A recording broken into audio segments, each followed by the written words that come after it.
Seattle Sports App. KIRO AM Seattle. KIRO FM HD2 Tacoma. This hour is brought to you by Goldberg and Jones. Give me a freaking auto! From the Quantum Fiber Studio, this is Brock and Salk on Seattle Sports. Brock Ewert is my hero. Jay Buhner just punched me in the kidney. We're going to see you a minute. Doesn't really work that way, Sherm. This is a show that has my name on it. It kind of does, though. Now here are your hosts, Brock Ewert and Mike Salk. All right, hello. Good morning. Hi, everybody. Brock and Salk Show, Seattle Sports on 710, seattlesports.com, Seattle Sports app, podcast platforms, 97.3 HD2, and YouTube. It's been good on YouTube this week. We had Robert Murray yesterday. He was pretty good. Lyle, I know you didn't bother to tell us that you guys were friends, but he was good.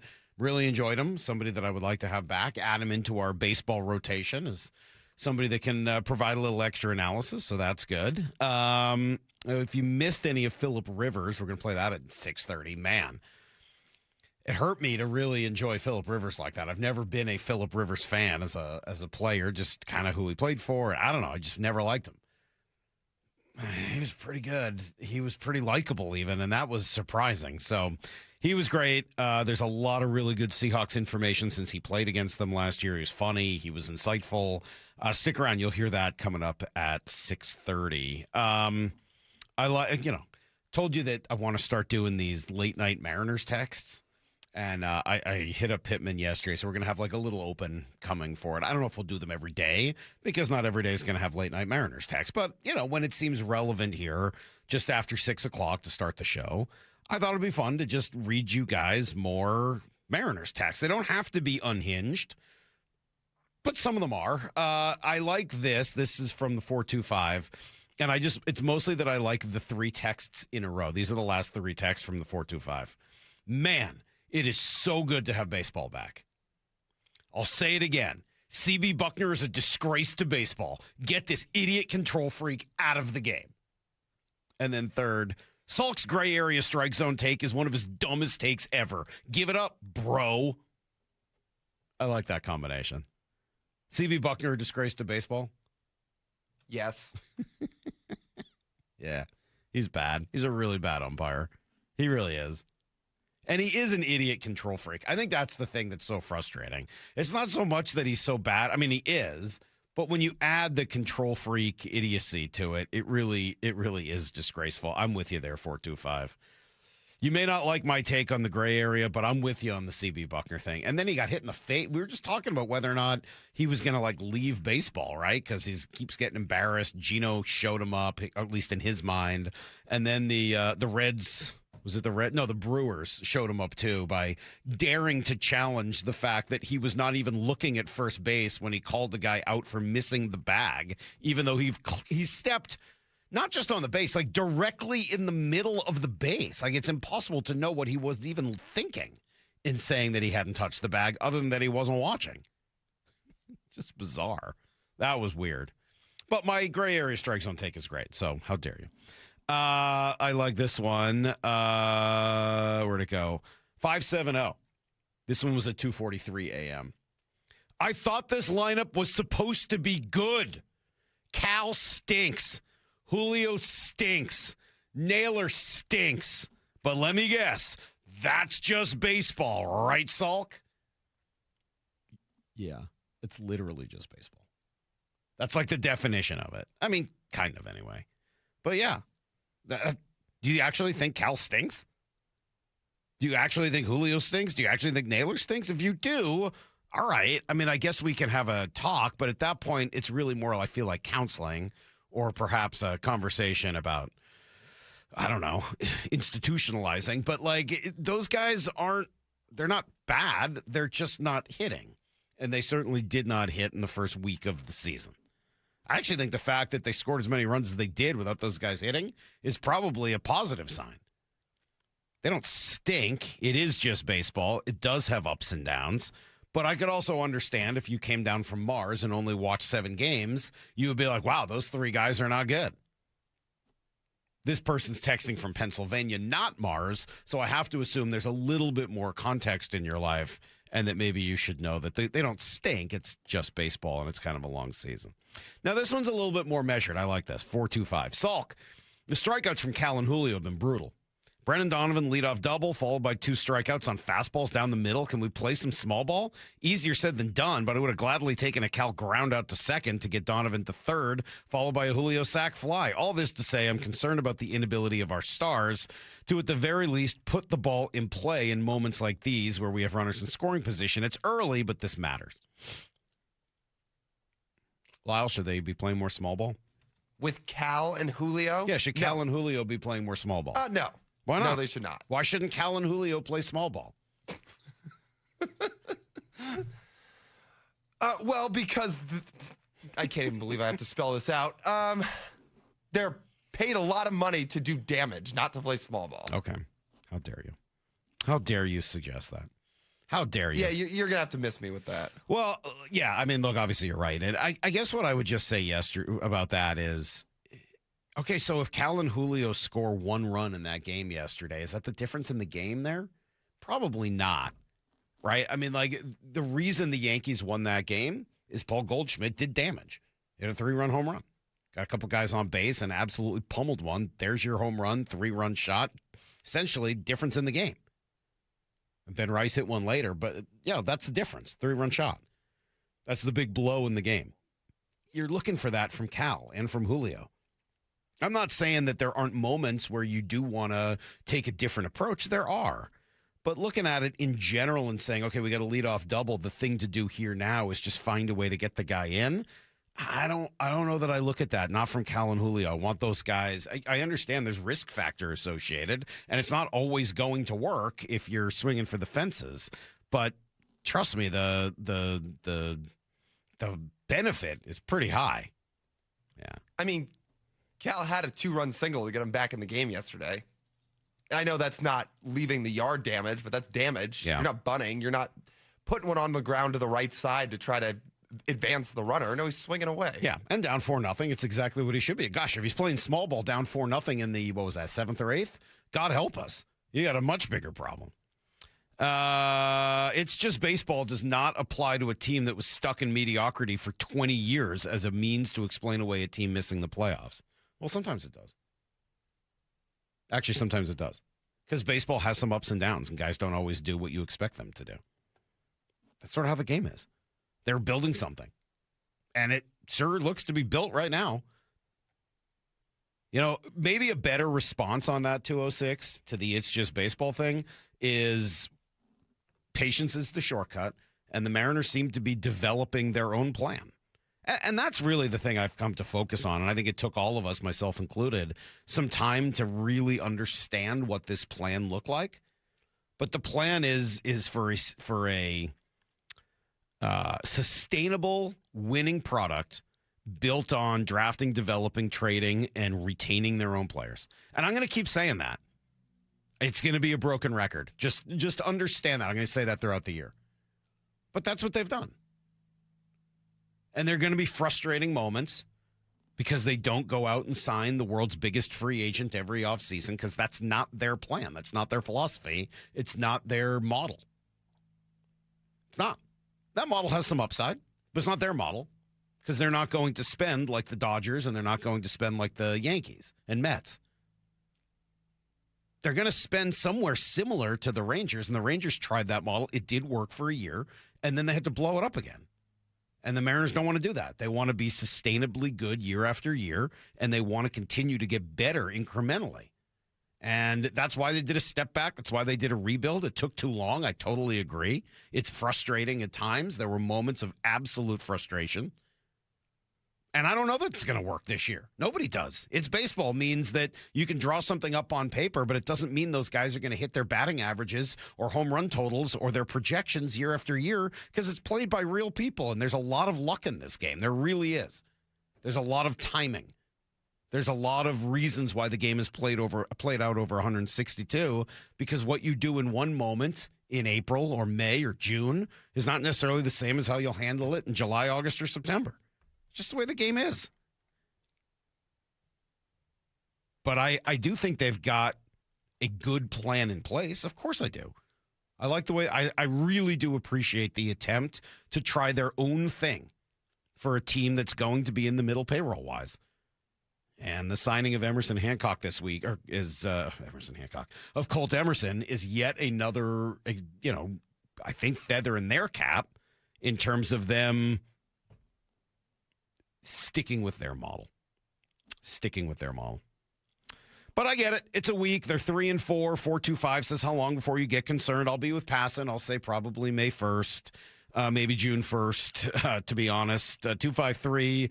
If Cal and Julio, where'd the other one go? 360, rather. The Yankees, it's just baseball looks a whole lot better so far.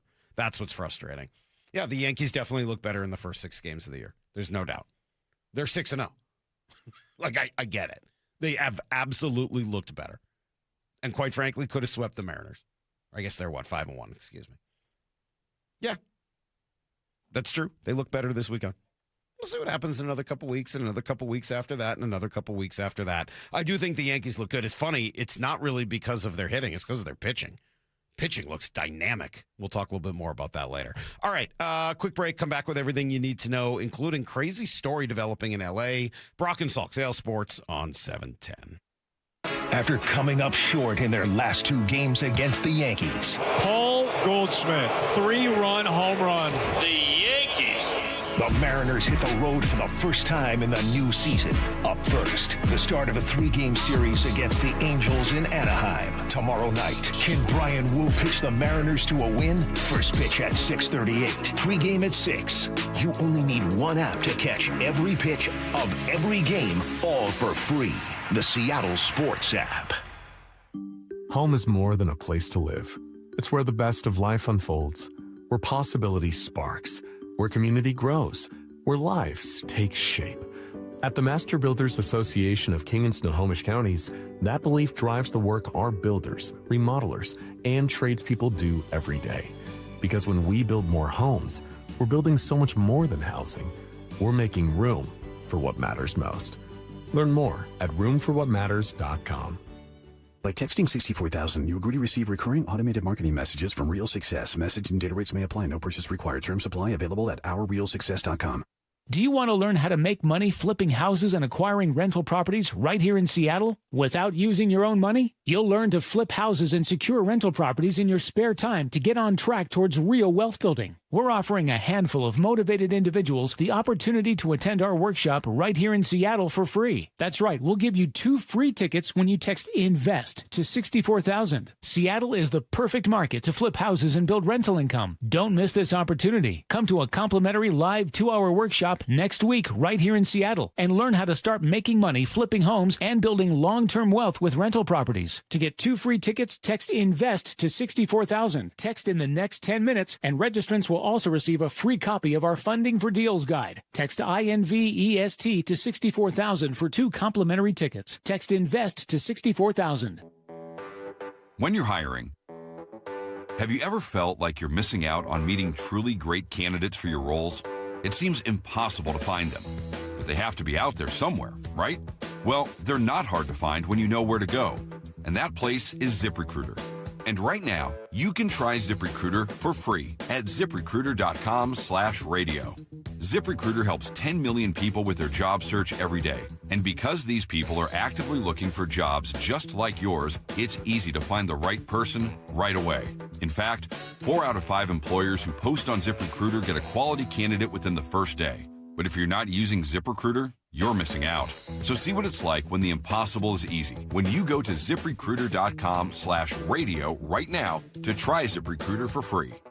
Once again, that's ZipRecruiter.com/radio. ZipRecruiter.com/radio. Never miss out on great candidates with ZipRecruiter. I'm Boomer Esiason. My mom died from cancer. She was only 37 years old. She didn't have life insurance, and that was devastating for my family. That's why having life insurance is so important to me. Ethos makes it fast and easy. Get a quote in seconds, apply in minutes, and get same-day coverage. You can get up to $3 million in coverage with no medical exam. Get your free quote at ethos.com/play. That's ethos.com/play. Paid spokesperson. Time spent on application may vary. Online health questions required. Pros, just because something on the job runs out doesn't mean you have to. Order it on the Lowe's app. My Lowe's Pro Rewards members get free same-day delivery on eligible orders over $25. Get the fasteners, hardware, or tools you need to keep the job moving. Order by 2 p.m. and get eligible in-stock items delivered right to your job site by 8 p.m. Members get more at Lowe's. Loyalty program subject to terms and conditions. Subject to availability. Restrictions and terms at Lowe's.com/shipping terms. Subject to change. The home of the Mariners. It is gone! Cal Raleigh, 2-run home run! Hear every pitch on 710 and the Seattle Sports app. Wesley is a truck driver. I drive a truck, and I love what I do. A truck driver with IRS troubles. They told me I owed them $43,000. It got really bad. Quite a few letters in the mail. They were talking about wage garnishment, coming after my house, my car. Yeah, they don't play around. I seriously thought that I was going to lose everything. One sleepless night, Wesley finally made a call to Optima Tax Relief at 2 a.m. Kind of figured I'd get a machine, but I didn't. I actually got to talk to an actual person in the middle of the night.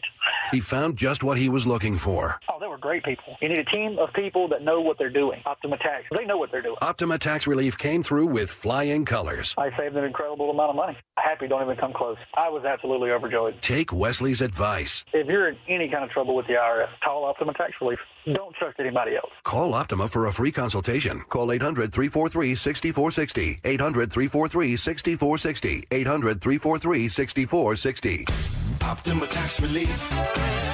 Some restrictions apply. For complete details, please visit OptimaTaxRelief.com. Michael is in his 70s, and he was dealing with an injury. I had tears in my rotator cuff. Just the discomfort of going about everyday life. Day-to-day things were not comfortable or almost impossible, but just being inactive was troubling. He was in a great deal of pain. I started trying to learn how to brush my teeth with my left hand, and you can't do it.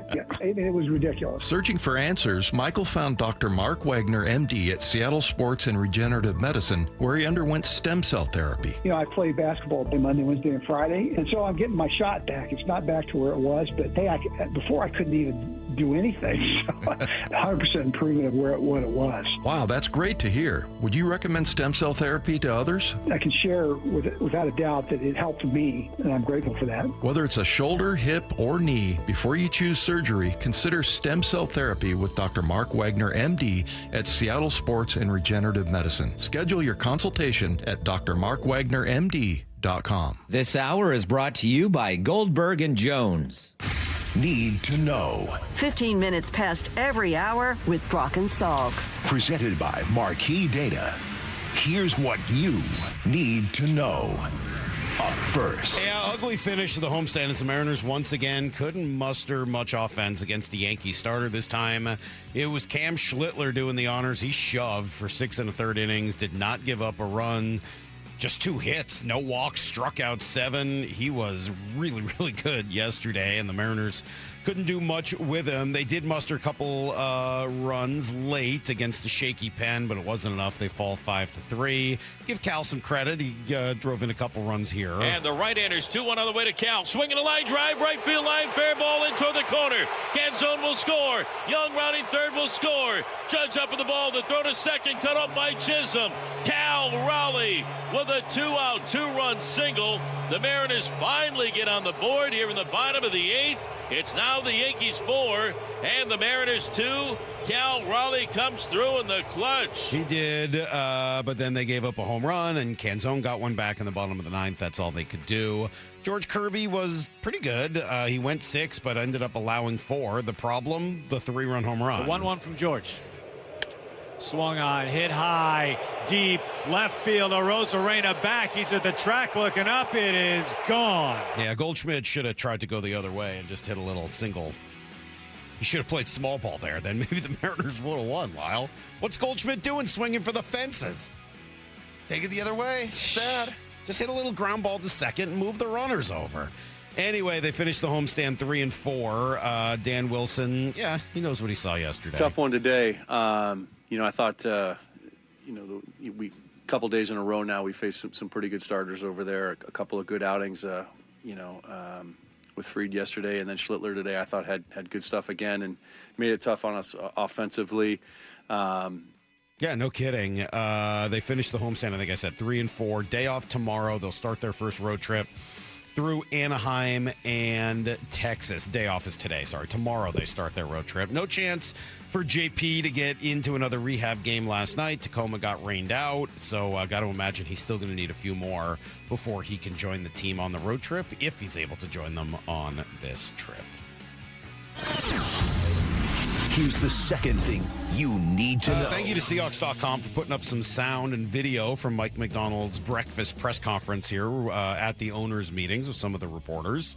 I've been thinking a lot about the loss of Boye Mafe. I know nobody else has, but I keep saying that it felt like the biggest loss so far this offseason. Mike addressed it.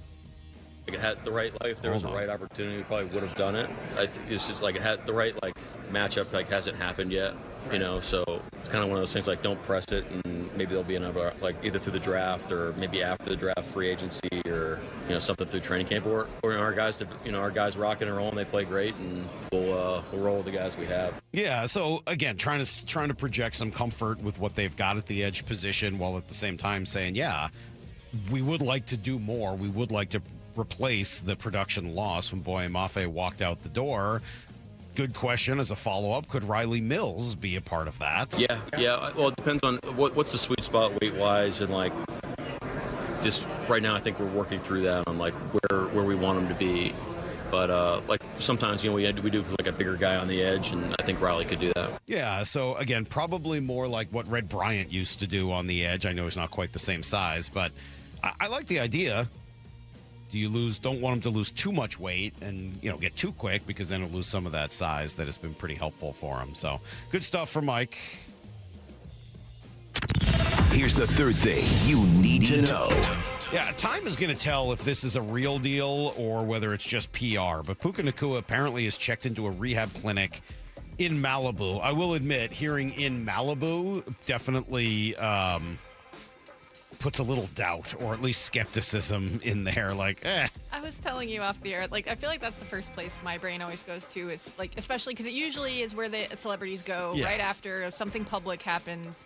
It seems luxurious, but I mean, I don't know. If you're rich, why not? Well, he's not as rich as Tiger. Tiger's heading out of the country to go do his rehab. Steve Weish with a little bit more information. This is according to his attorney, Levi McCatherine, who provided me. I'm going to read it, part of a statement that Puka's taking responsibility for his well-being and is focused on improving his performance during the off-season.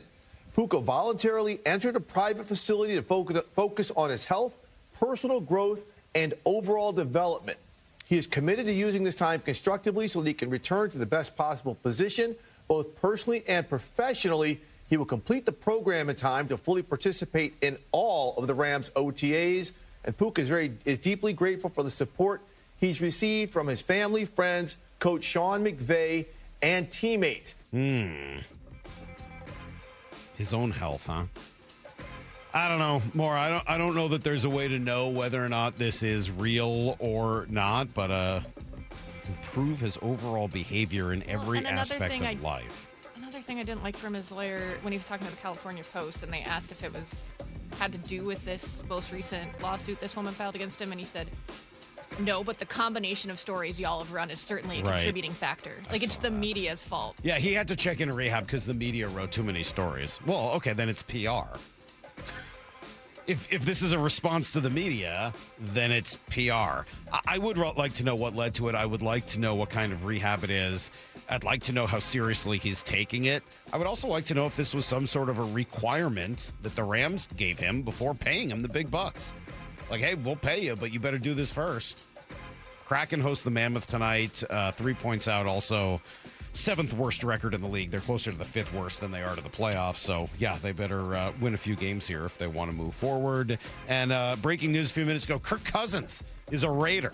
He's going to head to Las Vegas. That is everything you need to know. 1/4 every hour here on the Brock and Salk Show. I think Kirk Cousins is on Brock's list of quarterbacks that faced the Seahawks last year, whose number he has that he wants to try to get on here. Might have to wait a little bit, as Kirk is probably busy moving his family to Las Vegas. Yeah, you mentioned him yesterday as, these guys that aren't with the team currently are the easiest to get. Yeah, whoops. He just ended up going to a team, so maybe we waited too long. Good thing we got Phillip Rivers before somebody else signed him this offseason. Pretty entertaining and also pretty informative. It's next on Brock and Salk. 4 Down territory. Michael Bumpus answers the top 4 football questions of the day. Who do you want to see week 1 for the Seahawks? We think it's going to be the Bears, Yes. right? I Yeah. want to see the Cowboys, though. The Cowboys? I want to see the Cowboys because I want all the hype and the smoke that comes with playing the Cowboys week 1. You know, coming into the season, everyone's going to be excited about the Cowboys. Mm-hmm. This offense is going to be great. Defensively, they've gotten better. I want all the hype and all the smoke. Catch every 4 Down territory on the Seattle Sports app.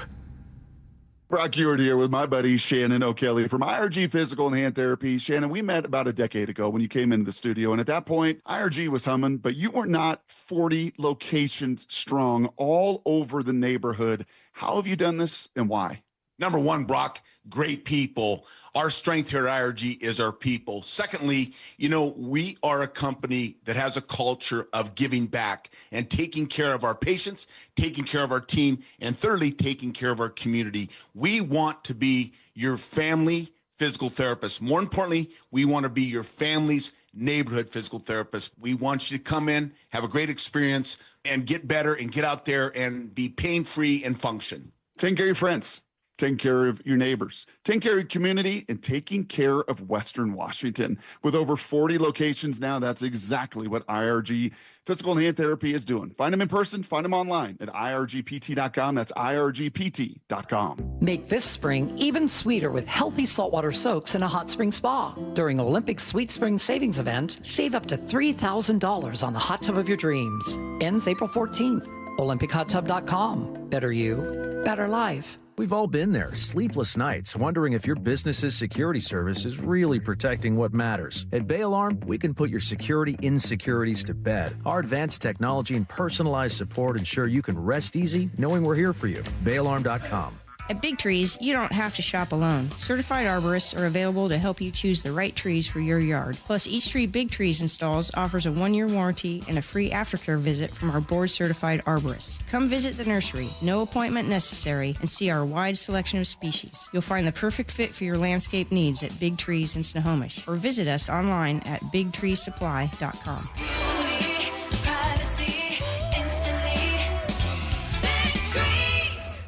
Smalls here. Did you know there are many ways to do your taxes with H&R Block? You can go to a local office and get expert help in person, or you can choose virtual tax prep and get expert help without leaving home. Or you can even do them yourself online with live human help standing by. Whatever you choose, you can file with confidence, having H&R Block's 70-plus years of tax expertise in your corner. Switch today and file your way at hrblock.com.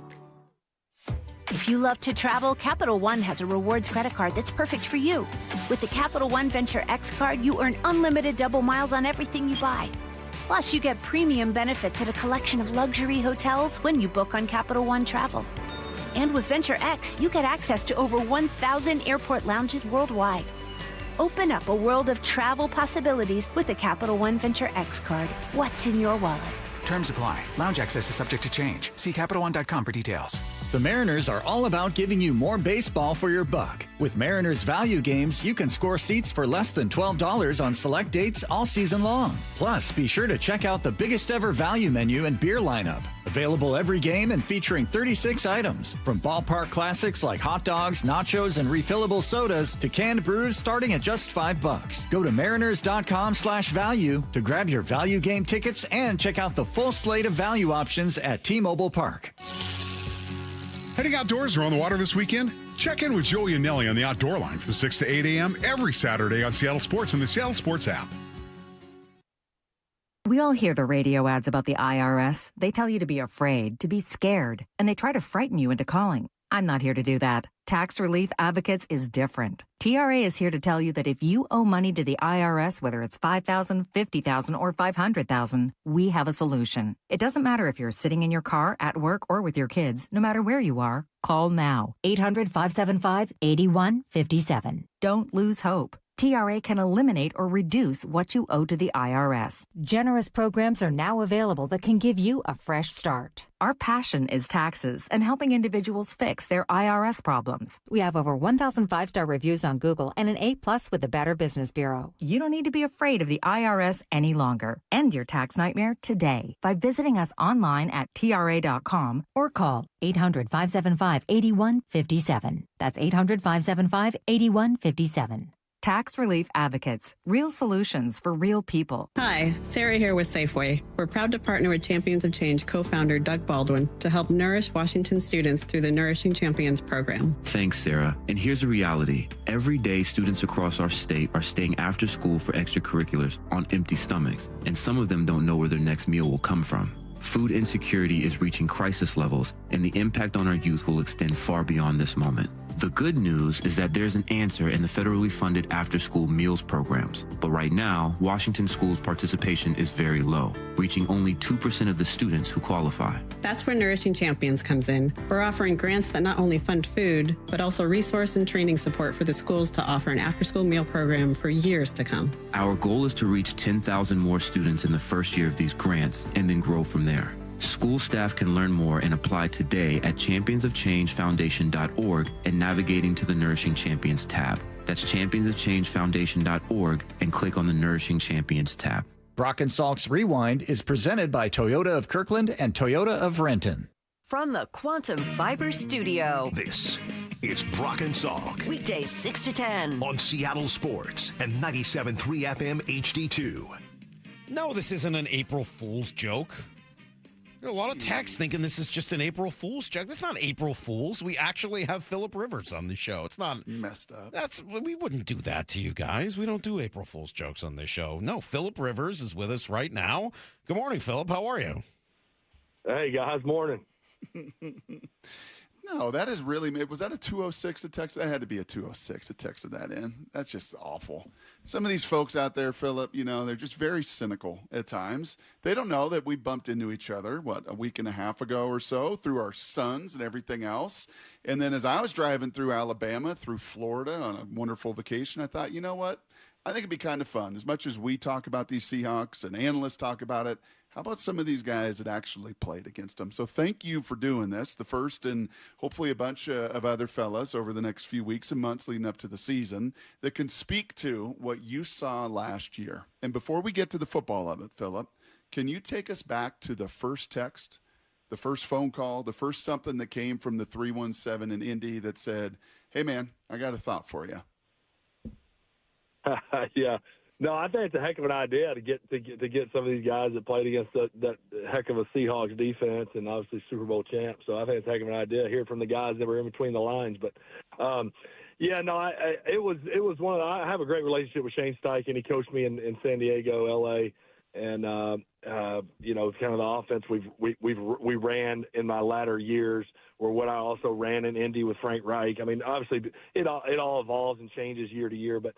So I had a great relationship with those guys. I would check in with Shane every so often throughout the year. You obviously end up pulling for your old teammates and you pull for your old coaches, as you've been out of the league. And Shane just said, "Hey, you think you can do it?" And I was like, I kind of took a deep breath, kind of moved my shoulders a little bit. And I was like, well, yeah, I think I can. But hold on now. I got to let me take a deep breath. And we, visited Monday morning, and I said, I need to get up there and throw.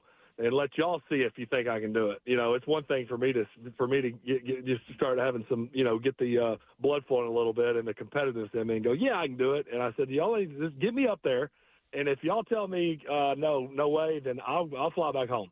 But let me get up there in front of you, and then we kind of got that done Monday night and went from there. I'm just surprised he didn't say something like, no, we know you can throw once. We want to see what you look like the next day.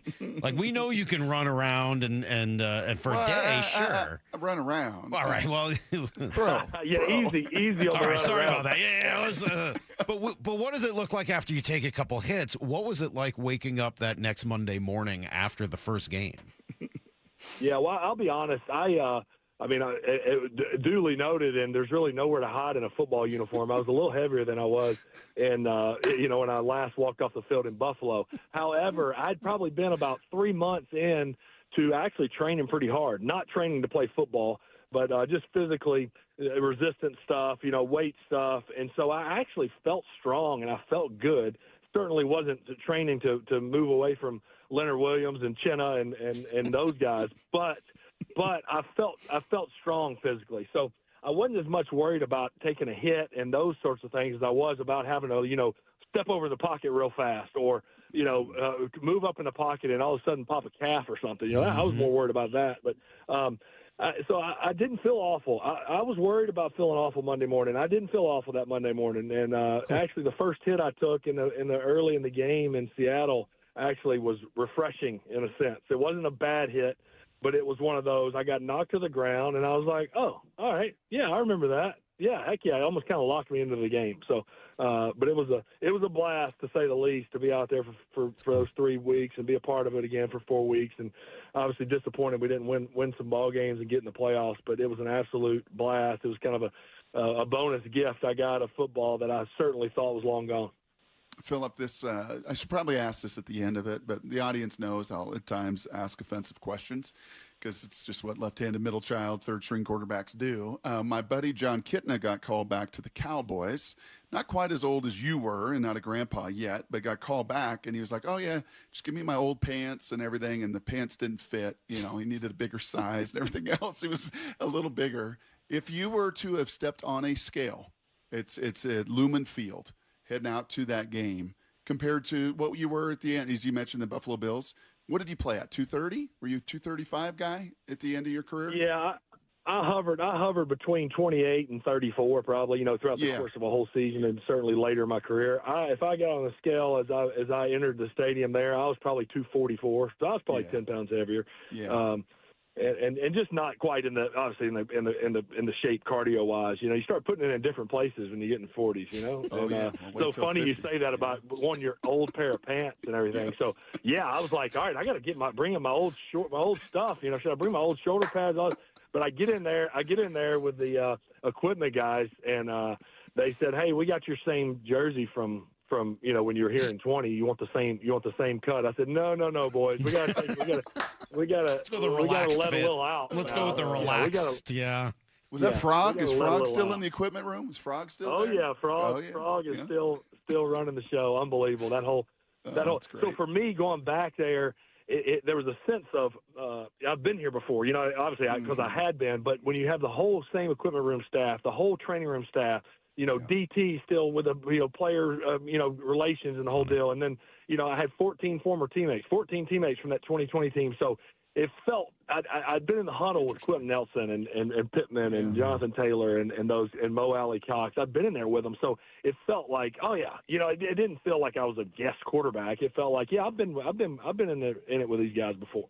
Love it. Brock, I thought you were going to reference that big D tackle at the weight, who they had to weigh on the freight scale here. No, for the Seahawks. Yeah, no, that guy was like 600 pounds. He's about 490 pounds. He was a pretty big boy. All right, so let's get to why we wanted to talk to you. Phillip Rivers with us. You played against the Seahawks this year. What was it like to play against that defense?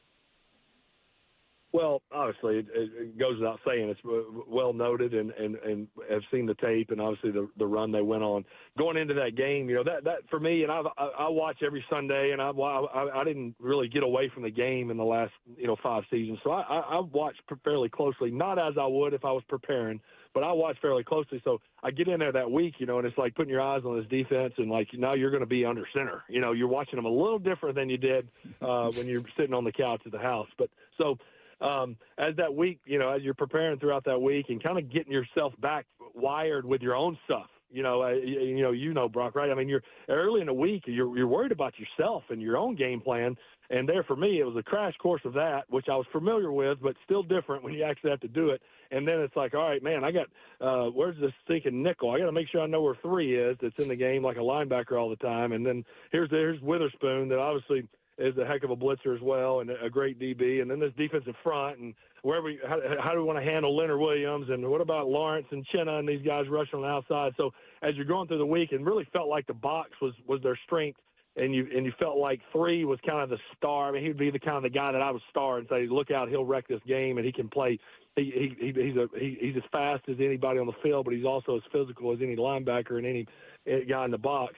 And obviously that linebacker core, I just thought as a whole, there with Ernest and Drake Thomas, and then you throw in, you consider, Emmanwori as a linebacker, even though I know he's a safety. So it was a safety nickel kind of body, but they were really solid. I think the biggest thing is, and you see this with the best defenses, I think. And yes, they're good at disguising. Yes, they have some good pressures, and yes, they got Coach Mike's unbelievable there and does a great job. But when you're really good and you got really good players and good coaches, you don't have to do a whole lot, And so I felt like you get it's not like they just had you like, what in the world is coming next? They're really sound and they don't have to do a ton, but they do it all off of the same look. They really like to start in that shell defense, and then they have some pressures from there. Some of them are those what nowadays is being called those simulated pressures, where they're really not bringing before and they're dropping it in, but it's eating up a back, or it's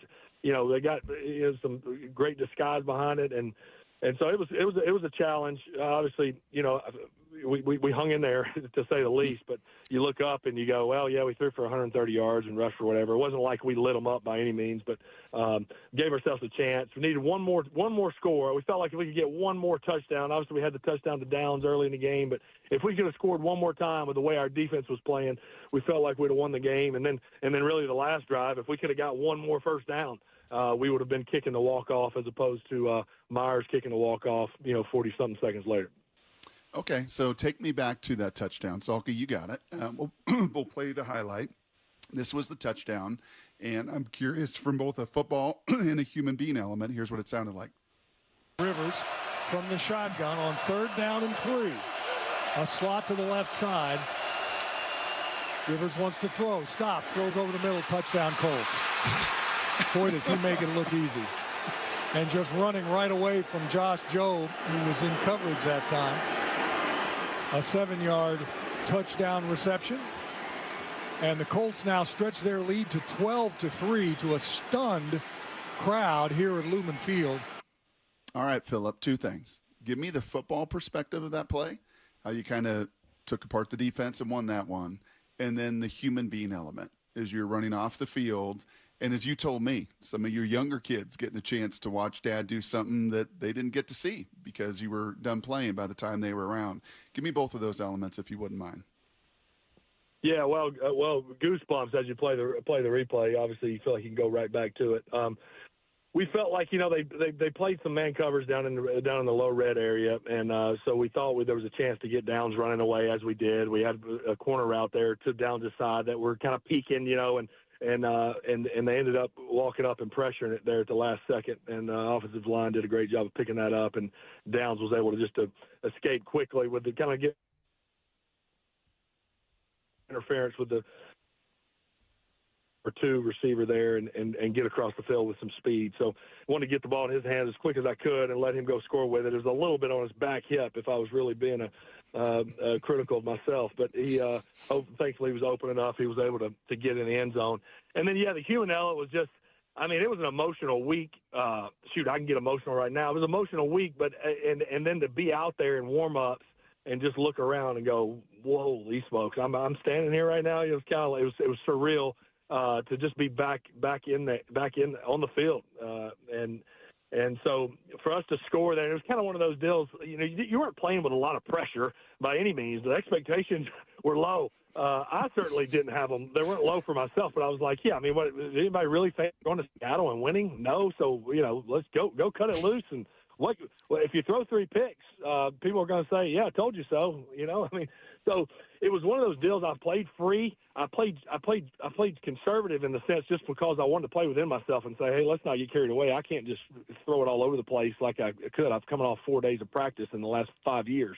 So the human element when we scored was just, as you saw it, you spaz out every now and then. You go back to that 10-year-old boy, which I kind of played that way my whole career. But just excitement, obviously. And you mentioned my younger kids were obviously back home. My brother and my oldest son flew out for the game, and son-in-law and the D coordinator at the high school, they flew out for the game. And so they were there and going crazy. But back home, they were excited. My 7-year-old girl, my 10-year-old daughter, they don't really remember Dad playing. They've seen the clips, but, so to actually be like, wow, Dad's out there playing. And my older girls were kind of like, the emoji with the brain, kind of going crazy, your brain's kind of crushing. They're kind of like, we don't really know what's going on. Like, this is a little bit for us going, wow. They were going back to their childhood, like, what is happening? This is what you did when we were 12. Now I have your grandson. I've had a son already.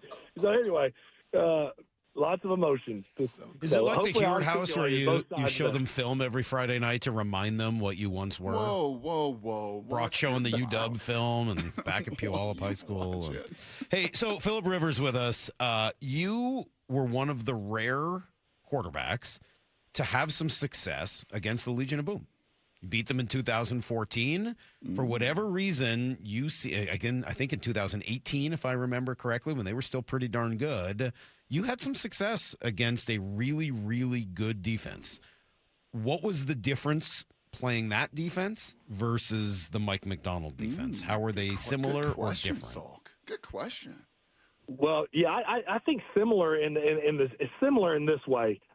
They're very sure of who they are, and they're very on task. With their assignments and how to play what they play. And those that you mentioned the 14 and 18 team and the team won the Super Bowl that by a large margin in years past to beat the Broncos that year. They didn't do a whole lot. But they did it very well, and they almost knew their defense so well that they could just play what they're seeing and play the tendencies of the offense. And I feel like that's the similarity. It's a different scheme, kind of comes from out of a different look. But they know what they're doing so well, and they're playing in such sync together that it allows them to play with that speed, and obviously that they have that from a talent standpoint, but play with the speed from what they're seeing.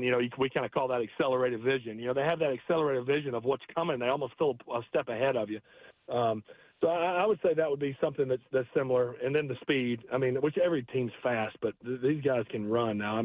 I mentioned three. I like calling them by their jersey number. I know they all have last names, but the three's unbelievable. And the guy that stood out in our game, and I'm not just saying this because he's an NC State guy, but Drake Thomas in our game to me was like, golly, he's everywhere.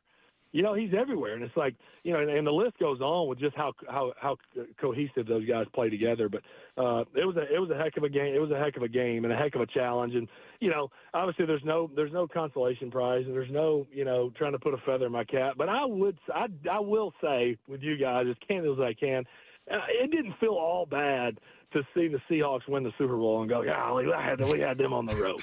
We had them on the ropes. It didn't feel terrible to at least be able to say that we had the lead with 42 seconds. That's because Drake May's a Tar Heel guy. Those things you never forget those. They weren't even competitive. It took a Jason Myers last second to beat me. No, I get it. Hey, last football thing, one of my last questions for you. And Phillip Rivers here, super kind to take a bunch of time with us. There's a baseball guy called Pitching Ninja, Phillip. And what this guy does is he kind of superimposes these elite pitchers and how when the ball comes out of their hand and even halfway to the plate, it looks exactly the same, right? Paul Skeen's fastball to slider, and when you got to make that decision, that accelerated vision you talk about. We hear about the Seahawks and just how hard their disguise is. Their speed with which they play, and then just how hard Kirk Cousins went into great detail about it as well. How it's like, man, I don't even know. Like, I'm supposed to look for safeties rotation, but they show this, and then they do this, and they run across like it's man, and then they bust that tendency. Like, how difficult was it with their speed and with their disguise to play the position you played for nearly 2 decades? Well, that's a great question, and I think the one thing people say, how different is it? People say the game's changed. How much has it changed since you were out in 2020? And so, I in some ways, I go, I didn't feel a whole lot of change. Shoot, it's the same. There's 11 guys out there. How many coverages can you play? But here's where I thought a Seahawks defense, a handful of these teams have really improved. The Jaguars, I thought, were this way as well.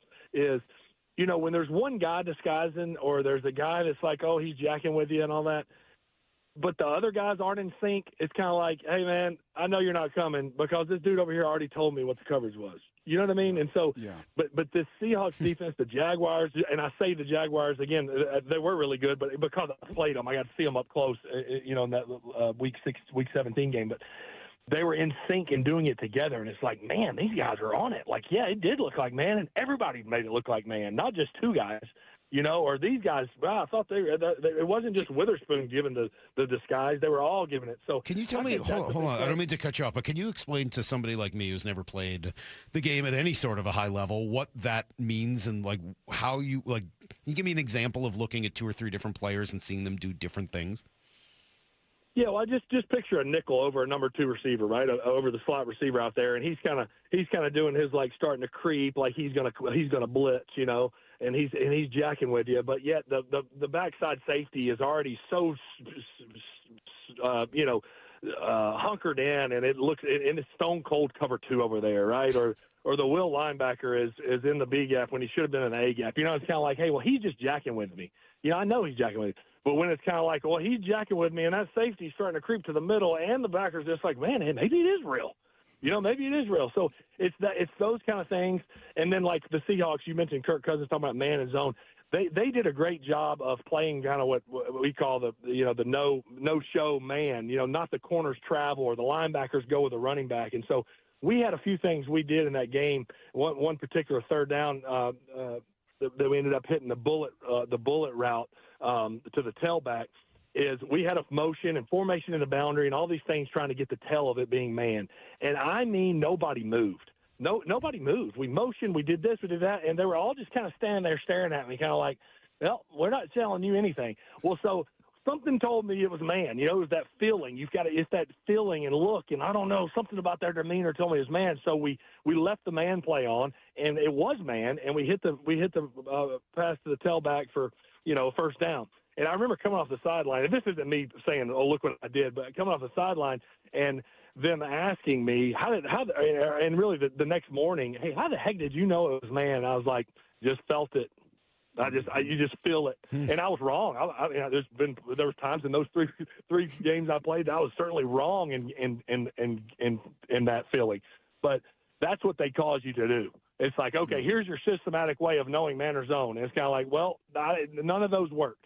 So what do you do? Well, you go with what you feel, and it's like, and so there's that element of. Could you have done that as a young player? Yes, but not as well. That's where I was going to say. That's where 250 games comes in as opposed to 15 games. It would have just said, well, nobody ran with an emotion. It must be zone. You know what I mean? It's that simple when you're a second-year quarterback as opposed to, 44 years old. You see it a little different, and you have those feelings. There was another time where they didn't pressure. They didn't. They did pressure, but it was like But you hear. I heard Drake and Ernest. I couldn't hear them audibly, but you see them communicating like, "Hey, we got to go." I see Ernest tell Drake, "We got to go," and it was like, "Oh, must mean this Nickel's coming." Yep, he is. You know what I mean? It's stuff like that. Well, so that's why I was asking. Because I was thinking of someone like Sam. Drake May in the Super Bowl. Yeah. Well, no, I was actually thinking of someone like Sam Darnold, or before him, Geno Smith, or this whole new conversation that we're having about these quote unquote reclamation project quarterbacks, and how they're just no substitute for experience. And maybe it's not that big a surprise that these guys are finding their way back to it, given that they were always talented first, or in some case second round picks, who weren't in the right spot or didn't get it early and then eventually figured it out later in their career. Yeah, no, I do. I think there's something about experience, though. You mentioned Geno, and I got to be a teammate with Geno, as he after the Jets, and then he came to us in L.A., and then obviously has gone on to do a lot of good things, and now he's right back with the Jets, and really has had a nice career after what, is tough. You mentioned Sam Darnold being through it. Daniel Jones is in Indy. Baker Mayfield. Some of these guys, the path they've been on, everybody has their own journey, and it's really those guys that have been through and been hardened. They've been hardened. It's kind of like, what can phase them now? What can phase those guys now? A bad game or somebody saying they're not very good? Like, that ain't gonna bother those guys. They've already been through it all. So it's kind of cool seeing those guys kind of go through those hardships and kind of come out on the other side of it. But there's the game within the game, and Yes, there is, and that was Phillip Rivers, who joined us yesterday. I got to say, he pretty much blew me away. There was a ton in there to react to, and I will say that after listening to him again and thinking about it last night, I kind of ended up with two questions that I want to ask Brock. We'll do that next. It's Brock and Salk, Seattle Sports on 710, and of course, the Seattle Sports app. Wyman and Bob, every afternoon at 2. I come into this with a lot more confidence. I know who this team is. I know who this management is. I know what they're going to do. Much higher expectations of this team. Yeah, no question. I just feel like we talked about this during spring training, that there's some question marks, but there's no holes. There's no excuse not to make the playoffs. Yeah, that's an absolute expectation, not a hope. Wyman and Bob on the home of the American League West champion Mariners, Seattle Sports. What if you could have the most reliable Wi-Fi? And get this, what if you could keep it at the same price for 5 years? That's the Xfinity 5-year price guarantee. Just 5 years of fiber-powered Wi-Fi that boosts speeds to the devices that need them most. That finds and fixes problems before you even notice them. Like super intelligent Wi-Fi with a sixth sense. And that keeps you gaming in the fast lane, even when the whole family's banking on bandwidth. And here's the best part. No annual contracts, no hidden fees, and our best equipment included. Plus, get online in minutes with same-day Wi-Fi. Hey, let's face it, a lot can change in 5 years. Kids grow taller, dreams grow bigger, but your Wi-Fi? It would stay reliable and the price would stay put. The Xfinity 5-year price guarantee. Lock in your price and unlock the possibilities. Xfinity, imagine that.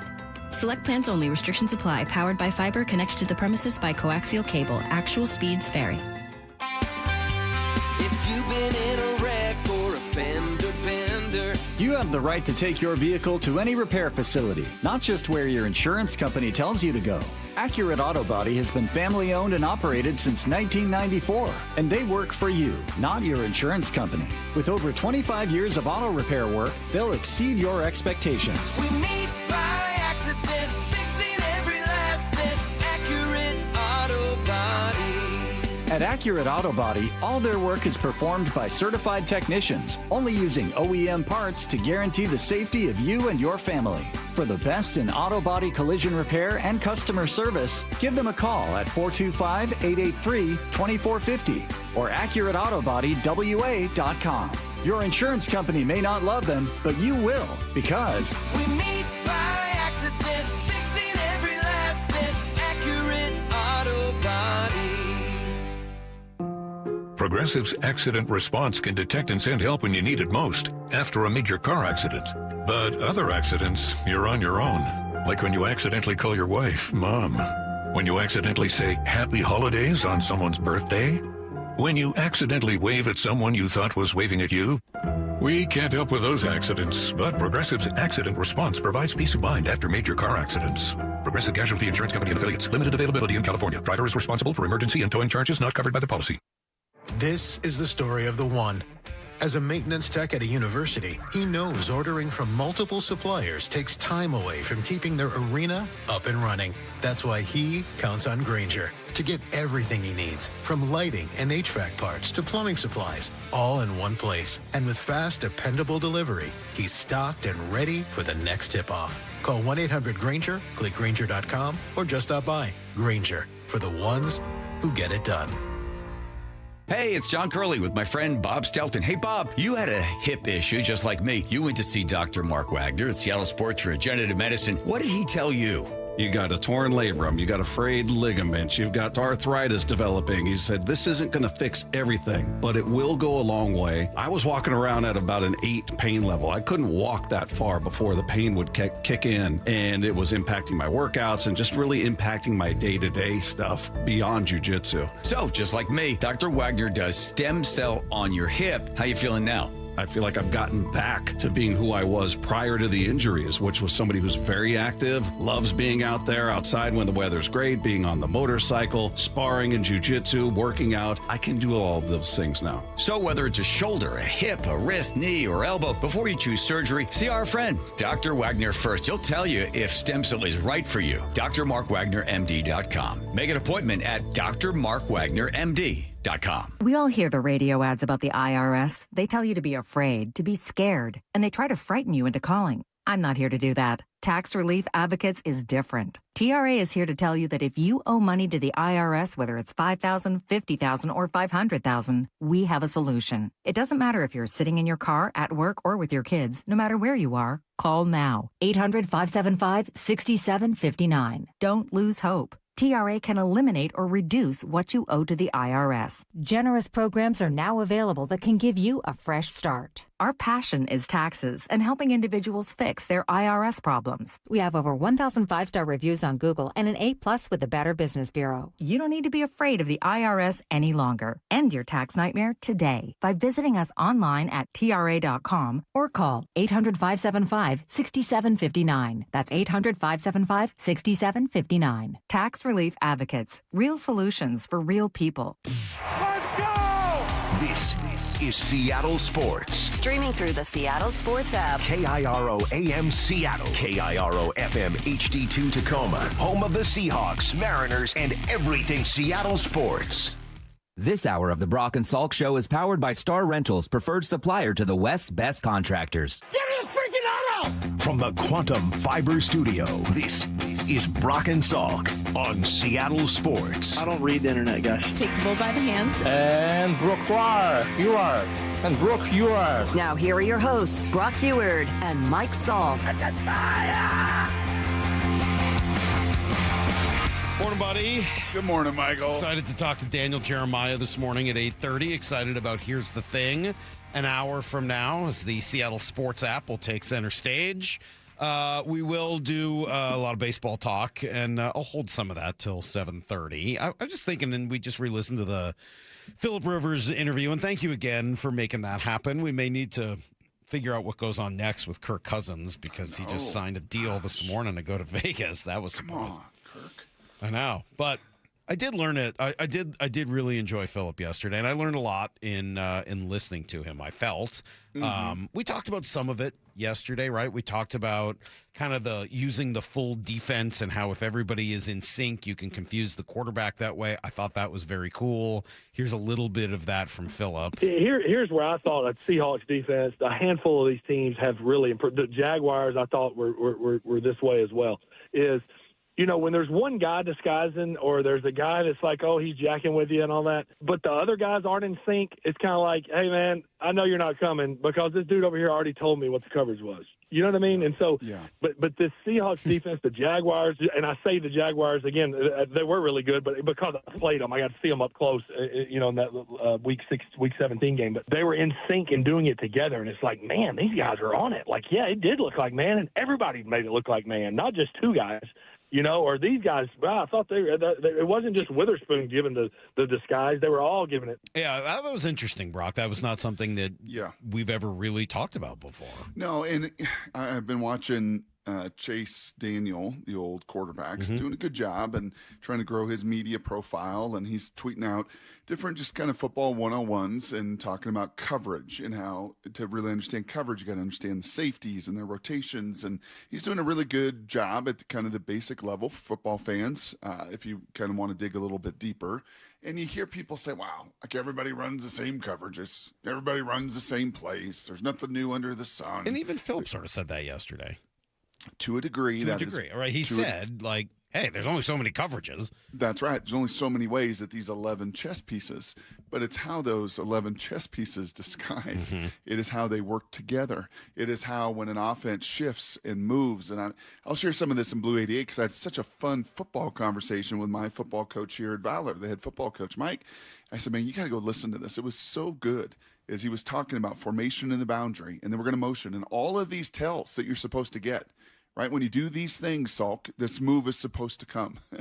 When I make these pitches, I'm supposed to set it up so now you swing at that pitch that's off the plate, right? When I change your eye level in baseball, now it's supposed to do this. And when Mike McDonald just confounds you and the entire group does it, even a guy that's played 250 games is like, yeah, that's doggone it, that's pretty good, man. And you know why they do all the walkthroughs, Salk? Do you want to know why they do more practice time on the field and walkthroughs than the predecessor did and most teams do? It's for those reasons. Those reasons. so that when the offense does something and throws you a curveball, you don't freak out. You don't tell.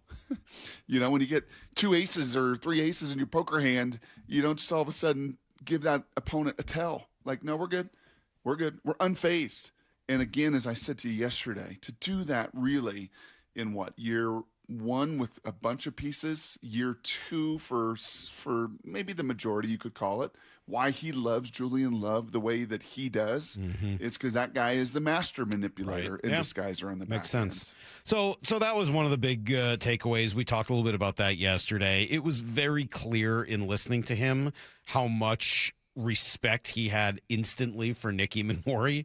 He mentioned number 3 a couple of times. Here's one. Early in the week, you're worried about yourself and your own game plan, and then it's like, all right, man, I got where's this stinking nickel? I got to make sure I know where 3 is. That's in the game like a linebacker all the time. And then here's Witherspoon that obviously is a heck of a blitzer as well and a great DB. And then there's defensive front. And he goes on from there, but not a surprise. The first person he mentioned was Witherspoon. We've heard that now a few times from quarterbacks, and then he went on to mention him again later. So here's my question.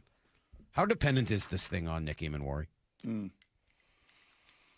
Well, what did it look like without him? Not as good. They were not quite as good. And that was early in the season, and you're still figuring out kind of your linebacker situation and your D-line rotation and, other components to that. I mean, you weathered it. I don't think all of a sudden you fell off a cliff. You still did some great things. I think Spencer Rattler and some of those boys would say that was no fun playing in that group. But, it changed it, put Spoon there. I think it kind of accelerates. I know why you asked that, rightfully so. I think that may accelerate what you do in this draft. There's not another Nick Emmanwori. I'll ask DJ about the safety from Toledo because he's the one kid that's got some specs as far as size and length and speed. They're not quite to Nick's level, and they'll probably be overdrafted because of Emmanwori. But when Phillip said, it's that box, that defense is built first and foremost, it should have been music to your ears, Salk. I mean, that's what you want. Line of scrimmage in that box, and he throws Emmanwori into that mix. It probably does reinforce. You could use a little help on the back end. You could use a little help at corner. Maybe another creature that's kind of this hybrid guy that's a safety linebacker, right? I'll get to that in Blue 88. But yeah, I think there's probably a little more need to replenish the back end of that defense with Reek out, with Kobe out. Yeah, that's not good actually players, even where I was going with players. that, Brock. It's funny. That's not really where I was going with it. I don't disagree. Like, you do need to do those things. But I was more thinking like, man, this guy just is so special in this ability to play the nickel in the way that he plays it. There just aren't that many people with the size, speed, strength combination that he has. How dependent is their system and the success of it on having a guy like that? Mike McDonald had his breakfast presser this week at the owners' meetings, and he even referenced him there in bringing back DeAnthony Bell, a safety that they lost midseason to Arizona. Well, the Panthers kind of stole him from us there at the end, so that was a bummer. But yeah, DeAnthony, he's been an asset for. I mean, you seem like you could probably rattle off some big plays that he's made for us. The punt block. He's a guy that gives us safety flexibility, but also some big nickel flex as a backup to Nick. So that's going to be something we want to make sure that, like, if Nick can't, find his helmet for a series or two, we can still go in and operate our defense. You know what? So I must say this now. It is a 7:07, Thursday, April 2nd. This is no April Fool's joke. A day later, I must say this now. You never, ever got the credit you deserve for Big Nickel. Thank you, Brock. You never did, Saul. That's nice of you. You never did. Well, Pete was I mean, kind there's a lot of other things that you say that kind of get in the way of some of your brilliance at times. All right. Right? There's some of your own narcissism that gets in the way, but not in this case. Not in this case. Why would you say that? Salk, you were a Big Nickel guy before ever there was Big Nickel. Been able to play nickel. He's played special. He's played the Big Nickel, and I gave that one to him. Thanks, Pete. Yeah. He never gave you the due that you deserve with this thing. I mean, sad. you seriously, you had some genius. Thank there. you, Brock. I appreciate You're a man that. of genius, Salk, before many others. Real man of genius. That's me. But to bring it back, like, you even hear Mike say it in that cut there. Like, in case Nick's out for a series or two, we still need to be able to operate our defense. Yep. I'm fascinated by that, and I don't think, look, I'm sure if Nick Emmanwori's not around, Mike Macdonald's smart enough, creative enough, and has enough backup plans. Mm-hmm. I mean, he's got plans upon plans. That seems to be one of his real strengths in his ready squad and all that he can survive without Nick Emmanwori.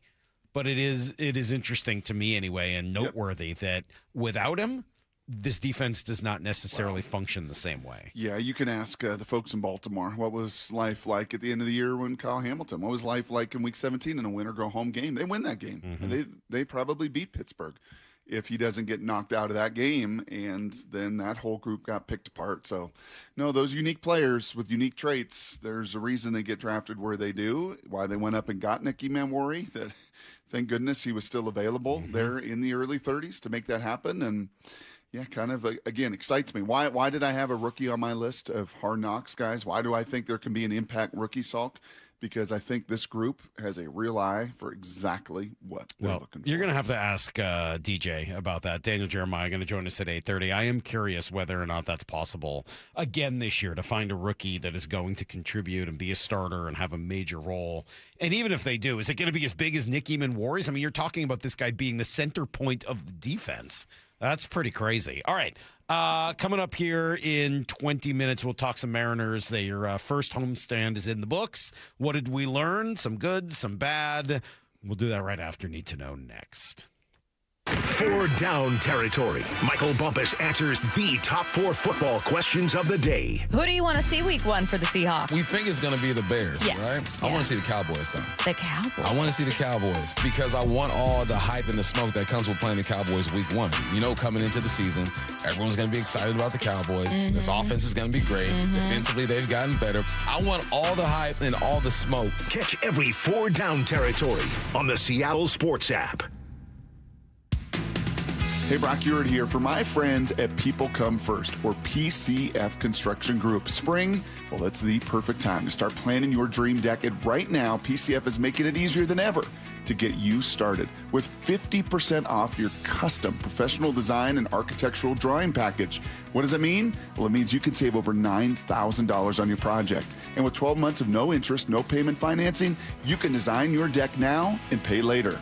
Most people who start with a design package end up with the outdoor space they've always dreamed of. And this offer is your first step. Don't wait until summer and wish you had started the process sooner. Start it now. Do what Molly and I did some years ago. Contact PCF Construction Group today. Get project ideas, browse photos, and find all the offer details at PCFgroup.com. Go see my friends at PCFgroup.com. Making your outdoor space with People Come First. Do you have a car, truck, or SUV you're willing to sell? How about an RV or commercial vehicle? Wayscar Ford in Auburn will buy it from you. And when they resell your old vehicle, they'll split the profit with you 50-50. That's right. You'll get paid twice. I'm here with Mark Clymer of Wayscar Ford. Mark, I'm not surprised your vehicle profit sharing program's doing well. It's a fantastic offer. It sure is, Stacy. We've been buying a lot of cars off this thanks to your advertising. And I got to tell you, customers are loving it. They're getting top dollar for their vehicle up front. They're getting paid right now. And the best part is when we resell that vehicle, they're getting 50% of the profit. A lot of people have vehicles right now that are sitting around and they're worth a lot of money and they're saying, you know, what the heck? I want to sell it. I don't want to deal with it myself, but I don't want to give it away either. This is the perfect opportunity for them to get the most they can for the car without having to go through the hassle of selling it themselves. Exclusively at Wayscar Ford, celebrating 104 years in Auburn. WayscarFord.com. That's WayscarFord.com. Running a business means wearing multiple hats. So if you're like me, you probably started out using your personal phone, taking client calls and texts nonstop. As my business grew, I needed something smarter. That's when I switched to Quo, the #1 business phone system. Quo works right on your phone or computer. No carrying 2 phones, no clunky landline, just one easy app you can try for free. Your team can share one number and handle calls and texts together like a shared inbox. Any teammate can jump into the conversation so customers get faster responses. And Quo's AI assistant summarizes your calls and responds to customers 24/7, so you never miss a lead or opportunity. All this starts at just $15 a month. That's basically 2 coffees. You can even keep your current business phone number. Find out why 90,000 businesses trust Quo. No missed calls, no missed customers. Try Quo for free at quo.com/sports. That's quo.com/sports to try Quo free. QUO.com/SPORTS. We've all been there. Sleepless nights, mind racing, wondering if your business's security service is really protecting what matters. At Bay Alarm, we can put your security insecurities to bed. Video security, burglar alarms, fire alarms, access control, 24/7 monitoring, and more. Our advanced technology and personalized support ensure you can rest easy, knowing we're here for you, your people, and your business. Visit bayalarm.com to talk to a local security expert. Bay Alarm, we got you. The home of the Mariners. It is gone! Cal Raleigh, 2-run home run. Hear every pitch on 710 and the Seattle Sports app. If you owe back taxes, listen carefully to rule number 1. Never go up against the IRS alone. They're cracking down, freezing bank accounts, garnishing paychecks, canceling passports. Even your home or business could be at risk. But here's what they don't tell you. The IRS has powerful tax relief programs that could save you thousands if you qualify. That's why smart people call Optima Tax Relief, America's #1 tax resolution firm. Nobody knows these programs like the experts at Optima. Their team of tax attorneys and licensed professionals have resolved over $2 billion in tax debt for people just like you. The IRS is not stopping, so don't wait and don't take them on alone. For tax help you need, for tax help you can trust, call Optima today for a free consultation. Call 800-343-6460. 800-343-6460. 800-343-6460. Optima Tax Relief. Some restrictions apply. For complete details, please visit OptimaTaxRelief.com. Do you need glasses or contacts and you're now at the age where you also need readers? K2 Vision RLE is the permanent solution to eliminate the need for all those. Hey, it's Doctors King and Kopstein from K2 Vision. Andy, for those nearing age 50 or so, refractive lens exchange can be a great alternative to LASIK. That's right, Joe. K2 Vision RLE is a terrific permanent solution for a lifetime of great vision. The older we get, we experience the dysfunction of our natural lens, which affects both distance vision and requires the use of reading glasses. Plus, after K2 Vision RLE, you will never develop a cataract. And like LASIK, K2 Vision RLE is quick and painless. The question is, which procedure is right for you? With the experience of over 150,000 procedures, the doctors at K2 Vision will know which procedure is best for you. Schedule your free Zoom consultation today at k2visionrle.com. K2 Vision RLE. No readers, glasses, contacts, or cataracts. Need to know. 15 minutes past every hour with Brock and Salk. Presented by Marquee Data. Here's what you need to know.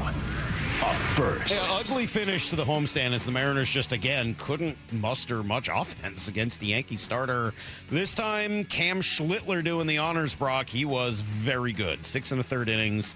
Did not give up a run. Only 2 hits, no walks. Struck out 7. They really couldn't do much against him, well, at all. Tough one today. I thought, we couple days in a row now we faced some pretty good starters over there. A couple of good outings.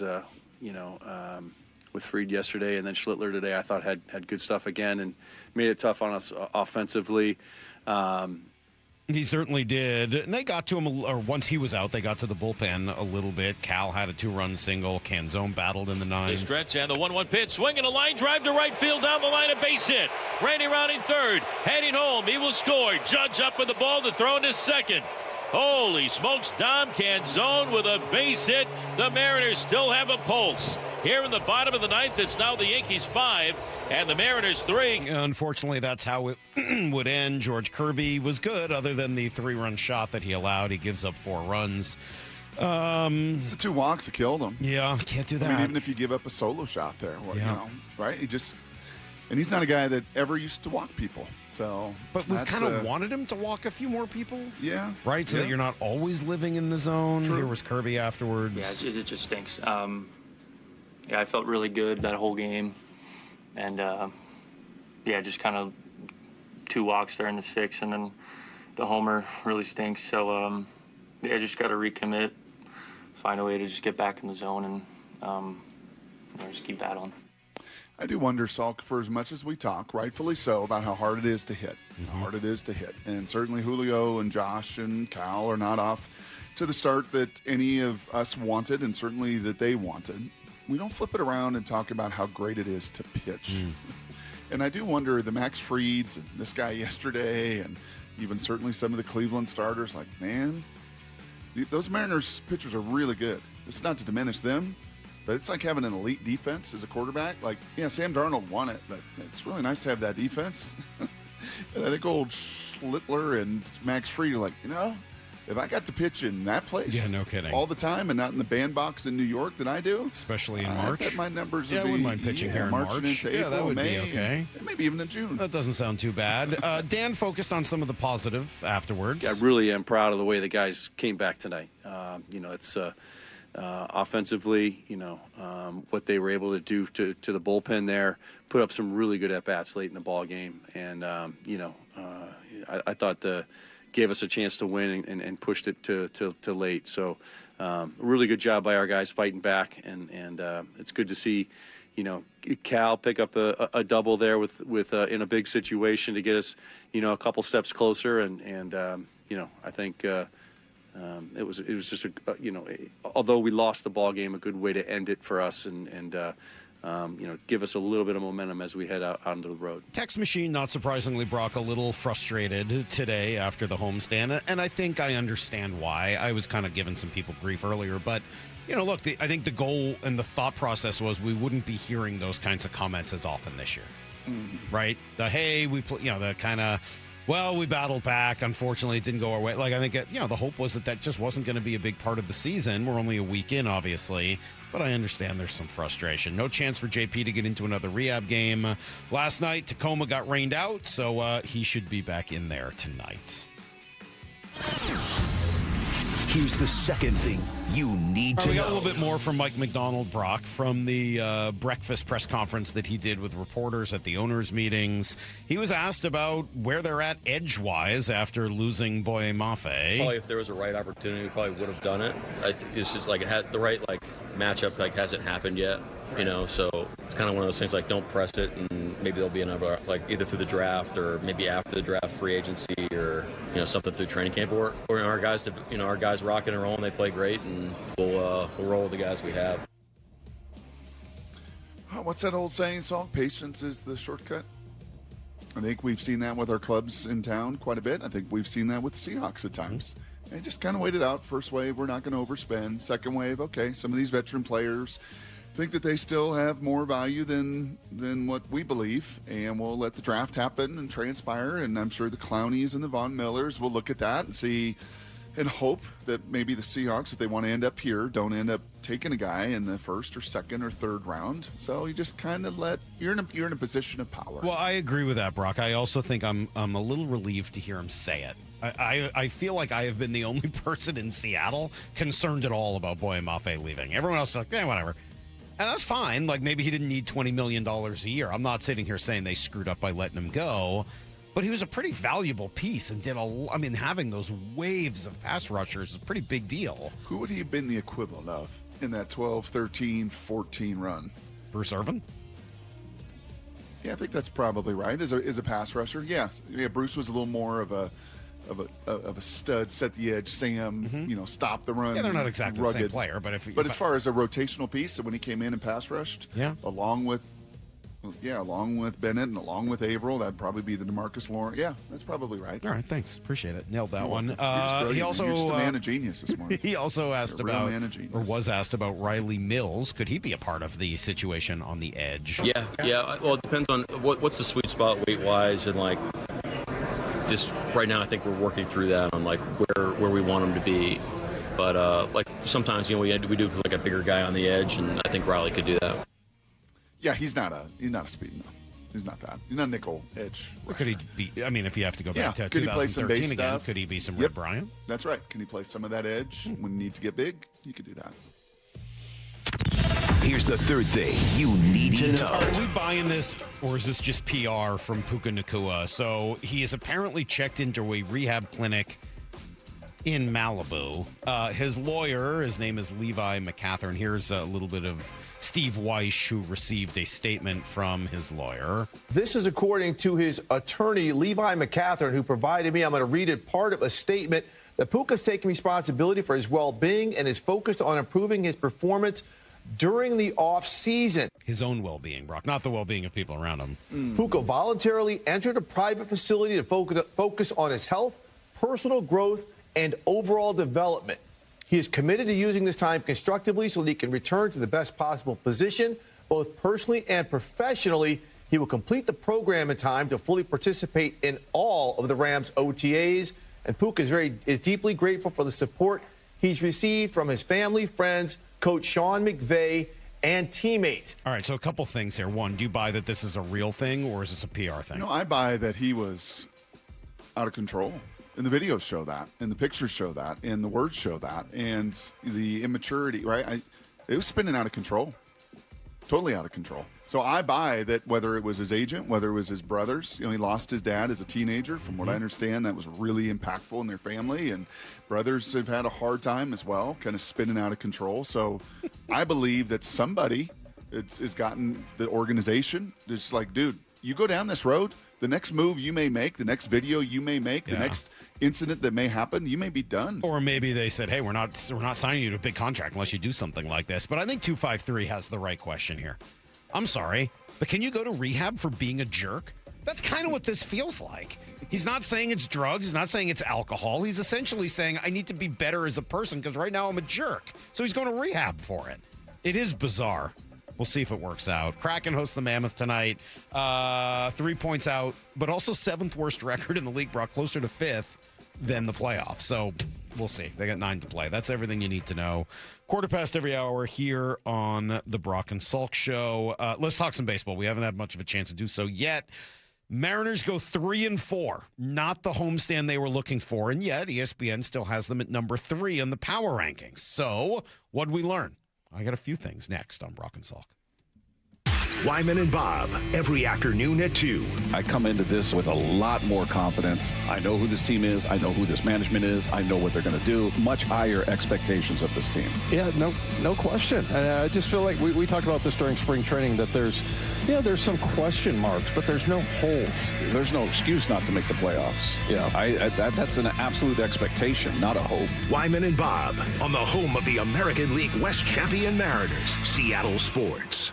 Hey, Mike Salk here. I don't know if you've been thinking about GLP-1 injections for weight loss. You're probably not alone. But before you do, maybe ask some questions, okay? Are you ready to spend $3,000 to $5,000 a year and then stay on the medication long-term to maintain the results?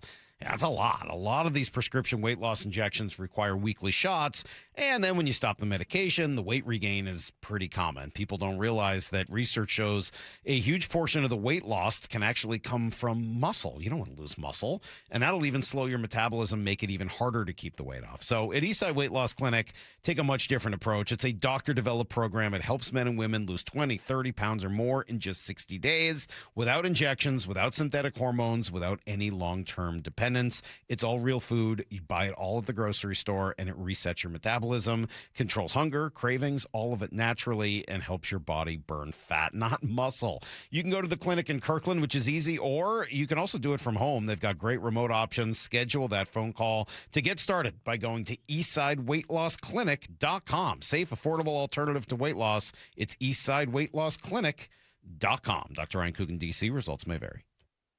It's about time delivery worked on your schedule. Same day, next day, or scheduled in advance. However you plan it, the Home Depot delivers the whole job. From drywall to doors, plumbing to paint, we'll get it there when you need it. Because on the job site, timing is everything. You order, we deliver. It's that easy. The Home Depot Pro. It's about time.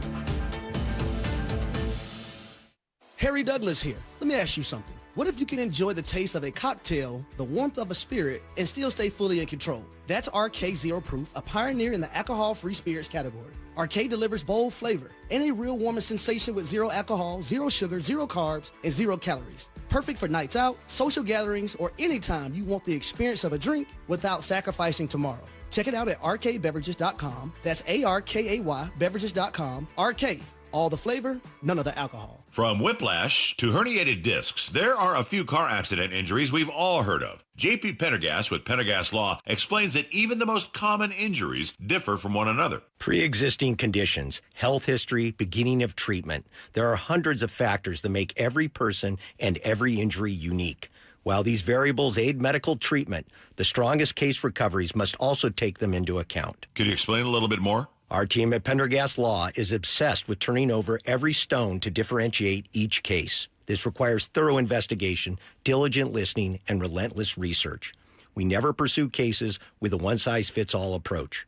We built our success by treating every injury and every case with the individualized attention our clients need and deserve. Pendergast Law's individualized approach to even the most common injuries makes the difference in case outcomes. It's another reason why I can't recommend them enough. If you or a loved one has been injured in a car accident, call Pendergast Law. We can help. This baseball season, Toyota of Kirkland and Toyota of Renton have you covered with every play. With their lineup of Tundras, Tacomas, and the all-electric BZ lineup. Versatile, powerful, and innovative. All built to elevate your drive. Take a test drive at either location and head home or to the ballpark in that Toyota the same day. Whether you're in the north or the south, they've got you covered. Visit Toyota of Kirkland and Toyota of Renton or online at toyotaofkirkland.com and toyotaofrenton.com. O'Brien. Heading outdoors or on the water this weekend? Check in with Joey and Nelly on the Outdoor Line from 6 to 8 a.m. every Saturday on Seattle Sports and the Seattle Sports app. Dave Wyman here with Dr. Robert Meyer from Swedish Hospital. Dr. Meyer, tell us about the amazing results prostate cancer patients are getting with Swedish CyberKnife. Well, at the Swedish CyberKnife, our patients are really satisfied with the experience. The treatment is very effective at eradicating the cancer, has minimal side effects, and we are seeing excellent cancer control 10 years later. Find out more at swedish.org/cyberknifeprostate. Treat prostate cancer with Swedish CyberKnife. This baseball season, Toyota of Kirkland and Toyota of Renton have you covered with every play. With their lineup of Tundras, Tacomas, and the all-electric BZ lineup. Versatile, powerful, and innovative. All built to elevate your drive. Take a test drive at either location and head home or to the ballpark in that Toyota the same day. Whether you're in the north or the south, they've got you covered. Visit Toyota of Kirkland and Toyota of Renton or online at toyotaofkirkland.com and toyotaofrenton.com. O'Brien. How was your break? It was great until I stopped for gas. Prices have gone up almost $1 with no end in sight. I might have to start watching how much I drive. That's exactly why I use Upside. I never pay full price for gas with the free Upside app. Upside? Yes, Upside. It's the free app that gives you cash back just for buying the gas you're already buying. So even with the rising gas prices, I'll never have to limit how much I drive. Does that actually add up to anything? Just last year, I made over $200 with the Upside app. Wow, that's serious extra cash. I'm downloading the free Upside app right now. Download the free Upside app to earn cash back on the gas you're already buying. Use promo code THRIVE25 for an extra 25 cents per gallon bonus on your first tank. You can cash out anytime, right to your bank account, or an e-gift card for Amazon and other brands. Just download the free Upside app and use promo code THRIVE25 for a 25 cents per gallon bonus on your first fill-up. That's THRIVE25. Offers vary by user and location. Go to upside.com for terms and conditions. From the Quantum Fiber Studio. This is Brock and Salk. Weekdays 6 to 10. On Seattle Sports and 97.3 FM HD2. 3-4 homestand, Brock, not great. Against two likely playoff teams makes it sound a little bit better. Probably could have and should have taken 3 of 4 from Cleveland, but also could have easily been swept by the Yankees. Thankfully, they had the walk-off win in game 1 of the series. So what did we learn? What did we learn from now the first week of the season, from the opening homestand, 7 straight games? Obviously, all of this with the gigantic caveat that it is very early and that all takeaways from a first week of baseball need to be taken with a grain of salt. But look, this is our job. We're here. We have to, comment on what we see and try to extrapolate a little bit. So here's where we're at. First thing for me is actually not a Mariner take, but that Yankees pitching is legit. Mm-hmm. It really is. They're better than they were last year. They're going to add Garrett Cole back to this. They're going to add Carlos Rodon back to this. Like, the conversation we had last year of, hey, the American League is wide open, so this is a great opportunity to take it. I don't know whether the American League is as wide open as it was last year. We talked about that before the season started, and after watching the Yankees, I feel even more so. Like, I think that's a very good baseball team. The offense is good outside of Aaron Judge. It's not great, but the pitching is actually spectacular. Yeah, I would tend to agree with that, and I think they would co-sign in San Francisco. Yeah, where they scored 1 run in 3 games down in the Bay. You didn't do a whole lot more. Right? You scratched out, you competed, you got to their bullpen, you did some damage late, you were competitive. Obviously, Cal delivers in a big moment in game 1 to get you that one, and you got 1 of the 3, but those 2 starters on back-to-back days absolutely murdered your offense. And really, all 3 starters shut you down. I mean, you didn't do much against Weathers. You're able to win the game because you got a dominant performance from Castillo. But, I mean, it's not like you got a tremendous amount going against Weathers either. So, really, all 3 guys got you, and they got a lot more in reserve there as well. So, I was actually, and as much as I think it pains me to say it, very, very impressed with the Yankees. They're pitching, and it also does matter that the rest of the American League is better, I think, than it was a year ago. It's not as wide open. Second thing for me, Brock, I think Brendan Donovan's going to be just fine at T-Mobile. I mean, that was my one question, right? Sometimes starts to a season are totally irrelevant. But for a new guy to the Mariners coming here in chilly weather in March and starting his Mariner career by killing it at home, that is absolutely relevant to me because we know how new players at this park can fare. And if he had a bunch of balls that hung up or marine layered or whatever it is, and then he starts, trying to overcompensate or change his swing. Like, we've just seen how it gets in people's head when they show up here for the first time after an entire career somewhere else. He was on base in every single game. I think that's great news. Yeah, to your point, we're 4% of the way into the season with 7 games. These are 20-something at-bats for Donovan here. So to rush to any grand conclusion and say, yep, perfect fit, be very, very careful.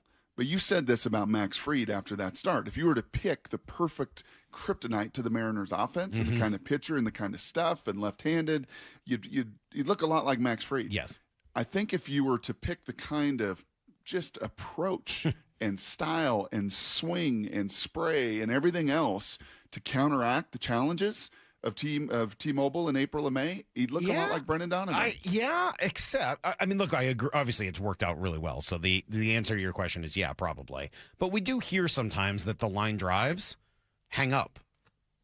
Yeah, but I don't think he's just a straight. I mean, he pounds the ball into the ground. Hits the ground ball. I know you're right. And all of a sudden, really you leave something up, and he will clothesline something and put it over that right field porch a couple times. Yeah. So, and just the mindset and just the approach and how every he doesn't hit line drives that hang up. It's really nice. No, I agree. Based on what we've seen so far, that doesn't seem to be his game. So, and Dan Wilson pretty happy with what he's seen. That's what we saw during spring. Was Donnie just putting up those good at bats, especially at the top of the order, making it tough.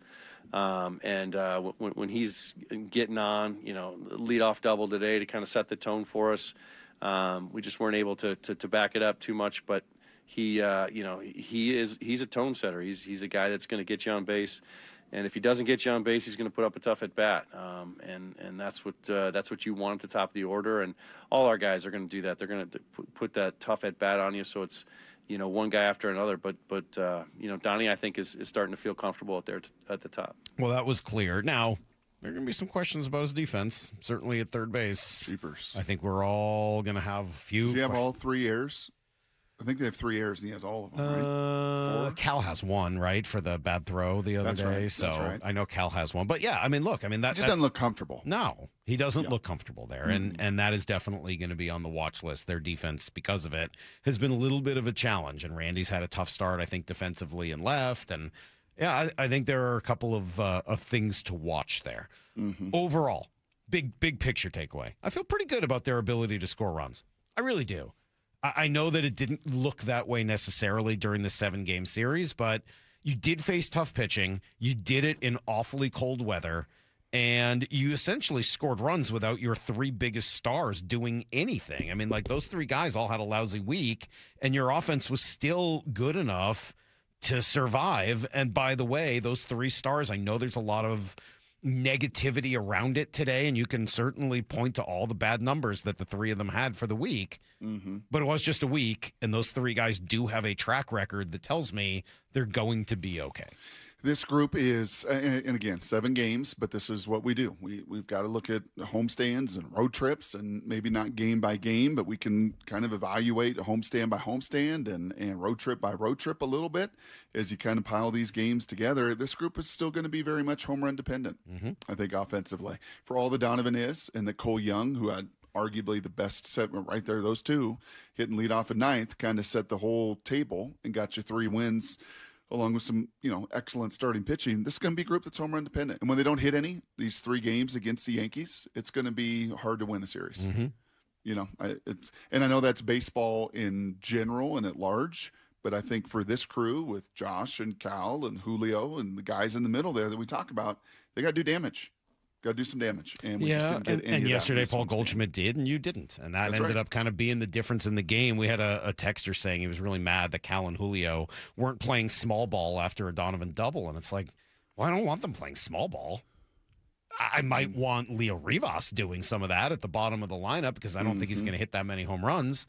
J.P. Crawford even, but I don't want Cal and Julio. I want them doing damage. And unfortunately, they weren't able to do it during this homestand. That doesn't mean it's not going to happen. I don't have a lot of fear there. I was really impressed with some, with Luke Raley's series, with Dominic Canzone's series, like some of those X Factor guys. Even Victor Robles. Like there was some really nice things you saw outside of the stars. So actually, I kind of feel pretty good about where their offense will be. But of those 3 guys that struggled, Cal, Julio, and Naylor, I think if I have to, answer the question, who were you most concerned about? It would be still a matter of small degrees, but probably Cal. We've seen this every year from Julio. I'm not going to oh my God, Julio's off to a bad start. No kidding. What else is new? But He'll don't be we fine. want to change that? I know we want to, but I'm not going to panic over it. I mean, that was an immense amount of reaction on my little Twitter yesterday as I post, and these are the facts, and it's not ripping them, but yeah, but you hate Julio, and you're instantly going to say that. That's how you are. That's how you are. I love those green eyes. I love so much of what he brings. But if you're working to Sam Darnold, stop fumbling. Stop fumbling. If you're working to change narratives, can't win the big game, win the big game. Right? If you're working to end those things. The one big hit Julio had was a big hit to tie the game. I don't know. I'm not that. It's Julio. He looks like Julio, and we've seen this before, and there is going to be some streakiness to Julio. Josh Naylor has been so consistent in his career. I just don't have a tremendous amount of worry. He's such a smart, heady player, and he's I don't know. I just am not that worried. But a 1 for 27 is a 1 for 27. It's bad. Don't get me wrong. But the question was, how concerned are you? Not concerned about either of those 2 guys. Cal, I'm not that I'm concerned with him because I'm not concerned with him either. But he is the one guy coming off of something new. Something new. Naylor's traded teams before. None of it's new. None of it's really new for Julio. It's a little new for Cal Raleigh coming off the whirlwind of last year. Yeah, I'd argue there's a little new with Naylor. I'd argue that after you've been traded a bunch, after you've gotten to free agency, living with now a $100 million contract and that kind of expectation that comes with that, Salk, after you're chasing and you're chasing and you're chasing and you're proving and you're proving. I don't think so at all. You don't think that's a little new? Not for him. No. You don't think that's a new world, huh? No, I don't think so. I don't feel like he's going to. Just based on what we've seen from him and who he is and my impression of him, I don't think that's going to be a thing for him. Cal has to react to what coming off of last year and a lot of pressure, new pressure that's put on him as now the guy who everybody is focused on and trying to repeat it. I would still say it's Cal 1. I'm not trying to argue Naylor ahead Feels like of that. you are. No, will you stop it? You're just being. Why do you think I make the comments I do? Okay, I give you men of genius, but I have to give the other side of that. Okay, because fair. you just no. Cal is absolutely the one in this argument. There's no question about that. He's living what Julio did after Julio's breakout. And what is it like to be the face? And what is it like to have your own bat? And what is it like to have your own, Honey Bucket. What's it like to be in every commercial? And what's it like to, have all what's this it like attention? to come off the WBC, which was new, and then there was the stress, and he was trying to catch up. And again, I'm not that worried about any of these three guys. 509 says, Mike, those three stunk, and it wasn't a couple of games. It was a week. Well, I'm not denying that. I'm not sitting here saying they had a great series. All three of them were awful for the week. I'm just saying I don't think it's going to continue all year. And frankly, if one or two of them were great, they go 5-2 on this homestand. Possibly. I think if one of them were Cal hits a couple home runs and Naylor goes, 9 for 27 and not 1 for 27, they probably do win a couple more of these games. Yeah. So now there are a couple things that I saw that I thought were somewhat concerning because I'm not concerned about those three. I'm a little concerned about, as we said, the defense at third. Little concerned about this lineup against left-handers. I think there's something to watch for there. We were worried about it heading into the year, and I still find myself worried about it now. I'm a little worried about this bullpen. I think there are some real questions there. Is Brash still kind of coming off injury, and how often can he pitch? And I just Mooney, think an enormous depth-wise, workload last year. WBC. Bizzardo worked so Fire, often enormous last year. workload last year, and I am a little nervous about where that bullpen is at. So, Logan Gilbert, not really nervous yet, although at some point I'd like to see him, put together a complete start. Brian Wu was tremendous. Obviously, Hancock was awesome. We're waiting on Bryce. Awesome. There was a lot to really like. But if there were a couple things where you're like, okay, careful with the bullpen because there's not a lot of depth there, and the guys that you're counting on really need to be good. Hey, Lyle, can I ask you a question? You shot us a little note last night as you do. Do you ever get to bed early, by the way? No. Do you ever take a melatonin and just crash out at 9 p.m.? No. No, okay, all right. So I appreciate it when I wake up to see your late evening thoughts. And you had mentioned last night, just to watch again, not any grand conclusion, just to watch of who's pitched the late innings and the eighth inning and everything. Isn't that more about the game and where some of these games were than it was you're leaning into, and all of a sudden this is going to become your eighth and seventh inning leverage guys? Are you talking about me saying how Legumina and Chris Wall have thrown the eighth inning a lot so far? Yes, that's what I'm saying. Yeah, isn't that more about the game condition and the fact that you weren't pitching with the lead and those guys weren't leverage guys? They were, hey, let's try to get through this kind of guys. I guess so, and yeah, obviously that comes with a 3-4 road trip, but I've just been of the belief. It was a homestand. Okay, it was a homestand. Oh, sorry, homestand. Yes. I don't know. I've just been of the belief they've been a leverage bullpen arm short ever since the offseason. I've said it all winter. I've said it all spring, even with the guys coming back. There was a reason they tried to trade for Joe Duran last summer. I thought they were going to go add somebody like that this offseason. Maybe Jose Ferrer turns into that, but he's pretty unproven to this point. I think I think at the deadline, they are probably going to need a leverage bullpen arm. Yeah. I think that's pretty true. Yeah, that's probably. And they're still going to need some optionable non-leverage bullpen arms in there potentially as well. So how good do you think it felt when they got off the plane in California? I think it probably felt how really nice good. Is the off day going to feel today in 70? They're hanging out sunshine. at Disney today. Some of the cold bats are stretching, nice little warm up. It's not 38 degrees when I'm waking up. Cool. Let's go. This is Brock and Salk's Blue 88. We're going to go red, right, tight, close, sprint left, G, U corner, halfback, flat, on one. Ready? Brock Heward tackles 3 football questions as only he can. Blue 88. Now here's your hosts, Brock Heward and Mike Salk. All right, Brock, after talking... I stand corrected, by the way. On what? I said 70s. Who are we kidding? 80s. In Anaheim, it's going to be 83, 86, and 82. That sounds nice. Why do we live here again? It's Brock, going to I be know 70 on Monday here, I saw. That's nice. Yes. For a day. I know that after the Phillip Rivers conversation yesterday, you probably wanted to dig into that with some of your friends in the football world. What did you learn?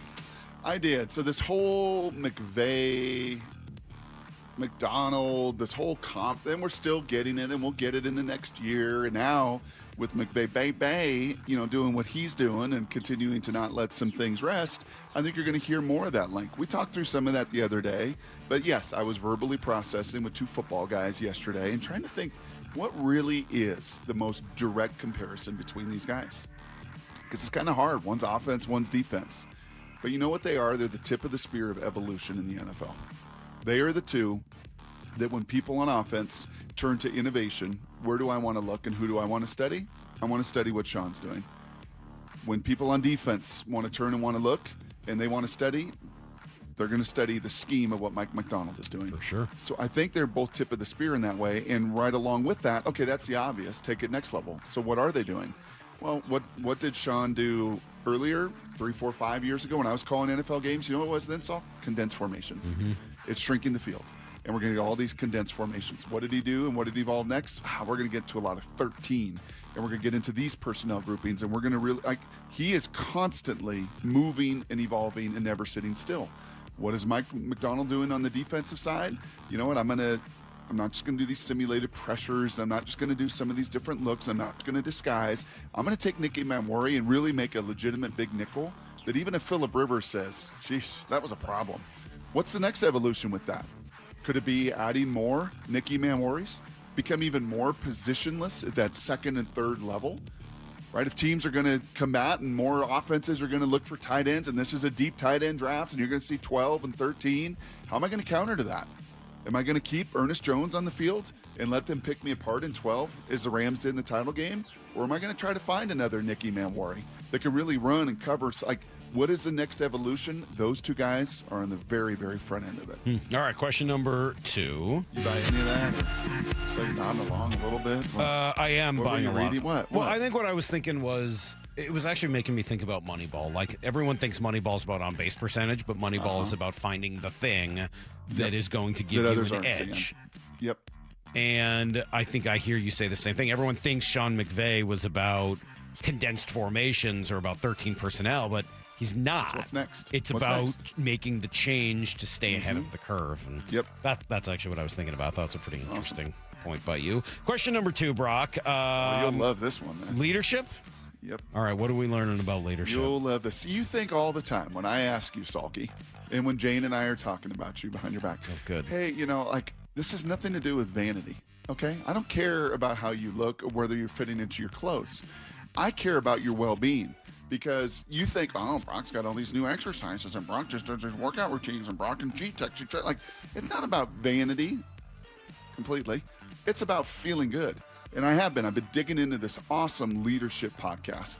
He's a big mega pastor, Salk, out of Oklahoma City, but it's not faith-based, it's leadership-based. And he brings all these great leaders in all these different fields of sports and business and everything else. And it actually echoes every leader. If there's one through line that I've listened to about half a dozen of these, it's actually what Mike Macdonald said at the little breakfast table the other day about why he works out the way he does in the mornings. If I don't, I'm a chotch. I get really fat and angry, so let's not do that. Yeah, we work out. I'm not like a crazy morning person. I don't like run around and tell everybody how early I wake up, but basically we call it the Barbell Brigade. It's pretty cheesy. It's a great group, but we work out at 6, and that goes for 45 minutes, and then I'm at my desk and off we go. So. There's for me personally, this is just a totally personal song. If I don't work out for a few, I don't feel right. Just endorphins released, feeling good. My body, it helps. And it is really remarkable, honestly, in this podcast I'm listening to, of how many of these leaders are just I've got to have that routine, and it sets the table for my day. Mike is routine oriented. He is a tremendous leader, and that workout isn't just so he can wear his t-shirt and look good in the front row of the coach's picture. It's because it sets the table for the rest of his work day. Pretty important. Yeah. I have a routine. It just doesn't involve doing that. Question number 3. You are really good, honestly. You are really disciplined. And I'll give you credit on this. When it comes to your nutrition, you do understand that. The work that you do and the doctor you talk about, you see it. It matters to you. And you're diligent about that. I want to give you credit. Appreciate that. Thank you. You're welcome. You learned a little something from Phillip Rivers yesterday, huh? I did. I had New term? Yes, I had never heard the term, and we'll ask DJ about this in 35 minutes. And, much like we steal stuff from DJ, and we give him credit, I'm gonna give him the term that Phillip used yesterday of accelerated vision. I didn't think the words accelerated vision were going to come out of Phillip Rivers' mouth. And then some of the description and the detail about it of what that means at quarterback, Salk. So when he scans, and very rudimentary, you get to the NFL or college, as I got a chance to do, and you hear your quarterback coach talk about, hey, start with your eyes and scan the safeties first and then the second level, and those are your tells, and those are how they're going to dictate some of their coverage, and is it man or is it zone? You listened to Phillip yesterday, and I know you were blown away by it. Like, you can see and hear Ernest and Drake have a conversation. Like, yeah, that's kind of accelerated vision. Like, you can look at that, corner that's out there, and he's not engaged, and he's not making eye contact. Like, yeah, that guy's just playing man to man. So having that accelerated vision to slow things down, to see so much of what's going on and what others, frankly, can't do, because they're more concerned with, can I get myself lined up? Can I make my own reads? Right. Do I know my own play call? Do I know my own protection? They don't even get to the vision part of the other side. Very cool. All right, that is today's Blue 88. Very, very feisty text toy this morning. Oh, yeah. Oh, very feisty. After you guys said it's hard to hit home runs when it's cold against tough pitching, you then said you don't want Cal and Julio playing small ball in the first inning. Really? Get him over, get him in early in those conditions to get on the board. Nope. No, still going to want my guys who can hit home runs to try to hit home runs, even if it's hard. Even if it's hard. I want them to swing and swing hard. Great analysis by Brock. If they scored more, they'd win more. Oh, I'm not sure that's exactly what Brock was saying necessarily, but okay. Please leave, Salk. You complain constantly. It's so annoying. All right. Well, Salk baby. I don't know what to tell you. I'm here. It's our show. It's the Brock and Salk Show. Well, you were telling us that you were the positivity of the show. I am. Mike Salk baby. Can we just get to here's the thing then? All right. If it's a feisty text toy, then we probably need to it's laugh feisty. a little bit. It's feisty. That's for sure. And it's next on Brock and Salk. 4 down territory. Michael Bumpus answers the top 4 football questions of the day. Who do you want to see week 1 for the Seahawks? We think it's going to be the Bears, Yes. right? I want to see the Cowboys, though. The Cowboys? I want to see the Cowboys because I want all the hype and the smoke that comes with playing the Cowboys week 1. Coming into the season, everyone's going to be excited about the Cowboys. This offense is going to be great. Defensively, they've gotten better. I want all the hype and all the smoke. Catch every 4 down territory on the Seattle Sports app. At Uline, the prevailing opinion is, if you don't live it, you don't believe it. The people at Uline believe in hard work, and they live it by being there 24/7 to answer your call, having 41,000 items in stock, and offering same-day shipping from 12 locations across North America. Business owners, sellers, buyers, shippers, and packers believe it. Uline is the hard-working, dependable source for your shipping and industrial supplies. Visit uline.com. Eric Johnson here. I covered a lot of accidents over the past 30 years or so, but I never got to say much about what to do after a crash. Be honest, do you know what evidence to collect, what pictures to take, what documents to request, or what you shouldn't say to your insurance company? The Washington Accident Book Series is a must-have for drivers who want to be prepared for whatever the roads throw at them. Know your rights and how to avoid common mistakes after an accident by getting your free copy at WashingtonAccidentBooks.com. Xfinity Tech Support, Matthew speaking. Hi, I live in a pretty remote place, like Jurassic Park remote. No! Wow. Will Xfinity Mobile work out here? Yep, the combination of reliable Wi-Fi and 5G makes it so that you can stay connected in all kinds of places. Plus, you get access to ultra-fast speeds and coverage, whether you're poolside or out live streaming with a T-Rex. Hold still, you're about to go viral.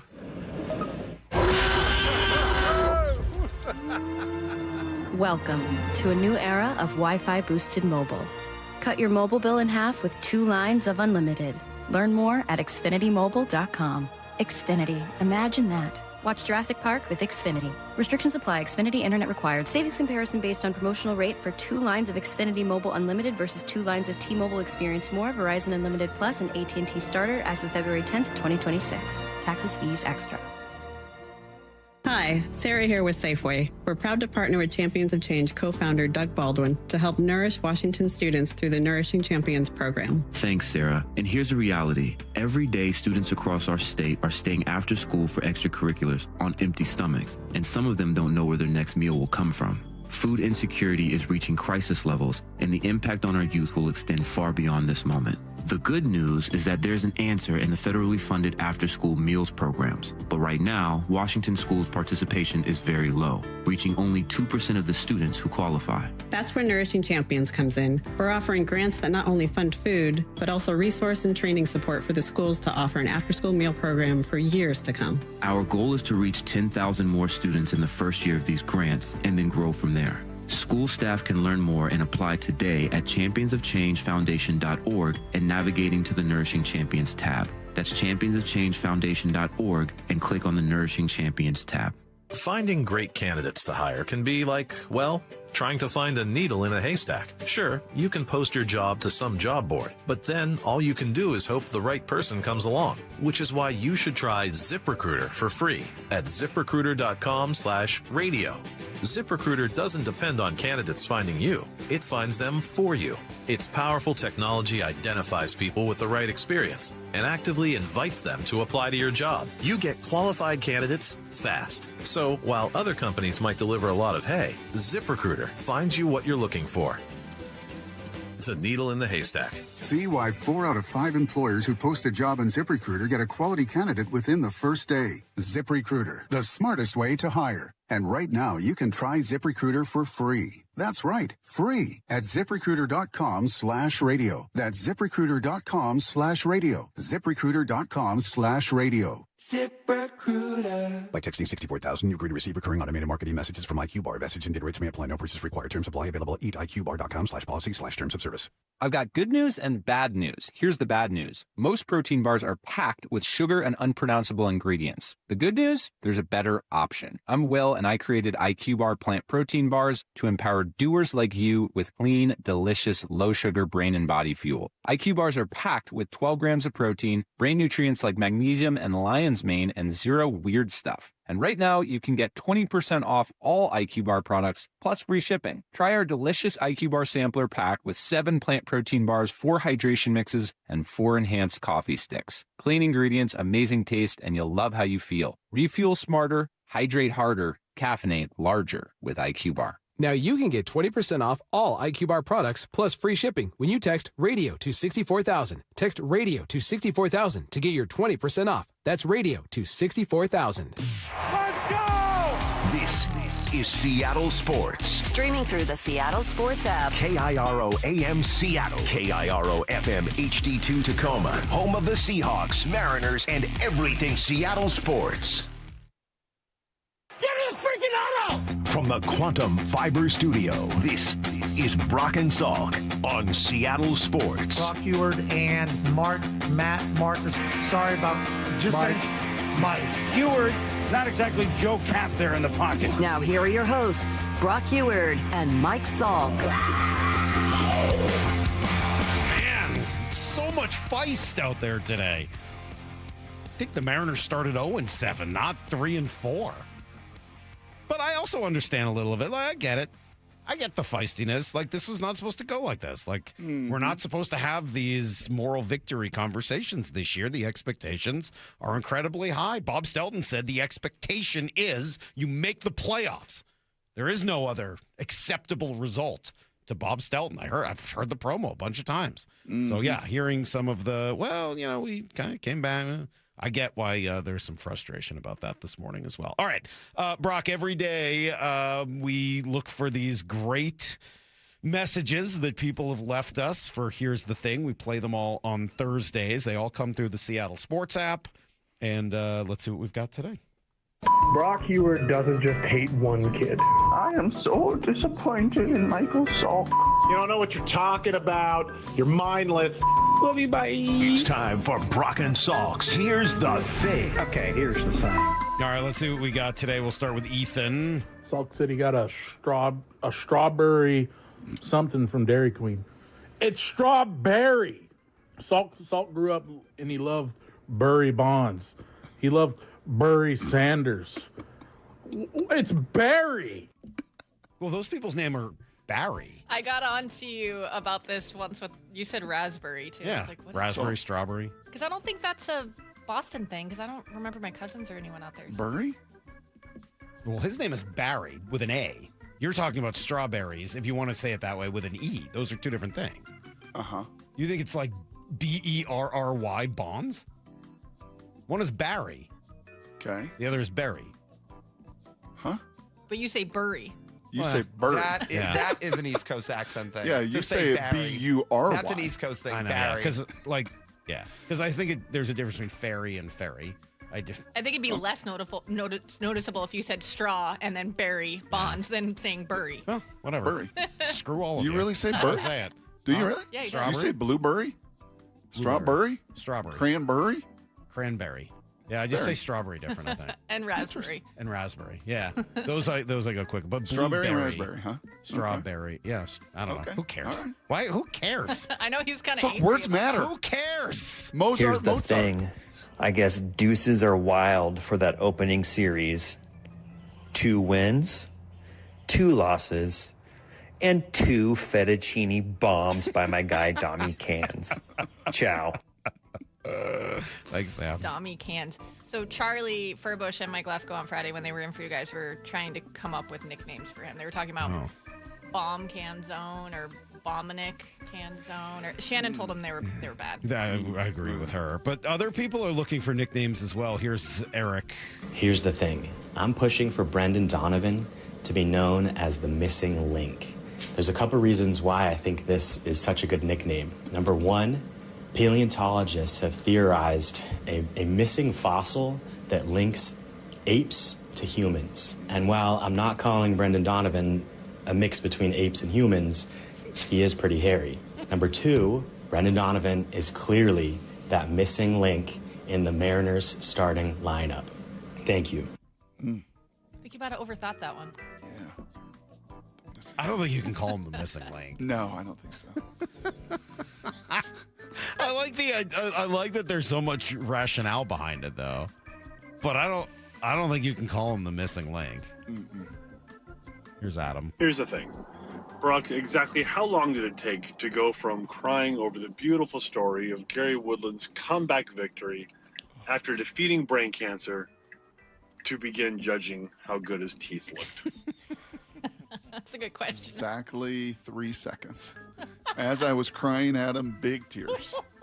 I was like, man, this dude's got some great teeth. Not like Matthew Stafford fake veneers. Not like that. He's got, and his wife has great teeth. They've got a great dentist. Sure. That's all I'm saying. Good to know. There's got to be some serious oral hygiene. I wonder in how many family. times his dentist texts him per day. Is yours still texting? Constantly. They texted me and were like, hey, we haven't seen you. We need to make an appointment. Click the link. So I clicked the link. I made an appointment. Then they called me and they're like, hey, that's actually not a day you can make an appointment for. It's like, oh, you texted me. I was minding my own business. Go talk to my dishwasher. Here's Sam. As a cricket fan from Australia, I completely agree with Salk's take on the review system within MLB. In cricket, we brought in a similar system, and the umpire, there is a clause where there's umpire's call, which is if it's within half a ball of out or not out, it goes to umpire's call. So you could bring in a similar system, and, you know, whether it's an inch or inch and a half or whatever, or half a ball, then I think that is a fair thing because it's not a perfect system. Thanks, Sam. Was that an animal in Sam Roland Smith's background there? I don't know what was going on in the I back. thought it was crickets, which I actually thought was funny since he's Talking about cricket. This ain't cricket. This ain't cricket. This ain't mate. cricket.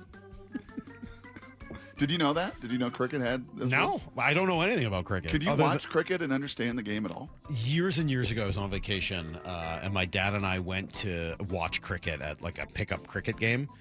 And some guy was trying to explain it to us.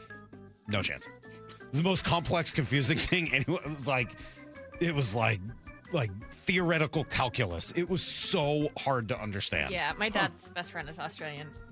They tried to explain it to me once. And the games take days at a time. I can kind of I can understand rugby enough, Aussie rules enough. I got nothing for you on cricket. Nothing. Here's Jessica. Here's the thing. Back in my day, cable television was for the rich. Our phones plugged into walls, and we didn't even know what the internet was. So we listened to this box called the radio that had voices to tell us about the game. And those voices were Dave Niehaus and Rick Riz, and it was wonderful.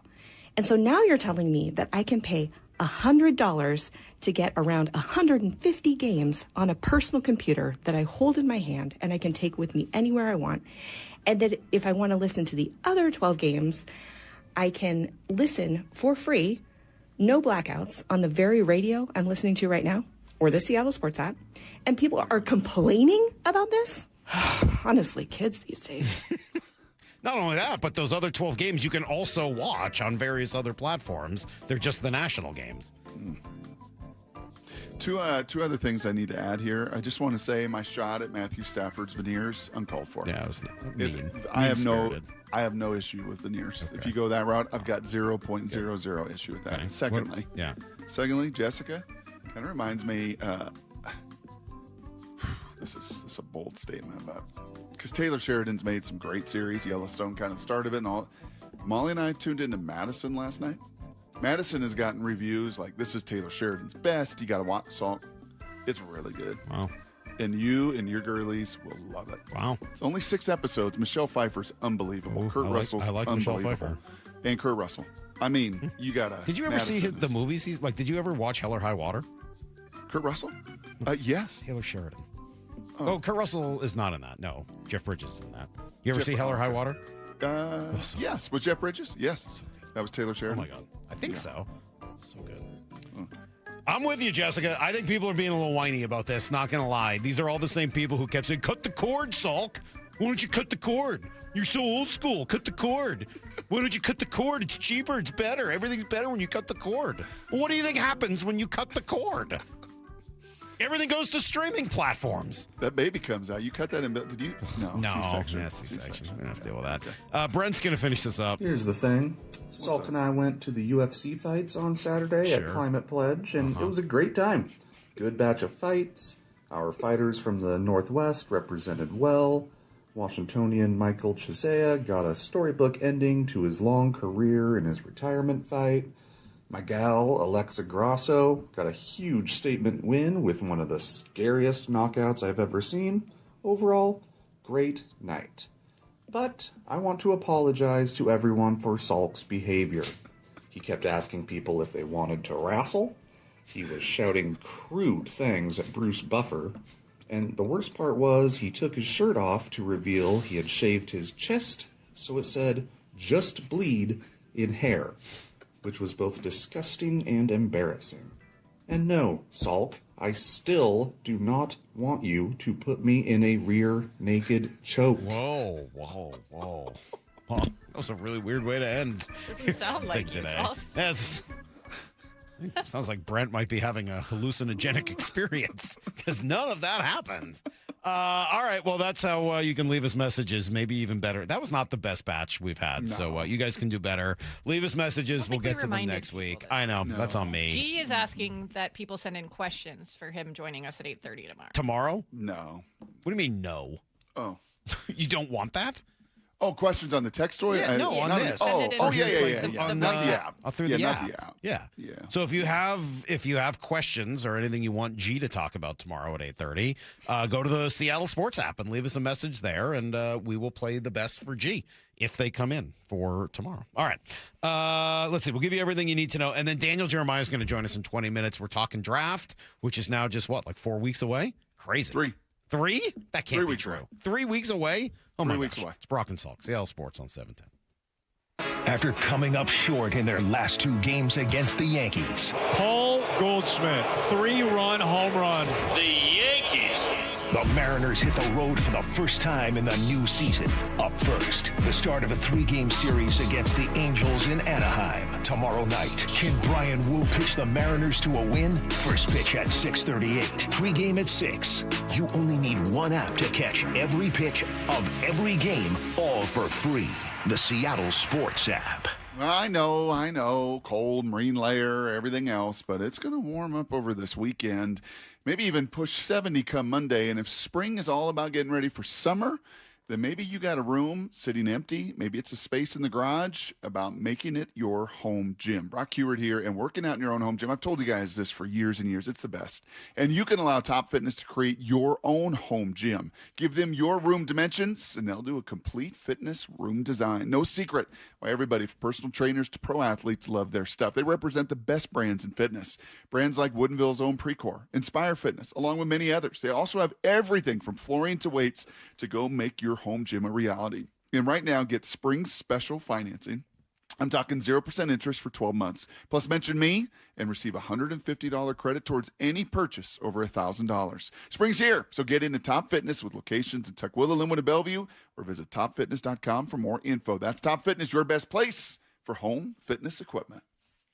Free consultations, no fee guarantees, 5-star reviews. J.P. Pendergast with Pendergast Law explains the importance of going beyond these familiar offerings. Accident victims want an attorney, Tom, that satisfies their needs. Someone who handles those needs with the highest degree of care.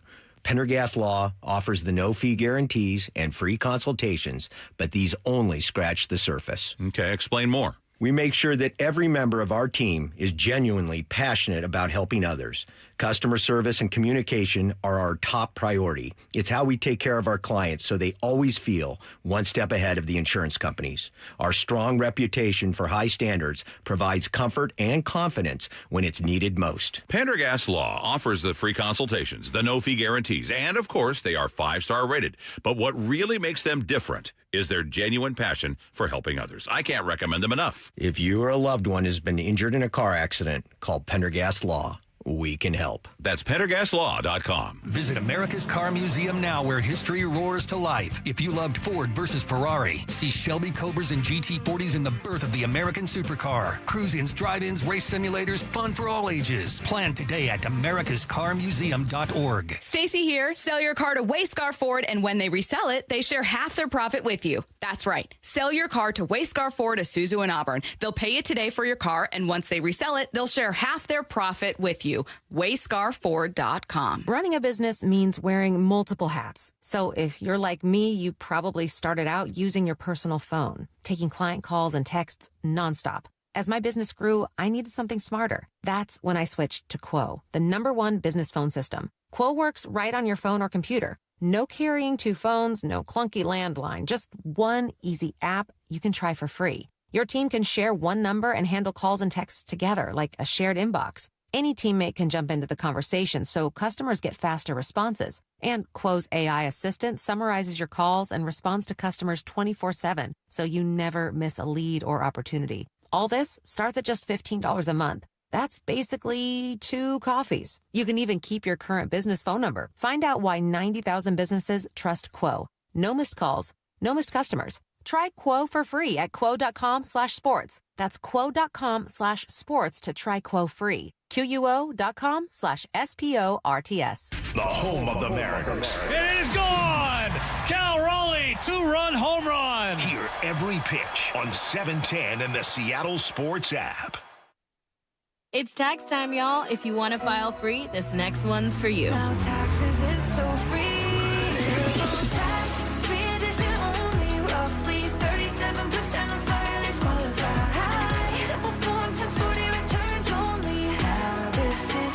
Love that jam. Up next, commercials. Intuit TurboTax Free Edition. See if you qualify at turbotax.com/free. No schedules except for earned income tax credit, child tax credit, student loan interest, and Schedule 1A. Wait, everything on this IHOP value menu is just $6? I told you it was amazing. A huge plate of pancakes, bacon, and eggs is just $6. Wow. There's also French toast, a ham and cheese omelet, and oh, they got a BLT and fries now. Okay, we're coming here every day. You don't have to tell me twice. Feast for just $6 with the IHOP value menu. $7 in some locations, available every day for a limited time at participating restaurants in the U.S. Hours may vary. No substitutions. Not valid with other discounts or promotions. Prices may vary. 1-877 Cards for Kids. KARS Cards for Kids. Ready Ready to get rid of that old car? Donate it to Cars for Kids. Call 877-CARS-FOR-KIDS to reach a friendly live agent. Donation is super easy, and your car can be picked up as soon as tomorrow. Call us now or go to carsforkids.org. 1-877-CARS-FOR-KIDS. Donate your car today. Did you know you can donate real estate too?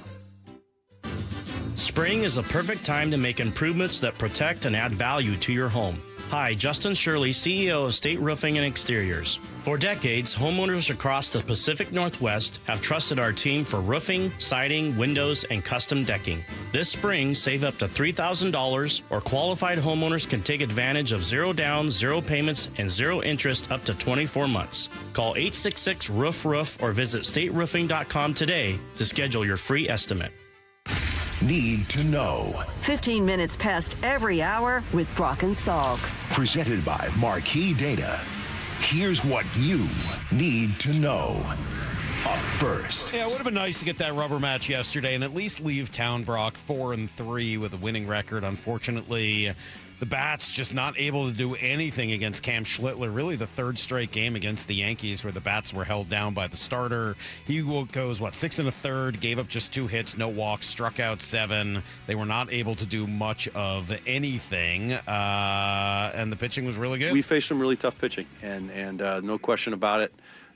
We faced some tough starters here with the Yankees, and they've kept us a little quiet. But again, seeing some of the at bats later in the ball game today, and the way the guys have continued to make their adjustments, I think we've got good things to come for sure. So that was the offensive side of it. The pitching side, Kirby was okay. I mean, he went 6 innings. He unfortunately allowed 4, 3 of them here. The 1-1 from George.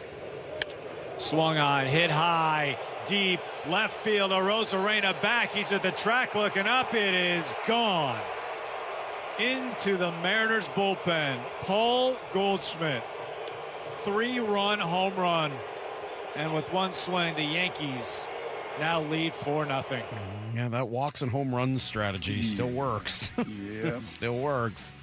Yeah, that's usually the Mariners strategy and big formula the last couple years, and not enough walks the last couple days. Mm-hmm. Really elite pitching with those Yankees. No long ball, no home run in 3 games after 8 in the first 4. And obviously the middle of the lineup not having the kind of opening homestand that any of those guys would have wanted. Nor would I have thought, honestly, on my bingo card, would I have seen 3 for 53 from Naylor and Julio. They're at 3 and 4. Cal at least had a couple big hits and big RBIs in the game winner and everything else, but yeah, not the start. And good news for them is they get out of town, and it's going to be in the low 80s. They like to hit in Anaheim and then on to Texas, and hopefully the middle of that lineup will warm up because the bottom of the lineup done their part. Yeah. The role players, really all series, both series long, they were the ones grinding. They were the ones getting things done. Just need to complement that with the boys in the middle. J.P. Crawford still waiting for a second rehab start. Tacoma got rained out last night, so hopefully he can get in there tonight and kind of start to get himself ready to go. Here's the second thing you need to know. That's a good sound from Mike McDonald, Brock. I did enjoy this. He was asked about the best part of winning the Super Bowl. I don't know. You know what's funny is, like, it's really cool, and I don't really think about it until someone brings it up to me, like, because you feel like I'm the same person, which is, I think it puts everything in perspective. It's just, why are we actually doing what we do? It's really just like to defend our way of life, that like we can be Seahawks and be great emphasis on people and enjoy the people that we're like, enjoy how we go about our business and the people we're with every day. If we would have lost again, I would have felt, hopefully would have felt the same and felt the same about our team, like had the same amount of pride in what we were able to accomplish last year.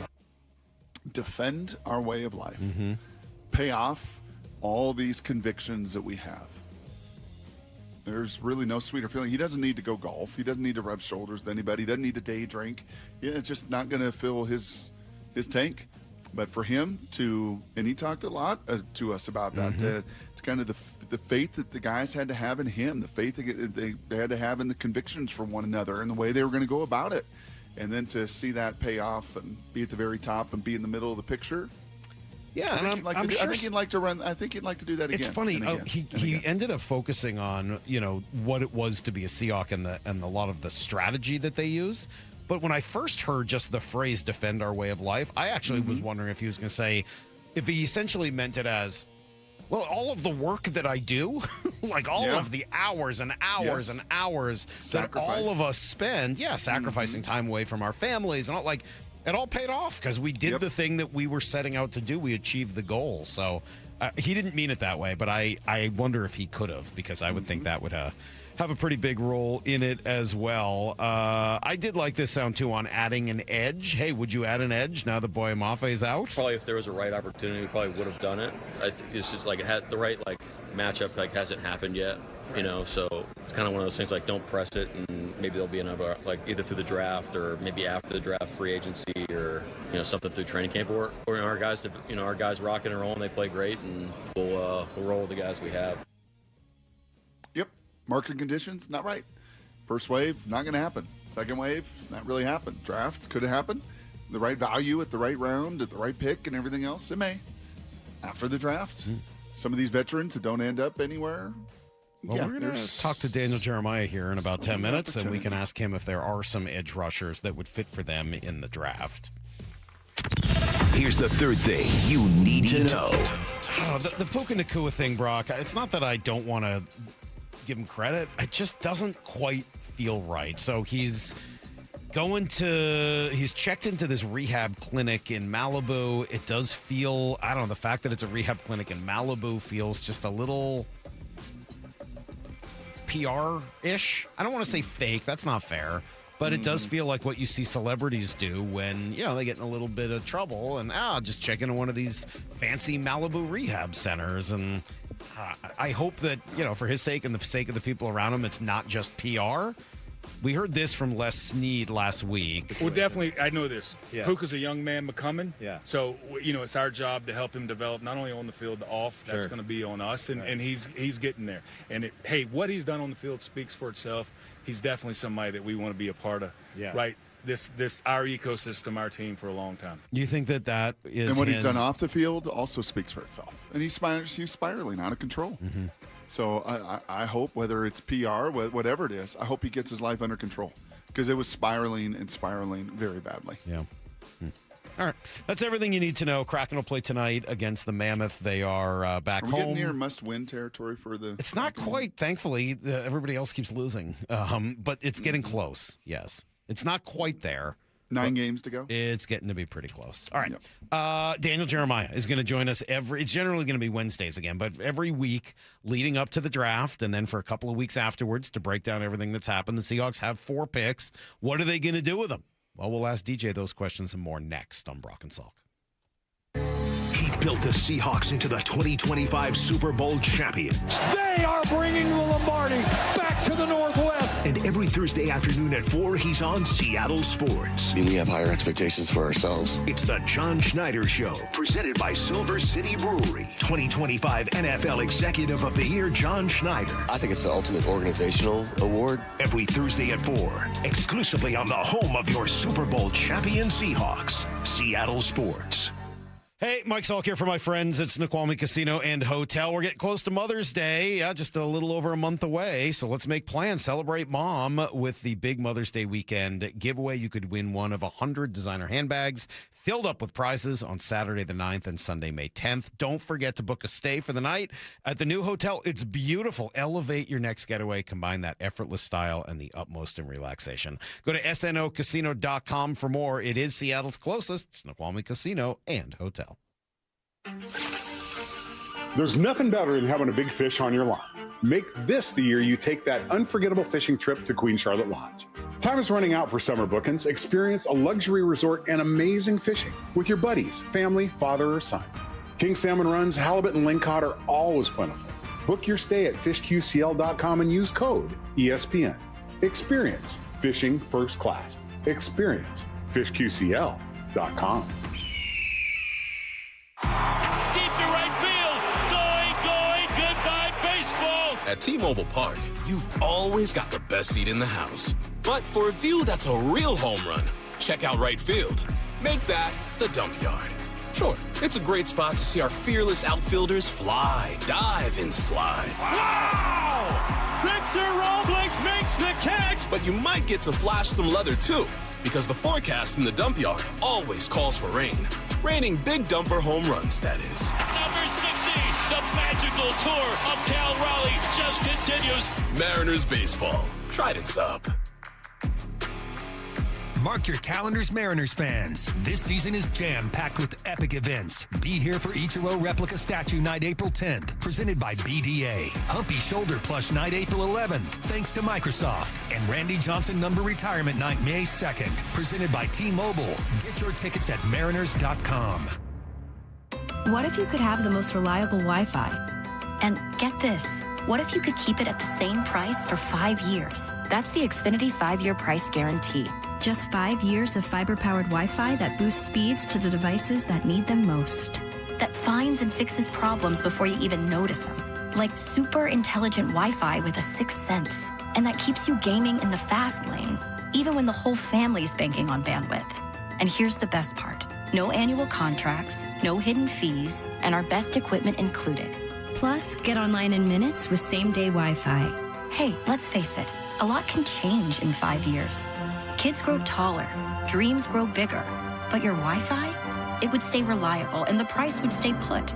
The Xfinity 5-year price guarantee. Lock in your price and unlock the possibilities. Xfinity, imagine that. Select plans only. Restrictions apply. Powered by fiber. Connected to the premises by coaxial cable. Actual speeds vary. Underestimating the trucking industry is one of the biggest mistakes I see victims and other lawyers make. Trucking companies have an army of lawyers and experts who act quickly after an accident to protect the company. Only an experienced trucking accident lawyer can navigate the complicated federal and state laws to protect your rights. If you or a loved one has been injured in a trucking accident, call Davis Law Group today for a free consultation or get my free book on trucking accident law at washingtonaccidentbooks.com. The home of the Mariners. It is gone! Cal Raleigh, 2-run home run! Hear every pitch on 710 and the Seattle Sports app.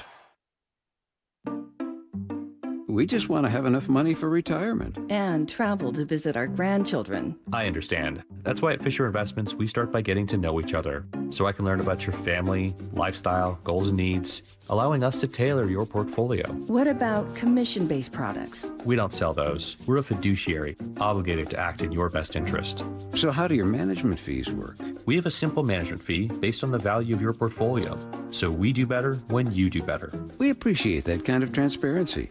We also check in with you regularly to keep you up to date on the markets and your portfolio. Well, what other services do you offer? As a client, you have access to resources on investing, financial planning, estate planning, Social Security, Medicare, and more. Wow, sounds like Fisher Investments has everything we need. At Fisher Investments, we're clearly different. Learn more at fisherinvestments.com. Investing in securities involves the risk of loss. Flo here to say that Progressive knows that life can change quickly, so it's good to have flexible coverage. Oh, like when I have to take my ex off my policy. Oh, sorry. But yes, we can do that. And can you send them a message and tell them that they have trust issues that they need to work on? We don't really get in the middle of these conflicts. Also, can you let them know that I was faking interest in his band and it's probably time to grow up? I'm not going to do it. Just know that with Progressive, you can easily make changes to your auto insurance because we know life changes. Also, I'm staying in touch with his mom because she's absolutely lovely. Bad idea. Progressive Casualty Insurance Company and Affiliates. You could file your taxes on a basic free service, which is fine. But are you okay with fine? Because when it's your money on the line, do you really want to guess if you missed a credit or hope the math is right? Get the confidence of TurboTax for free right on the Intuit Credit Karma app.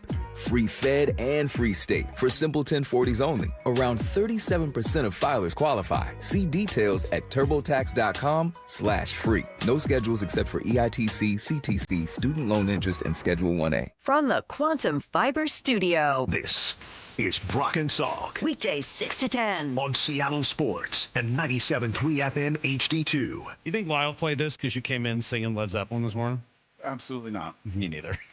I think it's complete luck. 100 absolute chance. 0. There was no thought process put into that at all. But, you did come in singing Led Zeppelin. And, Brock, you even knew it was Led Zeppelin, which kind of blew me away. I was not expecting that this morning. Trying to evolve or die. I appreciate that about you. Evolve or die. Daniel Jeremiah going to be with us here in just a moment or two. We're just figuring out the video link as... once again, our technology is trying to fail us here, Brock, in the mornings. That's okay. Sure, it'll work soon. What do you think of the 3-round mock that Morris sent us? Yeah, I watched that. I had actually seen that right when I woke up. So it was like what? Field, Yates, Mel Kiper, our guy Matt Miller, and what's the guy's name? Cameron Schlittler? No, what the other guy? Anyway, they did a nice. Nice. That's me that you're talking to. I can hear you. Yep. Sorry, Lyle. They did a 3-round mock. 3-round. Yep, 3 rounds. They went edge. What they did is corner running back. That's right. They went to the Seahawks' 3 biggest perceived voids as far as the roster would look now with personnel leaving. All right. Well, let me cut you off there, Brock, because we have Daniel Jeremiah. We figured it out. DJ, good morning. How are you? Oh my gosh, it's great to be back, boys. How are we doing? How are the Mariners doing right now? Are they playing well? Not really. Kind of a rough start. 3-4. Game better than the Pods. The Pods are 2-4. Yeah. Yeah, it's early. Yesterday was our first must-win game of the year, though. Wow. So game 6. How'd it go? Yeah, so we won. Oh, so that was good. So this season gets to continue after that? Yes. I'm sure. I was talking to somebody this morning and said there's only 27 more must-win games before the season's over. So that was the first one today. How much Masters equipment and gear did you end up buying? A lot. How much did you spend on gear while you were there? Was it over under $1,000? Over.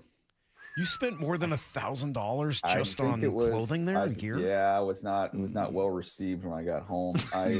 Was that talked about pre-trip with the wife? I just apologized I apologize in advance. No numbers were ever negotiated. I think I got out the door for $1,800. Whoa! Yeah. So essentially, that's a full wardrobe.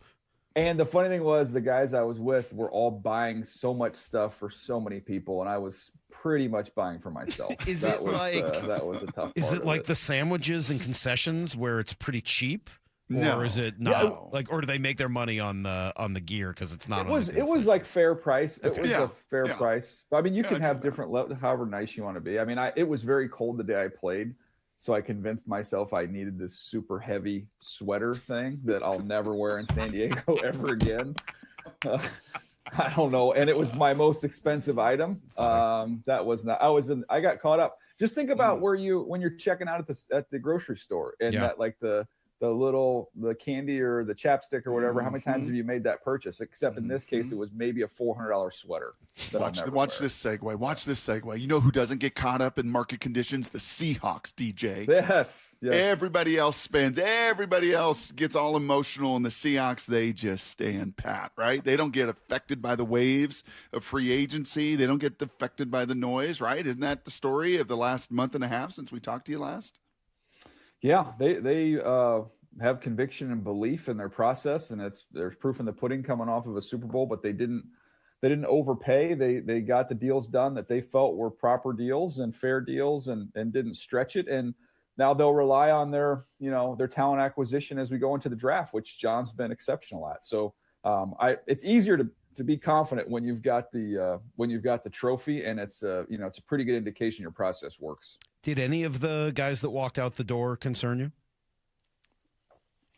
Not necessarily. I think they're all not to be callous, but I think they all are replaceable. I think there's good players, obviously, in that group of guys, but I don't think, for the roles that they were playing and where they were, I don't think they're going to be, a lot of times you think about, man, you lose a left tackle, or you lose your starting premier edge rusher or a defensive tackle. Like those are going to require high picks or high dollars in free agency to replace. I think the guys that they lost, they can replace in, second, third, fourth, fifth round picks.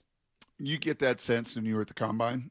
Did you kind of get that sense from John and the organization that the Ken Walkers and the Boye Maffes and the Reek Woolens, and there were going to be a lot more departures than there were going to be keeping those? Yeah, I was curious about the Walker one. So in talking to someone with the team about that, it was, look, he was awesome down the stretch, and we love him, but we are, they feel confident in their ability to identify and bring in a running back. So that was the one I was most curious about. Look, when you come off the Super Bowl he came off of, it would be easy to say, okay, we're comfortable maybe overpaying a little bit here. And they just didn't. They just had he was the MVP, DJ. He was the MVP.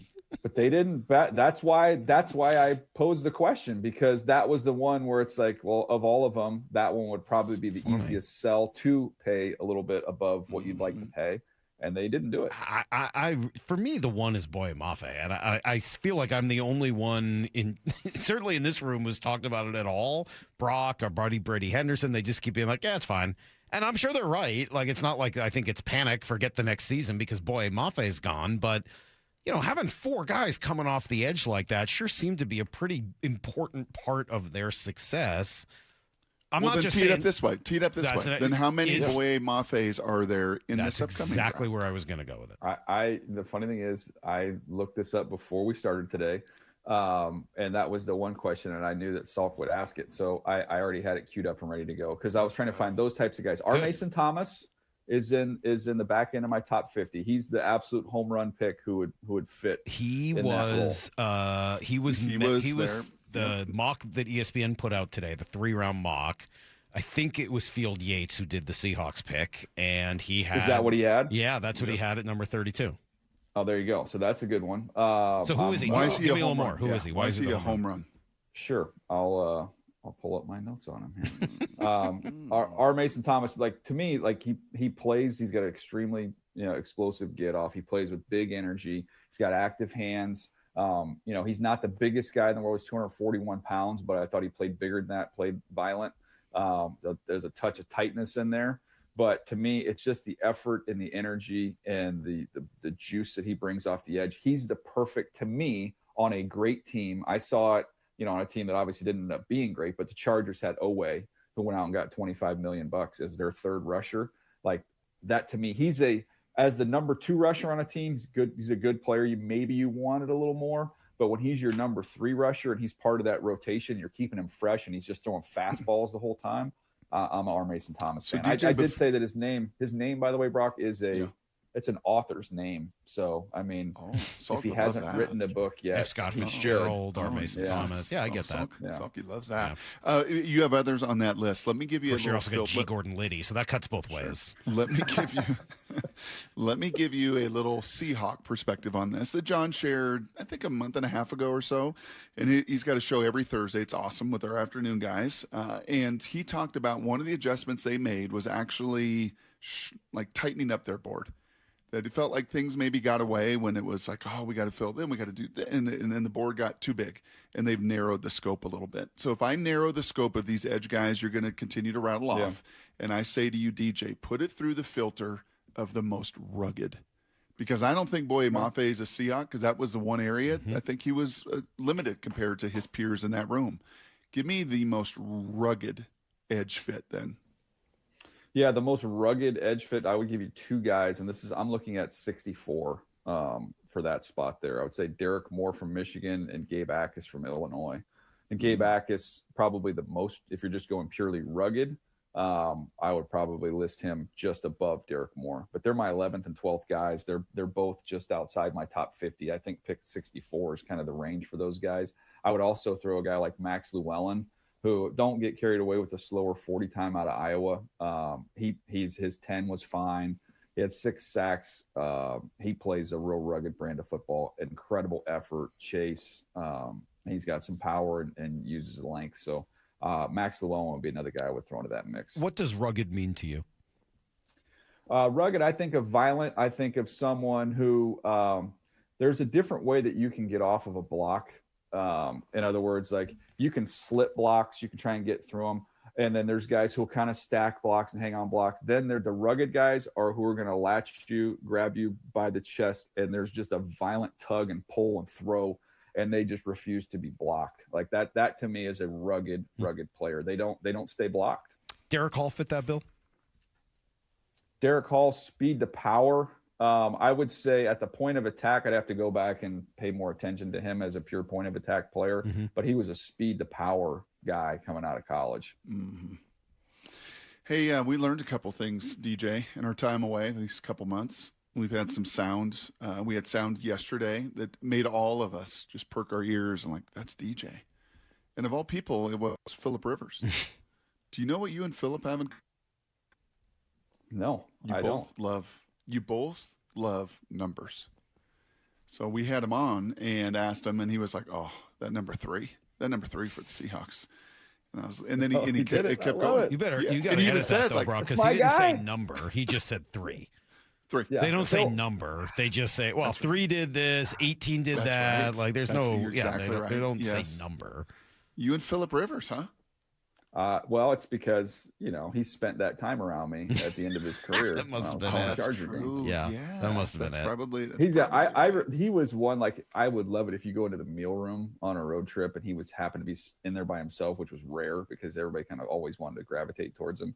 But to sit down with him and then we would talk about college players and he didn't know their names, at that time of the year. So I don't know a lot of their names.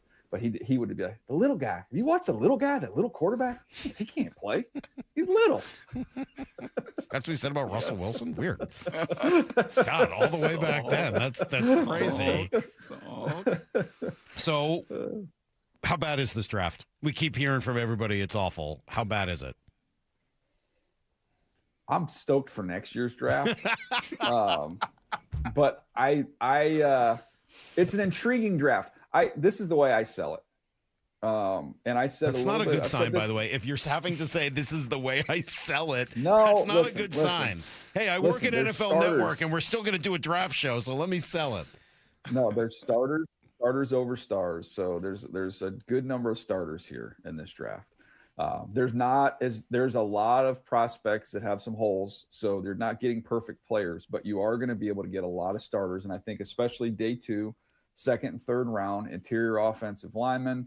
You're going to see wideouts. You're going to see corners, safeties. Like there's guys that are going to be solid starters, and you can build out the guts of your team that way.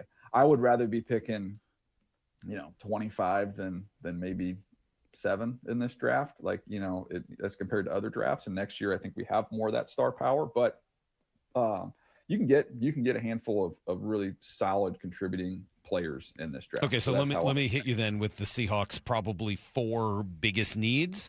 You gave us a couple of good Seahawk potentials at edge, so I'll skip that one for now, give you the other 3. In no particular order: corner, running back, and interior offensive line, again, center or right guard. Are there good solid starters at any of those 3 positions that would fit here in Seattle? Yeah, I would say the corner position, 1,000%. I feel great about that.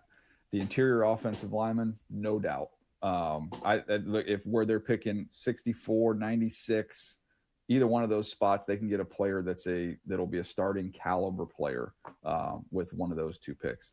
The running back thing to me is a little trickier. I think it's a very shallow pool. For me, there's the 2 Notre Dame kids. There's a big drop off after them. And then, there's some intriguing guys, but I'm curious to see how they evaluate it and where they value, taking a running back, at what point in time they would do that. I don't envision a world 64. I don't, really see that as a good marriage with that position. I think I wouldn't even be surprised if they took a couple swings on day 3, traded back. If they're able to trade back in 1, get some extra picks, they need more picks. But if they could collect some more picks, even day 3 picks, I could see them attacking the running back position with maybe a couple guys. DJ, I have heard from a few different NFL folks. I don't know where you sit on this. Yeah, I saw your top 50 list you put out this week, and you were at Fernando's Pro Day yesterday. I've heard from some NFL folks that the single best player in this draft is the running back Jeremiah Love. And it's kind of and then obviously the safety downs is way up there, and an off linebacker is way up there. And it's why it does complicate this draft, because those are not positions called D end and quarterback and everything else. If Jeremiah Love starts to just slip a little bit, if they go QB and then they go the Ohio State kids and then a couple tackles, and I saw a proposal that the Seahawks could trade 32 in next year's first to move up to 8 or 9 in the draft. And they deem Jeremiah Love to be the best player in this draft. Do you take a swing like that? Is he that caliber? I love him. He's my second player, so I'm really way off from the masses on that one. But, man, look, I could make a case either way. I mean, is he Saquon Barkley? Is he no? Saquon Saquon is in his own category for me over the guys over the last several years. To me, he is in the Bijan or Bijan, as we're pronouncing it now, the Bijan category. He's in the Jahmyr Gibbs category. Like, he's in that company, which is excellent company. If you're the Seahawks and you're sitting there thinking, okay, it's a 32 this year in a draft that's not great, and we are hoping that we're going to be picking 32 again next year, then if it all worked out that way, heck yeah, I would do that trade, just because it puts you right there. And the Rams have been making a push. I'd be scared about the Rams trying to trade up to get him. I mean, that's the one that I keep an eye on. I know Kyron Williams has been productive, but he's not dynamic. He doesn't get a lot of stuff that isn't just there. They have a good offensive line, and I think if they had, the original Todd Gurley before he got hurt in this version of the Rams, it'd be pretty scary. So I could see them, if he started to drift a little bit, they're at 13, that they might do something. So if you're Seattle, you can go up there, get him, address a big need on your roster, get a dynamic player that maybe keeps you ahead of the Rams in the arms race and blocks them from getting them. I mean, I could sell myself on doing that. Be the weirdest offseason ever. Spend $225 million on wide receivers, then go spend a bunch of money on a defensive back, and then go trade up for a running back. That would be the strangest. I mean, I'm not saying that any of those moves in and of themselves would be wrong, but man, does that feel the opposite of trenches, and all of the reasons why the Seahawks just won the Super Bowl. But if the scenario that you just gave me, you didn't touch 64 and 96. And I'm telling you right now, like, the offensive lineman you can get at 64 to start and be an upgrade at the guard spot is not going to be much different than the guard you would get if you stuck and picked at 32. I don't think that's much of a different player. Salk has been on me, addressing DJ. That need. You know how sulky is. You've gotten to know him over the years. Like, when he gets on you, it's just like a cobra. It's just like the fangs get in your neck, and you're just like, dude, just get off of me. So he's been on me because I said yesterday, Hard Knocks is coming this summer, which will be awesome. And some of the guys that could be stars, and I left open the opportunity that one of the three biggest stars could be a rookie they draft. There could be a rookie running back, could be a rookie lineman, a rookie edge, a rookie player that's going to come onto this team, this Super Bowl winning roster, and be that impactful. And he was like, you better ask DJ about that, because I'm not buying some rookie kind of That's not what I said. That kind of making this up. What that is kind wrong of with impact. You? That kind of say impact. That. He just shoot me down in a John Bon Jovi Blaze of Glory. Not what I said. Can they find that at 32, 64, or 96? Well, let me ask a question. Do you think there's any chance they pick at 32? Yeah. They're having a draft party, DJ. Okay, they wouldn't have a draft party, right, Salk? I mean, I'm old enough to remember when the Bears invited Mike Glennon to a draft party as they took his replacement in Mitchell Trubisky. So the draft party thing, I don't know if there's always the best communication in departments there. But I think Brady Henderson, our buddy, told us they've made their first pick in every draft in like 7 or 8 years. Like, they've actually taken. They have. Well, they had 2 years where they didn't have that pick, or 1 year anyway, where they didn't have a first round pick. But they have made their first pick actually a lot more often. Now they haven't been picking at 32. So how many picks do they have total this year? 4. Yeah, they got 4. No way they're picking at 32. But it's a bad draft. I'm just telling you, they're not picking at 32. I'll be shocked. Okay. Yeah. Because there is a 5th-year benefit for somebody if they, and you just need one team to want to move up a couple spots. Yeah, and that was one of the other trade scenarios this week. I gave you the Jeremiah Love. The other one was a Pittsburgh comes back and gets Ty Simpson, or somebody gets Ty Simpson, and then all of a sudden you add a 50 and a 3rd and a 5th, and you are able then to add some depth. You see that one is a more realistic possibility. To me, I think they'll trade back. I think they'll have opportunities, and I think this is a draft where we've just talked about it. It's more of a quantity than a quality. So I think you would want some more pops at it. So that's how I look at it. And look, there's always a chance. I've been on teams where you're dying to get out and you're stuck and there's no phone doesn't ring and you stick and pick. But I would say, I think at that pick, I think they'll have a chance to get out of there. Who is the Penn State guard that I heard you talking about? So where does he go? Brock talked about trading up all the way up to get a running back. Is he good enough to be worth trading up for in the first round? I mean, if you could trade up a modest move, and then maybe it's a 3rd round pick next year, or something you're parting with next year, preserving your 1 next year. I wouldn't trade a future 1 for a guard, but this is it. I think he's the best. You make a strong argument. He's the best overall offensive lineman in the draft for sure he's the best guard for me. And I look at the Chargers are 22, Pittsburgh's 21. That's probably the neighborhood you'd have to get to because both those teams have a need at that position if he were to get down there. I mean, the Ravens could take him at 14. He's a really, really good player. But, man, that would be an unbelievable pair of guards if they were able to pull that off. With a pretty good pair of tackles as well. No question. Yeah. Be loaded. Yeah, that would check your. That sounds cool. I mean, doesn't that sound more valuable than trading all the way up for a running back? Like, okay, if you have those four guys. But if that running back is Christian McCaffrey or Bijan Robinson, and he's the best player in this but draft. If you have those, if that's your offensive line, can't you make do with a lot of different running backs? No, it's a fair point. To me, I just think there's the rare guys, the rare running backs, and I think this kid falls into that category. And I do think there is a difference in how that offense runs when you have like a premier guy. It's going to look different. I mean, I just go back to the Saquon example, and I rate him just below Saquon. But Saquon Barkley's, what he was with the Giants, you can argue against the running back position. Then he goes to a team with a good offensive line, and you're like, this guy's a 2,000-yard rusher and leads a team to a Super Bowl. That's the type of impact you can get. So that's where I could say this kid is, he's in the right company of backs. Is there anybody in the company of Nick Emmanwori in this draft? No. The kid out of Toledo, the safety out of he's one of my favorite players, my 16th overall player, which is ironic. I think I have to go back. I think Emmanwori was my 16th player in last year's draft. So, but no, he's not as thick. He's, like a little over 200 pounds, 205 pounds, but 6'3.5, splash plays, big hits, rangy interceptions.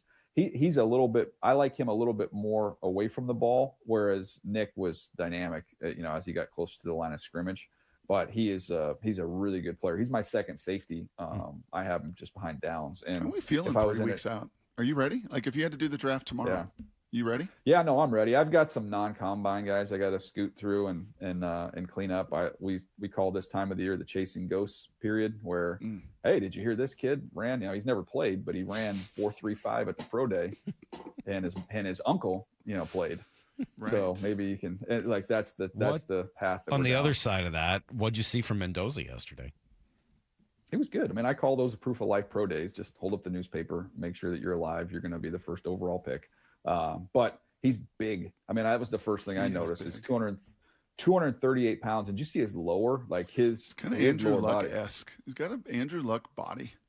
Yeah. Not as dynamic. It doesn't run like Andrew. But as far as when I watched that yesterday and I listened to there's a lot of Andrew. Like he's not into this new agey, QB country, whip the hips, all of this disassociation. Yeah. He's just a big old grinder, man. And then was he barking out the plays yesterday?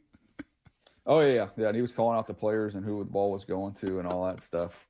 I mean, he's his own man too, man. He's quirky. He's his own dude. He's very quirky. That's the word that I've used. He's quirky. But his teammates, that was what I was trying to watch is, there was a long time we were waiting for him to throw. So we were on the air for a long time. He interacted with a lot of people on the sideline, interacted with his teammates, always big smile on his face. So I got an interesting text this morning from one of my buddies who had worked at Elite 11 when he was coming through. And he sent me his high school coach's questionnaire when he had first. I mean, he was a 2-star recruit. He, was going to walk on at Cal until, one freed up late. And this was the questionnaire from his high school coach at that time. Great leader, constantly rallies his teammates, hardest worker, most positive player we've ever had in our program, straight A student, has some Ivy offers, brought us back twice in the fourth quarter of the championship game this year. Once after he threw a pick six for a TD, it didn't faze him. His dad road crew at Brown, incredibly high work ethic and football IQ. But I mean, even just a little nugget about how he made a mistake and then came back from it. You see that kind of goes back to his Trace story there. It's so funny how, I mean, that really has become the hidden secret weapon for evaluators. I was playing sound from Dan Wilson last week, right after they sent down their kid, Colt Emerson. And he was like, well, what impressed you? He's like, well, actually he struggled for a week and a half and then found his way back out of it. And it constantly amazes me how often we hear that grit component, however you want to phrase it or however you want to describe it, how important it is for these guys, because they're going to struggle at some point eventually. So pretty cool. If I could learn that lesson on the golf course, it would really help me. Yeah. It just spirals and you got I can't it. get You can out do of it. You can do it. Just put on one of those 16 polos Play around with you bought Salky. at Play around with Salky. Augusta. Yeah. I'd have to take the tags off. Yeah. Do that. You can sell those on eBay. No, don't even joke about that. Well, They'll come after you. Whoa, don't even joke. We got to go. Late. Let's DJ, go. we'll talk to you next week. Thanks, buddy. See you guys. All right, every Bye. week with Daniel Jeremiah leading up to the draft and a couple weeks after. We'll be right back on Brock and Salk. After coming up short in their last 2 games against the Yankees, Paul Goldschmidt, 3-run home run. The Yankees. the Mariners hit the road for the first time in the new season. Up first, the start of a 3-game series against the Angels in Anaheim. Tomorrow night, can Brian Wu pitch the Mariners to a win? First pitch at 6:38. Pre-game at 6. You only need one app to catch every pitch of every game, all for free. The Seattle Sports app. Eric Johnson here. I spent the past 30 years working to help make our community better informed, better protected when it comes to consumer issues, and better equipped to take on whatever life throws at us. That's why I love the free Washington Accident book series from Davis Law Group. These books keep us better informed about the law, better able to protect ourselves on and off the road, and better off when all is said and done after an accident. Chris Davis didn't have to write these books. He did it because he saw a need. People who were in accidents or other legal situations didn't know what to do, what pictures to take, documents to request. Only a tiny fraction of the people who get these free books will ever become clients of Davis Law Group, but that's not the point. Chris wrote them because it was the right thing to do. The free Washington Accident book series is a must-have for drivers who want to be prepared for whatever the road might throw at them. Get yours at WashingtonAccidentBooks.com. Running a business means wearing multiple hats. So if you're like me, you probably started out using your personal phone, taking client calls and texts nonstop. As my business grew, I needed something smarter. That's when I switched to Quo, the #1 business phone system. Quo works right on your phone or computer. No carrying 2 phones, no clunky landline, just one easy app you can try for free. Your team can share one number and handle calls and texts together like a shared inbox. Any teammate can jump into the conversation so customers get faster responses. And Quo's AI assistant summarizes your calls and responds to customers 24/7, so you never miss a lead or opportunity. All this starts at just $15 a month. That's basically 2 coffees. You can even keep your current business phone number. Find out why 90,000 businesses trust Quo. No missed calls, no missed customers. Try Quo for free at quo.com/sports. That's quo.com/sports to try Quo free. QUO.com/SPORTS. By texting 64,000, you agree to receive recurring automated marketing messages from Real Success. Message and data rates may apply. No purchase required. Terms apply. Available at ourrealsuccess.com.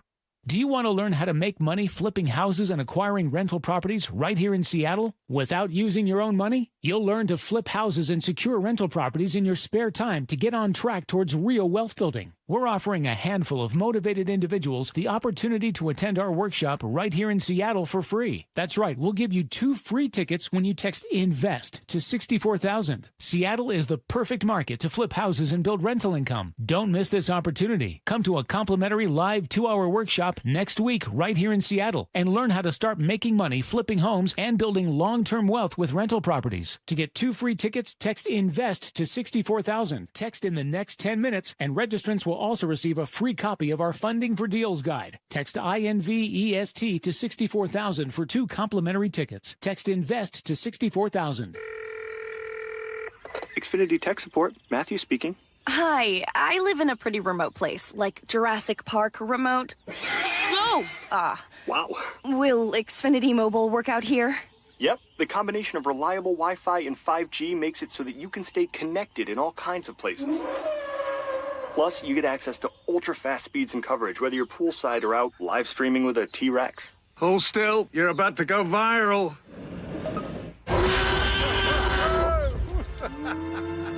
Welcome to a new era of Wi-Fi boosted mobile. Cut your mobile bill in half with 2 lines of unlimited. Learn more at xfinitymobile.com. Xfinity, imagine that. Watch Jurassic Park with Xfinity. Restrictions apply. Xfinity Internet required. Savings comparison based on promotional rate for 2 lines of Xfinity Mobile Unlimited versus 2 lines of T-Mobile Experience More, Verizon Unlimited Plus, and AT&T Starter as of February 10th, 2026. Taxes, fees, extra.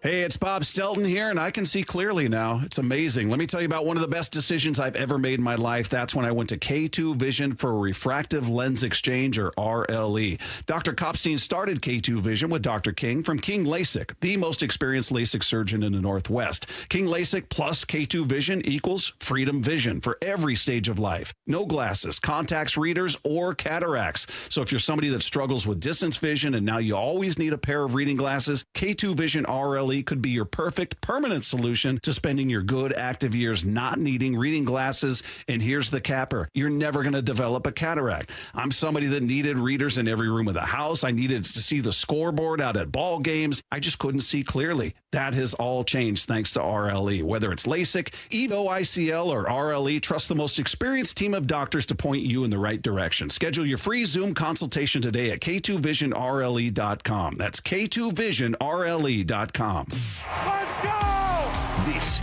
is Seattle Sports. Streaming through the Seattle Sports app. KIRO AM Seattle. KIRO FM HD2 Tacoma. Home of the Seahawks, Mariners, and everything Seattle sports. Get in the freaking auto!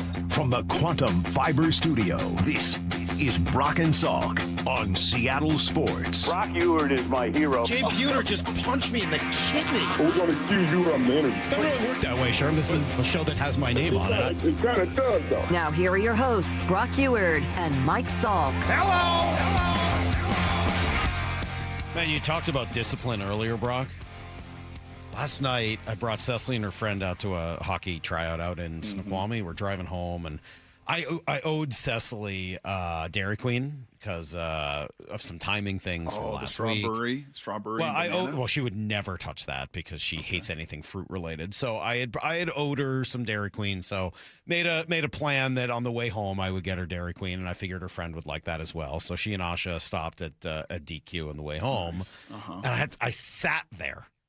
I sat there at Dairy Queen with them. And didn't go in. Well, no, I went in. We all had to go because they wanted to eat dinner first. So they got like chicken strips and all that stuff. And then I sat there at Dairy Queen while they ate their chicken strips, knowing that I had some food at home. And then sat there while they ordered blizzards. Cecily got some sort of coffee one, which ended up being a problem later in the night when she couldn't fall asleep. But that was on me. I'll take responsibility for that. Asha had the peanut butter cup. Okay. And then and I sat there. I didn't order. It was I can't even tell you. It was like so hard. I was so proud of myself. It's afterwards. like that dog sitting at the table that's just yes leftovers. That was me. Please, just something fall. Just something fall, please. Yes, a French fry. Yeah, trying to let them know that I'm here. Like, still here. And then I heard something fascinating from Asha. I did not know this. So her family, her dad was born in Canada. I think her mom might have been also. So they're Canadian. And so she was talking about, I said, what kind of blizzard do you like to get? She's like, well, when we're up in Canada, I like to get a Score Bar Blizzard, which I think is the same as our Heath bars. I think it's a toffee thing. So, okay, fine. And she's like, but my other favorite is a Smarties Blizzard. And I was like, I got to tell you, that sounds disgusting. Whoa. Like Smarties, like the fruity, chalky little things. And she was like, what? Fruity? No. Turns out Canadian Smarties are essentially like better M&Ms. What? I know. This blew my mind. I was like, wait, Smarties, a little like smooth, chalky. Didn't Brent bring those in once? Maybe Brent's he all about did. the Canadian stuff. I didn't know. Apparently, Canadian Smarties are chocolatey, like, and with a little candy shell, like an M&M. Okay. I was sort of trying to imagine the idea of taking American Smarties and putting them into because I saw them up there when I was at Dairy Queen. I was like, Smarties, that sounds awful. I'm not ordering that. I don't need a chalky blizzard. But all right, so there you go. Speaking of chalk, is that the way this draft goes? When you get to the Seahawks, so they stay chalk 32, 64, and 96. DJ says no. What say you? No, I would tend to lean with DJ there. They're going to, I think, do all they can to try to trade out of that. That happens a little bit more as you get closer, as all the evaluations and pre-draft visits and all the things that go into the next couple weeks. We're only 3 weeks. 3 weeks from today is the draft. You want to talk about an expedited offseason, right? We usually spend, certainly into March, we're starting to do a whole lot more of this. I'm usually 5 deep into my prospects at this point, and we're 3 weeks from today will be the draft. So I think, start next week, Salk, and we'll probably get to about 12 prospects of different guys that I've heard, that I've seen, that I've listened to, that I think could be fits for Seattle. So we'll start our draft prospects next Monday. But no, I think you would love to trade down, and that's going to take some work to do. And that board's got to fall the right way, because I think there are years that the Seahawks have wanted to trade down, and guess what? You know, and this is to Brady's point too, where Brady's like, well, they made the picks.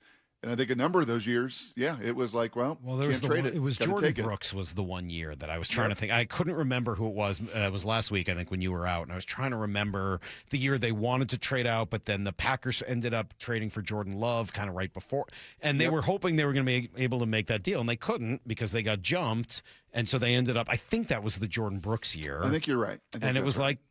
Jordan Brooks is fine, but it's not what they were looking for. No. And I think there have been a couple other drafts that, you do all the work and legwork, and then all of a sudden you get there and it just doesn't go that way. Mm-hmm. The market just didn't turn that way. Somebody else took Ty Simpson. They came up to 30 to take Ty Simpson and not 32, or another prospect or what, so. But my gut is with DJ. I think they would love to trade down and add another second and add another third. And if you were to get 4 picks between 57 and 96, they would feel a lot better than they would having to, or even in my dream scenario of going up and getting. So would you rather say the move up or move down? Yeah, I think probably move down, because that's just their sweet spot. Mm-hmm. Be who you say you are. And that's what they've been. Now, would I absolutely love? But it hasn't really been their sweet spot for the building of this team didn't come by moving down all the time. This team was built by making your picks.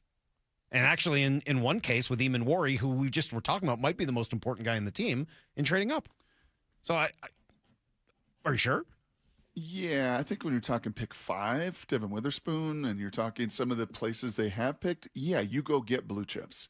But I do think that a lot of this draft and a lot of this team was built in the second, third, right? They are the Derek Halls, they are the Boye. It's also it's not just those guys at the top. It's the JSNs at 20 and the Gray Zabel at whatever he was, 22 or something 18. I mean, yes, it's not 32, obviously.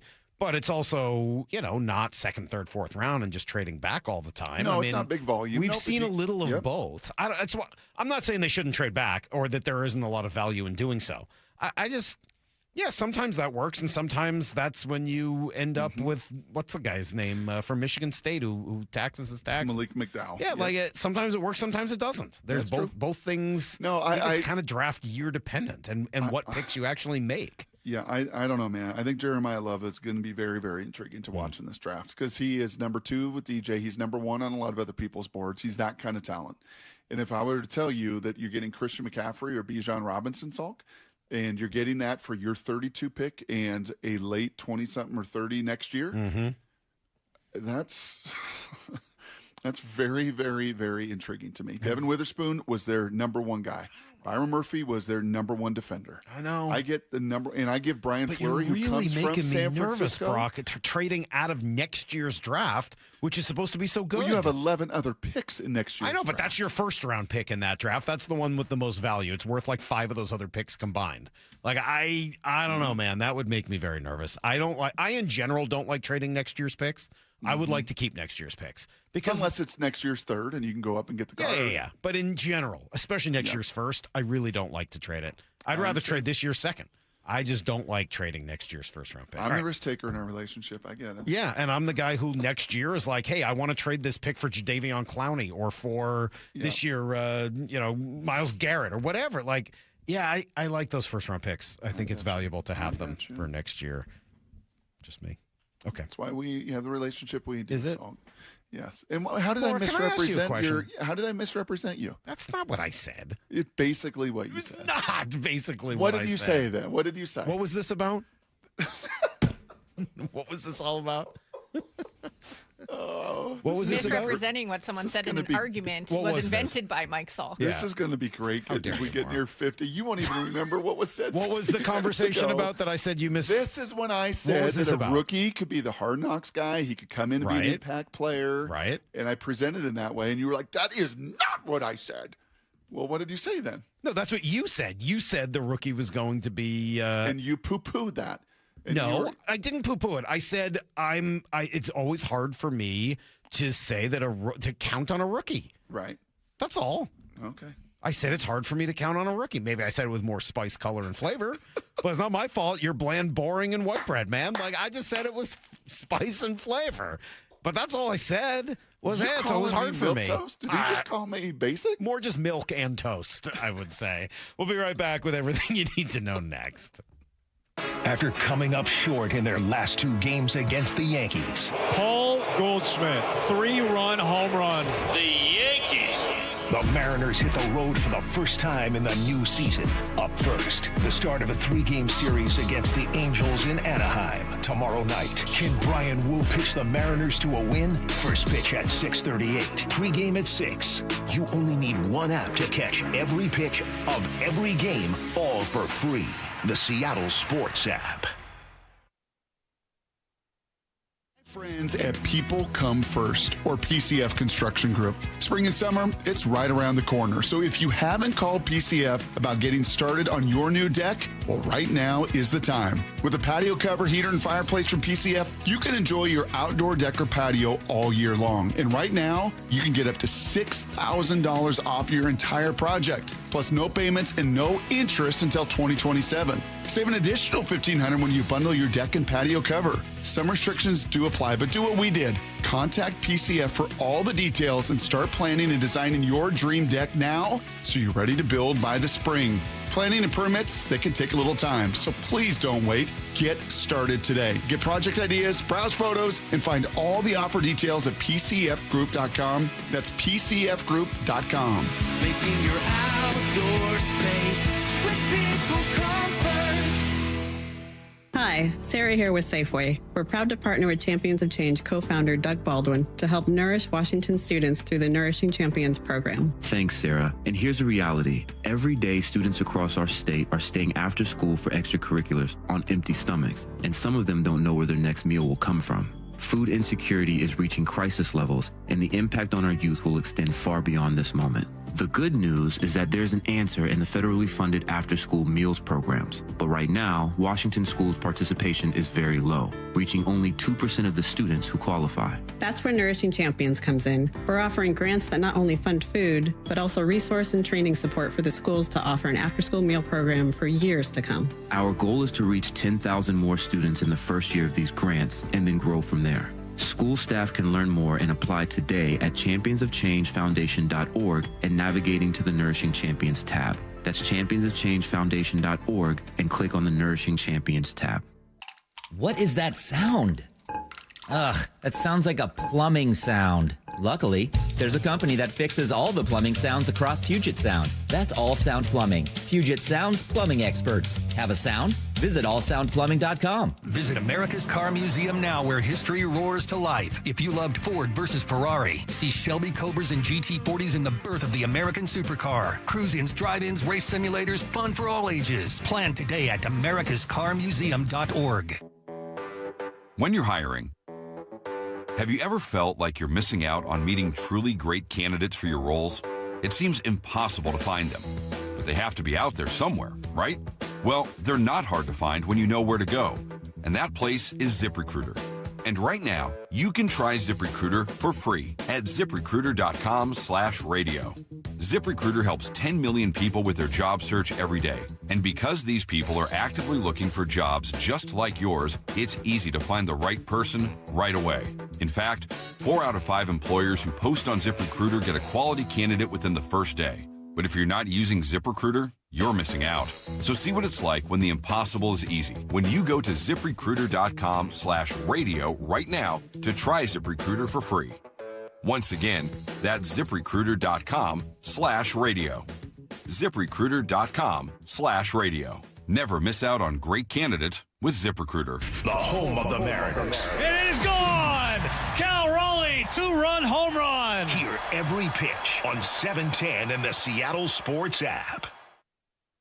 This message comes from Viking, committed to exploring the world in comfort. Journey through the heart of Europe on an elegant Viking longship with thoughtful service, destination-focused dining, and cultural enrichment on board and on shore. With small ships that bring travelers closer to the destination, there's more time to explore. And every Viking voyage is all-inclusive, with no children and no casinos. Discover more at Viking.com. This is the story of the one. As a maintenance tech at a university, he knows ordering from multiple suppliers takes time away from keeping their arena up and running. That's why he counts on Grainger to get everything he needs, from lighting and HVAC parts to plumbing supplies, all in one place. And with fast, dependable delivery, he's stocked and ready for the next tip-off. Call 1-800-GRAINGER, click Grainger.com, or just stop by. Grainger, for the ones who get it done. Taxes was waiting on the refund you needed yesterday. All right, your car repair is going to run about $3,000. Ugh. Now Taxes is getting back on the road with TurboTax and Credit Karma, where you can get your refund up to 5 days faster and get personalized guidance to take every dollar further. Now this is Taxes. Intuit Credit Karma with TurboTax. Deposit a federal refund into Credit Karma Money account and early submission of refund data by IRS required. Terms apply. Banking services provided by MVB Bank, Inc. Member FDIC. Credit Karma is not a bank. This is the story of the one. As a maintenance tech at a university, he knows ordering from multiple suppliers takes time away from keeping their arena up and running. That's why he counts on Grainger to get everything he needs, from lighting and HVAC parts to plumbing supplies, all in one place. And with fast, dependable delivery, he's stocked and ready for the next tip-off. Call 1-800-GRAINGER, click Grainger.com, or just stop by. Grainger, for the ones who get it done. Need to know. 15 minutes past every hour with Brock and Salk. Presented by Marquee Data. Here's what you need to know. Up first. Do we really need to keep talking about yesterday's Mariner game? It was too long ago. Hey, No, you don't we even need to know anymore. It was bad. It was another kind of annoying 3 in a row against Yankee pitching. And the Yankee pitching was really good. And they don't even have Garrett Cole. Nope. Carlos Rodon. Yeah. Who are the other 2 guys in their rotation now? Besides the 3 they saw? Yeah. Well, there's only a 4-man rotation that they're running right now. Who do they miss? Will Warren. Okay. You're going to put Rodon and Garrett Cole back into it with Weathers and obviously Fried and what we saw yesterday from Schlittler? They're winning a lot of games. Yeah, they are. I think that Yankees team going to end up being pretty good. That's 100. It felt like a 100-win team. Bullpen was a little sketchy. Yeah. What's the guy's name? name? The lineup is not as deep, and our old guy, Caballeros, there's shortstop. Every time I see that Doval guy, I just think about Octavio Dotel. I don't know what it is. Me too. Do you? I actually do. Like their names are similar enough. The similar build coming out of San Francisco. Yep. I don't know. For whatever reason, I just see Octavio Dotel Part 2. But anyway, Mariners go 3-4 on the homestand. It was not ideal, but Dan Wilson in general feeling pretty good about where they're at. I really am proud of the way the guys came back tonight. It's offensively, what they were able to do to the bullpen there, put up some really good at-bats late in the ball game. And, I thought gave us a chance to win and pushed it to late. I understand where Mariner fans are at today, though. That is a little frustrating to hear. I'm not saying Dan's wrong. He's not. But I think there was a hope that spin you could put on this, Salk, is imagine if this were some of the previous years, off-season acquisitions, the Pollocks, the other guys that really struggled. Instead, Cole Young was awesome. Brendan Donovan was awesome. Yeah. Dominic Canzone was awesome. Terrific. Luke Raley like, all the bounced back. question marks were great. Yeah. The challenge was, unfortunately, the guys you're counting on, your big bombers, just didn't do what they're going to do. And so I'm kind of with Dan. I don't think it's all that concerning right now, but I do understand that there's a little buzz of frustration. Here's the second thing you need to know. Should also say they're off tonight and then Texas on a road trip that starts tomorrow. It was good to talk to Daniel Jeremiah, Brock, and try to start to understand what the Seahawks could be looking to do. That edge spot seems like a pretty decent fit between both them and what this draft has to offer. One of the first people he talked about was this R. Mason Thomas. R. Mason Thomas is in the back end of my top 50. He's the absolute home run pick who would fit. To me, like he plays, he's got an extremely explosive get off. He plays with big energy. He's got active hands. He's not the biggest guy in the world. He's 241 pounds, but I thought he played bigger than that, played violent. There's a touch of tightness in there. But to me, it's just the effort and the energy and the juice that he brings off the edge. He's the perfect, to me, on a great team. I saw it, on a team that obviously didn't end up being great, but the Chargers had Oweh, who went out and got $25 million as their third rusher. As the number 2 rusher on a team, he's good. He's a good player. Maybe you wanted a little more. But when he's your number 3 rusher and he's part of that rotation, you're keeping him fresh and he's just throwing fastballs the whole time. I'm R. Mason Thomas. He wasn't your number 1 rugged guy, Brock, but is that a fit at number 32? 6'2", 240, and just a ball of absolute muscle. Kind of reminds me of Nick Benito, who came out of Oklahoma as well and has turned into a Pro Bowl difference-making edge rusher there for the Denver Broncos. I will say this, and we'll kind of tee more and more of this up with 3 weeks from the draft today. If there is a position, remember those years that you just trusted John Schneider? It just didn't matter what backup D tackle, starting D tackle on the like he's going to find the Tony McDonald's. Like he's going to find them. Like he's just going to find them over and over and over and over again.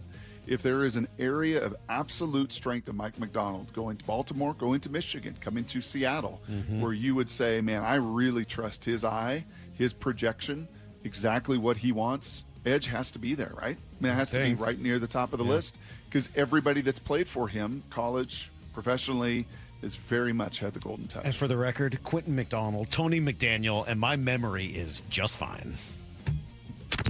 Here's the third thing you need to know. I'm from Cleveland, bro. I'm going to flex on you.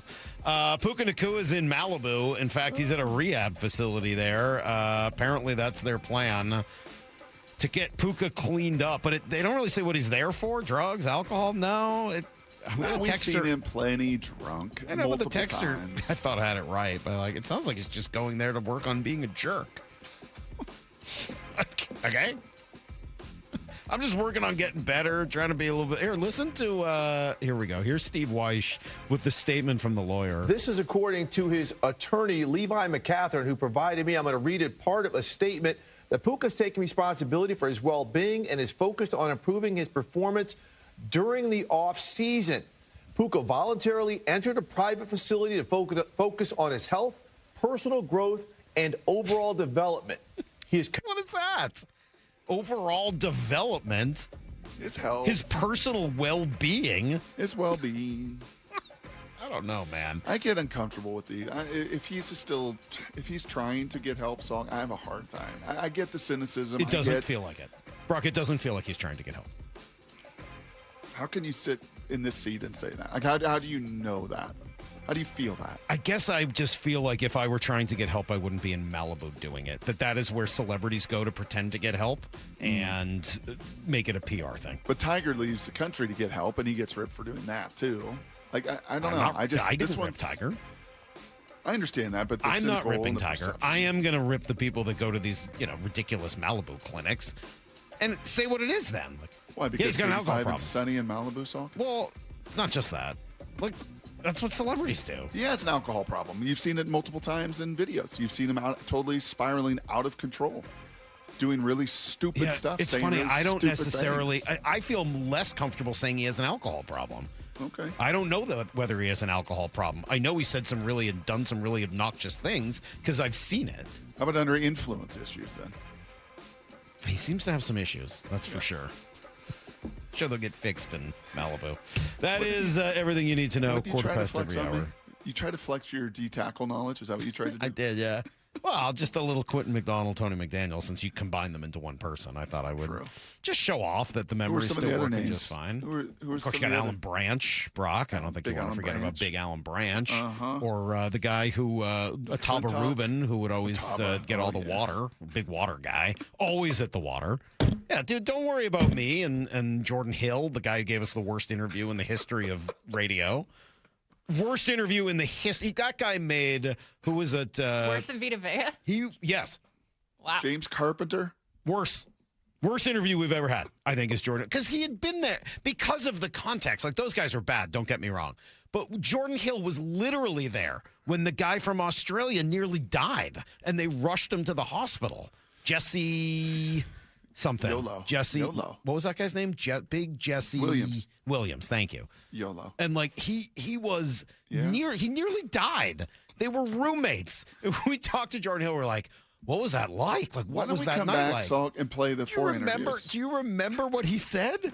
He was like, he's playing video games. I just went back and played video games. Like, okay, the guy almost died. Your roommate, like, yeah. I think we need to play that. That was Mike McDonald's 13-second pause, Vita Vea, and Carpenter, and let the people. Hopefully, we don't have all those things anymore. We'll be right back on Brock and Salk. 4 down territory. Michael Bumpus answers the top 4 football questions of the day. Who do you want to see week 1 for the Seahawks? We think it's going to be the Bears, right? I want to see the Cowboys, though. The Cowboys? I want to see the Cowboys because I want all the hype and the smoke that comes with playing the Cowboys week 1. You know, coming into the season, everyone's going to be excited about the Cowboys. This offense is going to be great. Defensively, they've gotten better. I want all the hype and all the smoke. Catch every 4 down territory on the Seattle Sports app.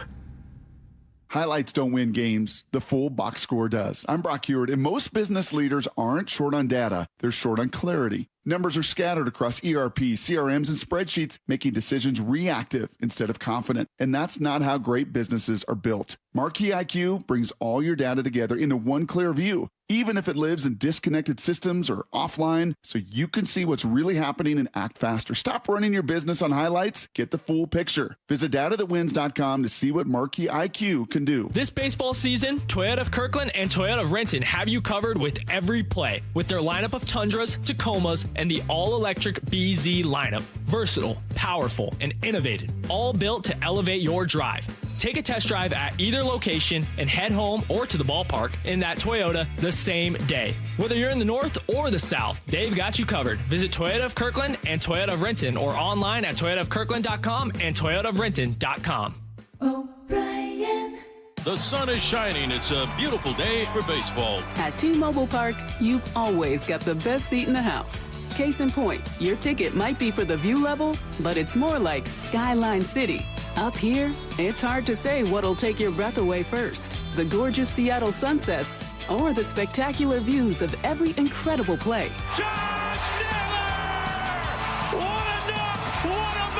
If you like value with the view, it's the perfect place to take quality time with the family to a whole new level. Literally. A bases clearing, 3-run double. Everybody on their feet here at T-Mobile Park. Mariners baseball. Trident's up. The Mariners are back in town starting April 10th for a 4-game series against the Houston Astros. It all starts with Ichiro Replica Statue Night on Friday the 10th, presented by BDA. The first 40,000 fans take home this must-have collectible, with 20 scoring ones signed by Ichiro himself. Get your tickets at mariners.com. Guys, did you know your testosterone level impacts your energy, libido, sleep, weight, hair loss, mood, and even ED? And right now, Revive Men's Health Seattle will check your testosterone for free. They've helped thousands of men since 2011 feel and perform better. They're so confident they can help you, they even guarantee it. Schedule your free testosterone test, exam, and consultation today. Call 206-529-1111. That's 206-529-1111. Or visit ReviveMen'sHealth.com. Get ready to be transported back to the golden era of rock. It's John Waite with John Cafferty and the Beaver Brown Band. Live at Emerald Queen Casino, April 9th. John Waite and John Cafferty, April 9th at Emerald Queen Casino, the entertainment capital of the Northwest. The deadline for filing taxes is coming up. Don't miss this chance to donate your car to Cars for Kids for a 2026 tax deduction. Go to carsforkids.org today. That's cars with a K. Don't wait. Donate now and have your car picked up by tomorrow. There's nothing better than having a big fish on your line. Make this the year you take that unforgettable fishing trip to Queen Charlotte Lodge. Time is running out for summer bookings. Experience a luxury resort and amazing fishing with your buddies, family, father, or son. King salmon runs, halibut, and lingcod are always plentiful. Book your stay at fishqcl.com and use code ESPN. Experience fishing first class. Experience fishqcl.com. Heading outdoors or on the water this weekend? Check in with Joey and Nelly on the Outdoor Line from 6 to 8 a.m. every Saturday on Seattle Sports and the Seattle Sports app. Taxes was waiting on the refund you needed yesterday. All right, your car repair is going to run about $3 grand. Now Taxes is getting back on the road with TurboTax and Credit Karma, where you can get your refund up to 5 days faster and get personalized guidance to take every dollar further. Now this is Taxes. Intuit Credit Karma with TurboTax. Deposit a federal refund into Credit Karma Money account and early submission of refund data by IRS required. Terms apply. Banking services provided by MVB Bank, Inc. Member FDIC. Credit Karma is not a bank. Wesley Financial Group is not a law firm, and Chuck McDowell definitely not an attorney. This is Chuck. If someone talked you into buying something really silly and you want to get out of that silly little thing, my advice, get the facts. Call me and I'll send you our timeshare exit kit absolutely free. Inside, you'll learn how timeshare works and all your options for cancellation. Call Wesley now for your free exit info kit. 800-290-7100. That's 800-290-7100. Meet the company electrifying the marine industry. ARC, a fully electric boat that feels like a luxury EV. Significantly less maintenance and service, ARC is built to be as easy to operate as it is to maintain. Featuring heated seats and seat backs, a large display, easy handling, and impressive kick. You have to see it and experience ARC for yourself. Book a demo. They'll pick you up on Lake Washington, Lake Union, or Lake Sammamish if you can't come to them in Kirkland. Go to arcboats.com/demo. ARC. You have to see it to believe it. Are you curious about who offers the best deals on top-rated Samsung, LG, and Sony TVs? The answer is surprising. It's not online, and it's not the warehouse clubs. The best deals on top-rated TVs are at Video Only. Don't believe it? Then check out the trade-in deals at Video Only. How about $500 for your old TV? Try doing that online. Before you buy that new TV, drop into Video Only. If you don't, you'll be sorry. This hour is brought to you by Davis Law Group. From the Quantum Fiber Studio, you're listening to Brock and Salk. Weekdays 6 to 10. On Seattle Sports and 97.3 FM HD2. All right, weekend, Brock. How are you feeling about the Mariners? Conflicted. A little conflicted. And super excited and conflicted just because, golly, I'm a big believer that, your difference makers and your stars and your better players are always the ones. And you start a season and it's a homestand. There's 40,000 there for most of the games. And it's the Yankees, rise to the occasion. You need your best players to kind of rise to the occasion. Certainly Luis did and Brian Wu did and a number of your pitchers did. But, man, I just would have loved to have seen your best players who've got the biggest track records, who you are over 162 most confident in. Mm-hmm. I would have loved for them to have just shown up a little bit, just like a little bit. Yeah, so I agree with that. And unfortunately, other than a Cal walk-off and, a double yesterday to keep him in the game, he had a couple of those moments. Mm-hmm. Outside of that, it was not even – and Julio had the one to send an extra inning. So they each flashed one play. Mm-hmm. But just a little more through the first 7 games to kick off 2026. So I think that's actually a pretty good take, and I agree with you. I would like to have seen more from those guys also. They were disappointing this weekend, or this week, rather. They were. I don't know how else you could spin that. They were disappointing. Yep. The 3 guys who you were counting on offensively the most didn't hit. Okay, so can I tell you a quick? I didn't even tell you. But I just want to again be clear. Yep. The difference between didn't hit and can't hit. Does that make sense? Yes. Because we get that a lot. That's where the did they hit? No. Nope. That's not good enough. And if they're going to do that for a long period of time, the Mariners are going to be in trouble this year.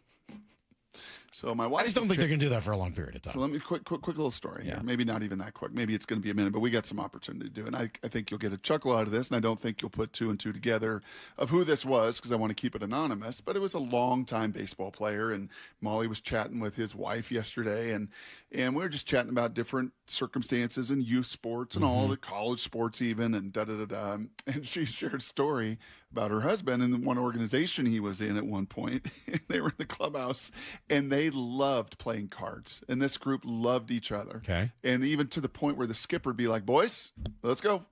Get dressed. We got to go play. And it was time to go embarrass our families. Like that was like, put the cards down, and now we got to go fail. Because they were a bad team. Partly, but also because 2 out of 3 times, right. or 3 out of 4, or 4 out of 4, or 26 out of 27 at bats, you're going to fail. Yeah. Time to go. Unfortunately, have our families watch us flail and watch us fail. That's funny. Hitting is. Yeah. And it was such a little reminder. And this was a great player. This is not a scrub. This is a great, talented guy. He played a long time. But just that reminder of how much of a sport of failure this is. It is. And so when 3 guys have a bad week, it stinks, and it is absolutely worth talking about and trying to figure out how they get out of that. I don't know that it necessarily is indicative of anything that we're going to see tomorrow or for the rest of the season. You just don't know. But it was frustrating. There's no doubt. And I think a little bit more frustrating because of the high expectations. Mm-hmm. Also frustrating, and maybe even to some degree important, because of what happened in spring training. Not that they weren't great on the field, but just sort of the whole Cal and Randy and that Julio. Yeah, that whole thing is just sort of, in the background. Is it a story? No. Oh, you're talking about that. Yeah. Yeah, okay. It's not a story unless it is. And those things generally don't become stories unless things don't go the way people want them to go, and people don't hit the way you want to hit. And all of a sudden, frustration starts to creep in a little bit. And here was Dan on the homestand in general. Obviously, we've got some adjustments to make offensively, and we will do that. But I think our guys, to see the at-bats that they were putting up, and the adjustments they've made, the work ethic that we've seen around here. I mean, I think that we're in a good spot. Obviously you want to win more games on the opening part of your season here, but feel good about the adjustments we're making and the direction we're heading. And I thought, the pitching was outstanding for us as we got started, and there's a lot of positives we can draw from this homestand, and that's what we'll take on the road with us. I think that is all very true. Again, I am certainly the last person to say that. I'm sitting here freaking out. Oh, my God, it was a bad homestand, this and that. But I do think that this April is maybe a little bit more important than some others. Mm-hmm. And some of that has to do with the expectations, and some of it has to do with, some of that off-field stuff in the clubhouse at spring training. I do think that this year I've got a little bit more attention on how they start the season than I normally would. That doesn't mean that 7 games means a whole lot to me. But I do have my eyes open to it. Mm-hmm. I do this year. Well, we did. I think if you played our tape back from last year, which I think the team had basically the identical record after 7 games, I think we would have said many of the same things because they did. Because they said every battle matters, and April matters, and these games matter, and we don't want to wait to get hot till August and September and have to, win 17 in a row or win 17 of 18. And then they did exactly that. I know. And then they did exactly that. They started slow, they had a big slump, and then they did need to and accomplished the unbelievable winning streak at the end of the year to clinch the whole thing. It's why you can only put so much stock into what you see in a week, obviously. It's why you can't Longshanks it out the window after week 1. But you can have some thoughts on what we're seeing, right? Yeah, and I do have some nerves about the bullpen. I do have some watch list on what's going on against lefties because they're lefty heavy. You heard Jerry say it the other day. Hey, if Colt Emerson was right-handed, it might actually benefit us right now. But unfortunately, he's one of 9 guys that hits better left-handed. So, they do have a couple of these little things that we're watching. But at the end of the day, Luke Raley's hitting, Dominic Canzone's hitting, Brendan Donovan's hitting, Cole Young is hitting. I mean, those stories are tremendous. Yep. And I think those were the ones that sort of are tip the scales, right? They counterbalance it, yes. Now, I will say this, is DJ, who just joined us, and he will, leading up to the draft, Daniel Jeremiah's show, is back for the next 3 weeks and the 2 weeks after. Even Mike McDonald referencing it with Kay Adams this week at the owners' meeting. It's like, okay, I'm kind of done watching the college kids. Let me go back and watch the pros. If there was one element outside of just some of the struggling bats against really good pitchers, which that to me didn't even really stand out that much. The one, and I hate to say this because he's been their best player. He was their best player this spring. He was their best player through 7 games. Mm-hmm. He did everything right offensively, Brendan Donovan. But if there was one element that was like, ooh, that doesn't look quite right. Mm-hmm. It was him playing third base. True. You know, and just from a comfort level, and I don't know if that's an arm strength level, if we're, kind of like a QB. Be. What did you think, Lyle? Well, just watching him at third a little bit, what was your takeaway from Donovan? I mean, the early metrics don't love it. I thought aside from the one errant throw on the bunt, it hasn't been terrible, but this is also why I think he's just going to start to move around a lot when Colt Emerson eventually gets up. And this talk about, well, where are you going to fit everybody in playing time-wise if Donovan's locked in at third and where does Emerson play? No, I think Donovan's just going to move around. I think that's well said. And Well, DePoto mentioned Donovan moving around twice the other day when he was talking about Emerson and JP. You got to imagine that they're looking at this thinking that there's a little bit of the Polanco thing from last year. Remember, this time last year, Polanco was playing third base, at least in theory. He was hurt, and they weren't talking about it, but he was playing third base. And we all looked at it like, well, he's not a third baseman. He's not even really a second baseman, but he really isn't a third baseman. And it worked out. They found the right spot for him as the DH and occasionally playing some second base, getting the right matchups. And it worked out very, very well for him and for them last year. I don't have that much concern about it working out for Donovan because he can hit. And if you can hit, they'll find a spot for you. And if you got to DH more often, you'll DH more often. And if it means he's got to go to the outfield more often, he'll go to the it'll work out. Yep. But I think you're right, Lyle. I think that playing him every day at third may not be the most comfortable thing for him or for them. And you can call me cockamamie and say, we don't know baseball, whatever. My eye has watched throwers all my life, and I can see throwers. And when we sat with him and he talked about how different the mechanics are, that throw from third base, we have been spoiled in this market with guys that can play some elite, from a throwing especially. Eugenio's arm is Matthew Stafford-esque. Like, he throws ropes, right? Even you watched McMahon, who's been a good third baseman in Colorado and everything, and you watch some of the throws that you're required to make.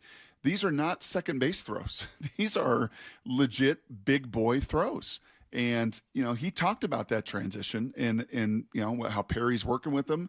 But that is, when I got to throw comebacks and out routes, Salk, and I don't get to throw flats and hitch routes, that gets in your head. And when it's quite often, then I got to come up on the run, and then I got to take this angle out, and then I got to reach, just there's a lot going on there that we take for granted because we've seen great natural third basemen. Even Ben Williamson last year was like, whoa, this dude is an elite defensive third baseman. He's not that. I mean, I don't think he was ever billed that way. He's not an elite level defensive anything.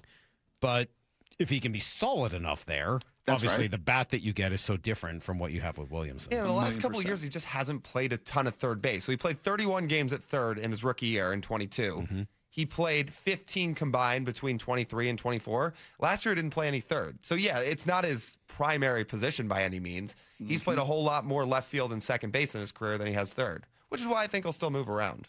Yep. Like, and Randy and I can bring go that up. DH go ahead. when Emerson gets up a decent amount more. If you're going to put Donovan in left field.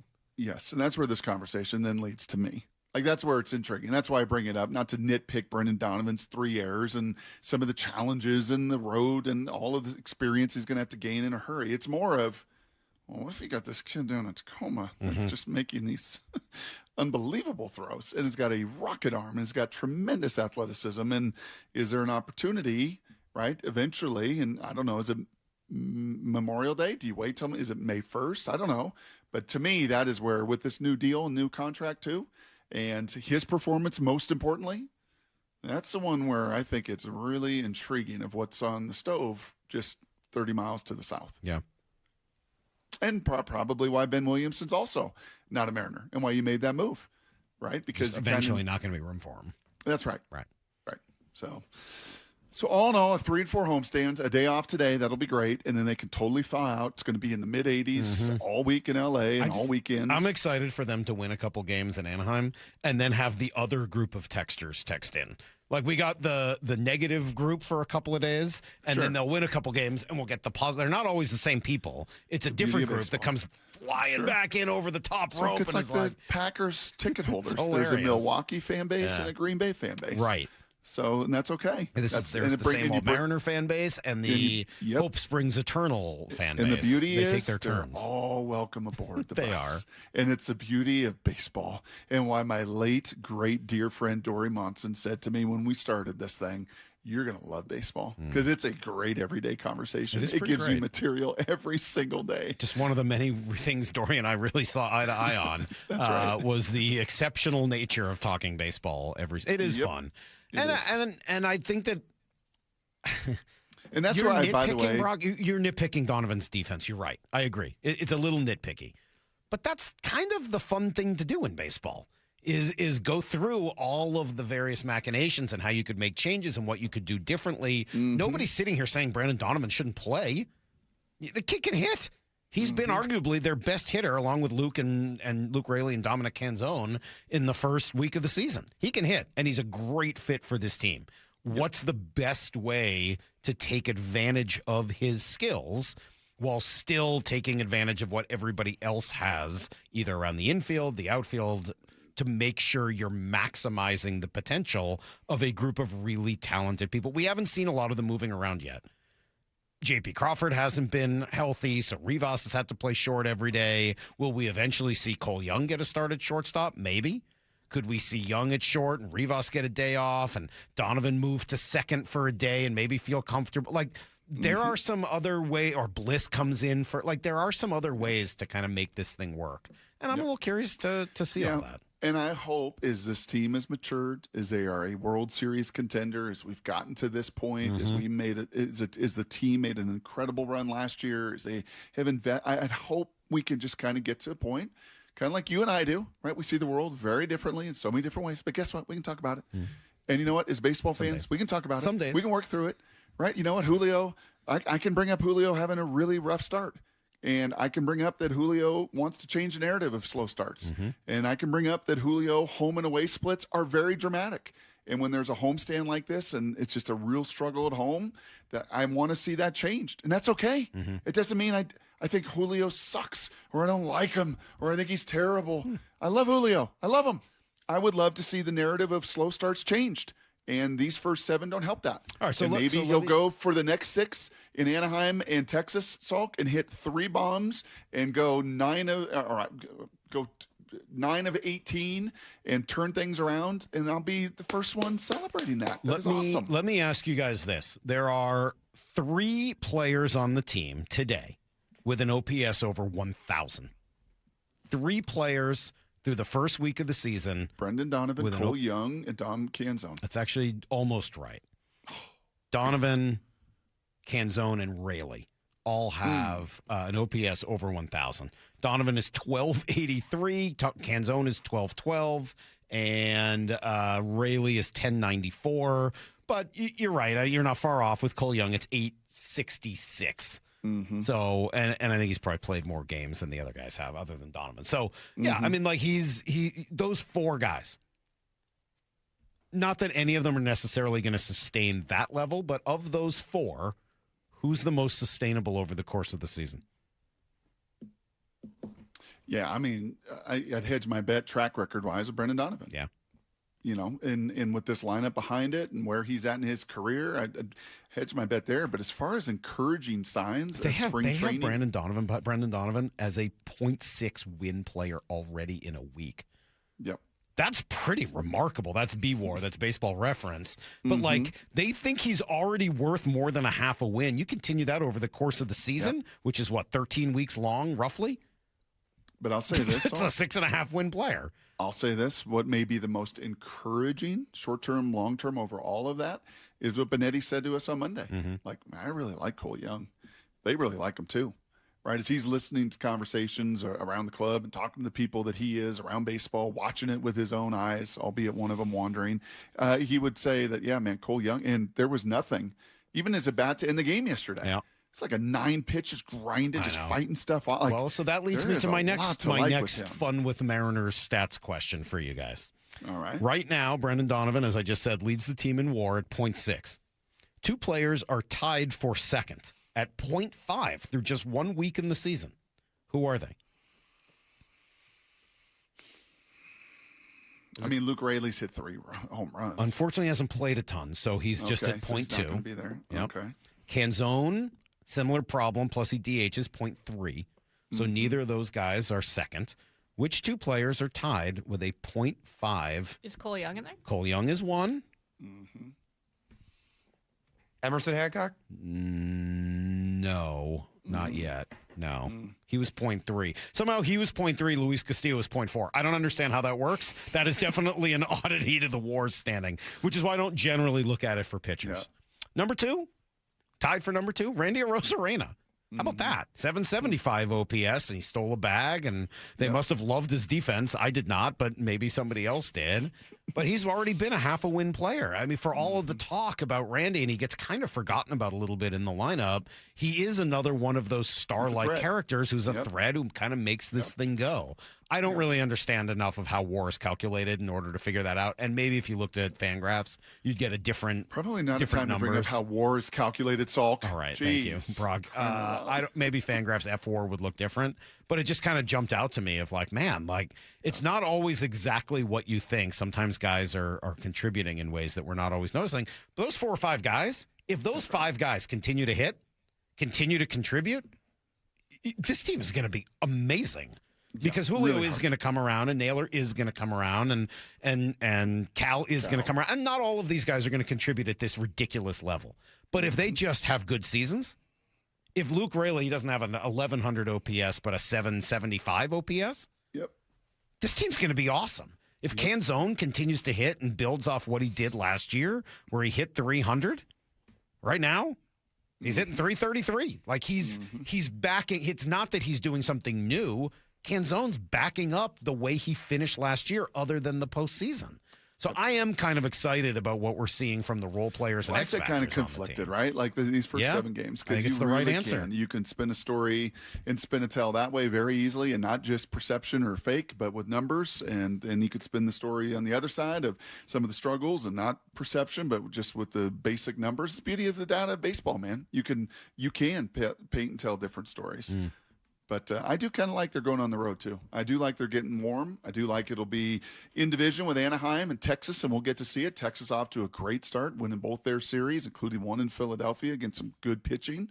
So it'll be kind of good to get a little feel for the rest of the American League. Lyle, how you feeling after a week? Fine, to be honest. I didn't really expect them to beat the Yankees. They don't really ever beat the Yankees in a series. So, yeah, they're 3-4. It is what it is. Yeah. Sounds about right. I don't know. I thought that first home series.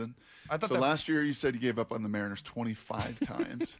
So by math, what's our expectation? We got to be getting pretty close here. If we get to 13 or 14 after this road trip, we'll be 10% of the way done. I mean, you got to give up on them at some point here. No, you give up much more often later. Oh, it'll get mixed in. I just can't promise when. There's no rhyme or reason to it, but at some point. Good stuff. Yes. Good stuff. All right, fun conversations, and we'll continue with them tomorrow. G. Scott. Oh, yeah, remember, if you've got a question for G, leave us a message on the Seattle Sports app message thing. He wants to hear from the people. Yeah, G wants to hear from you. He wants questions, scenarios, whatever. Ask G. Analogies. He likes all that. Loves that stuff. It's going to be all dating questions. So, if you're going to watch the UFL tomorrow night, you can check me out. No. The Columbus Aviators. I'm probably not. Are you doing that? Yes. Do you have to go Just there? a couple games this year. Yes. When do you leave? Yes. Tonight. Are you doing the show tomorrow? No, I told you. I got 2 UFL games to do. I honestly didn't realize that. Yeah, I got the DC Defenders at the Columbus Aviators. Ditching me for the Aviators and the Defenders? It's a big one tomorrow. Come on, man. Of all the you know what? When you ditch me for vacation, I get it. You're ditching me for that? I got to work. I got bills to pay. Especially because I was going to take tomorrow off and I decided not to. You can't. I can't now. Not now. I can't have the defenders and aviators taking priority. That's all right, I'll be here tomorrow. Brock, have a good weekend. I'll see you on Monday. G will be in at 8:30 and all sorts of other fun stuff. Until then, of course, the hay is in the barn. See you, everybody. Get to the chopper!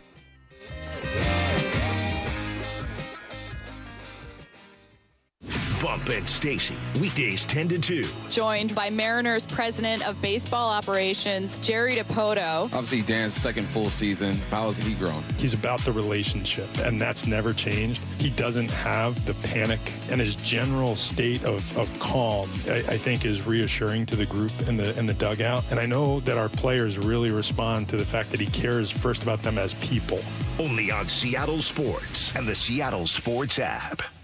Hey, Brock Heward here with Shannon O'Kelly, President and CEO of IRG Physical and Hand Therapy, inviting you to come work with IRG. And Shannon, what kind of staff are you looking for at IRG? Brock, we're looking for all kinds of clinical staff, physical therapists, occupational therapists, athletic trainers, certified occupational therapy technicians, physical therapy assistants, you name it on the clinical side.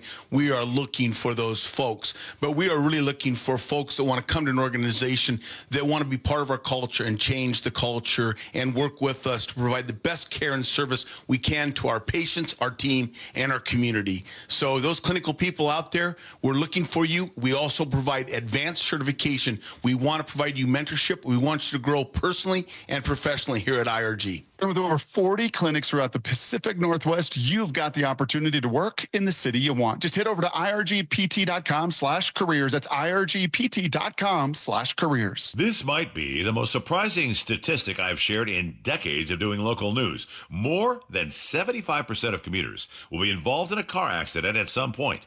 JP Pendergast of Pendergast Law with more. What makes it more surprising? The average person will be involved in 3 to 4 collisions in their lifetime. With accidents unbelievably prevalent, what are some safety tips if it happens to you? Safety first. Secondary collisions are not uncommon while awaiting help.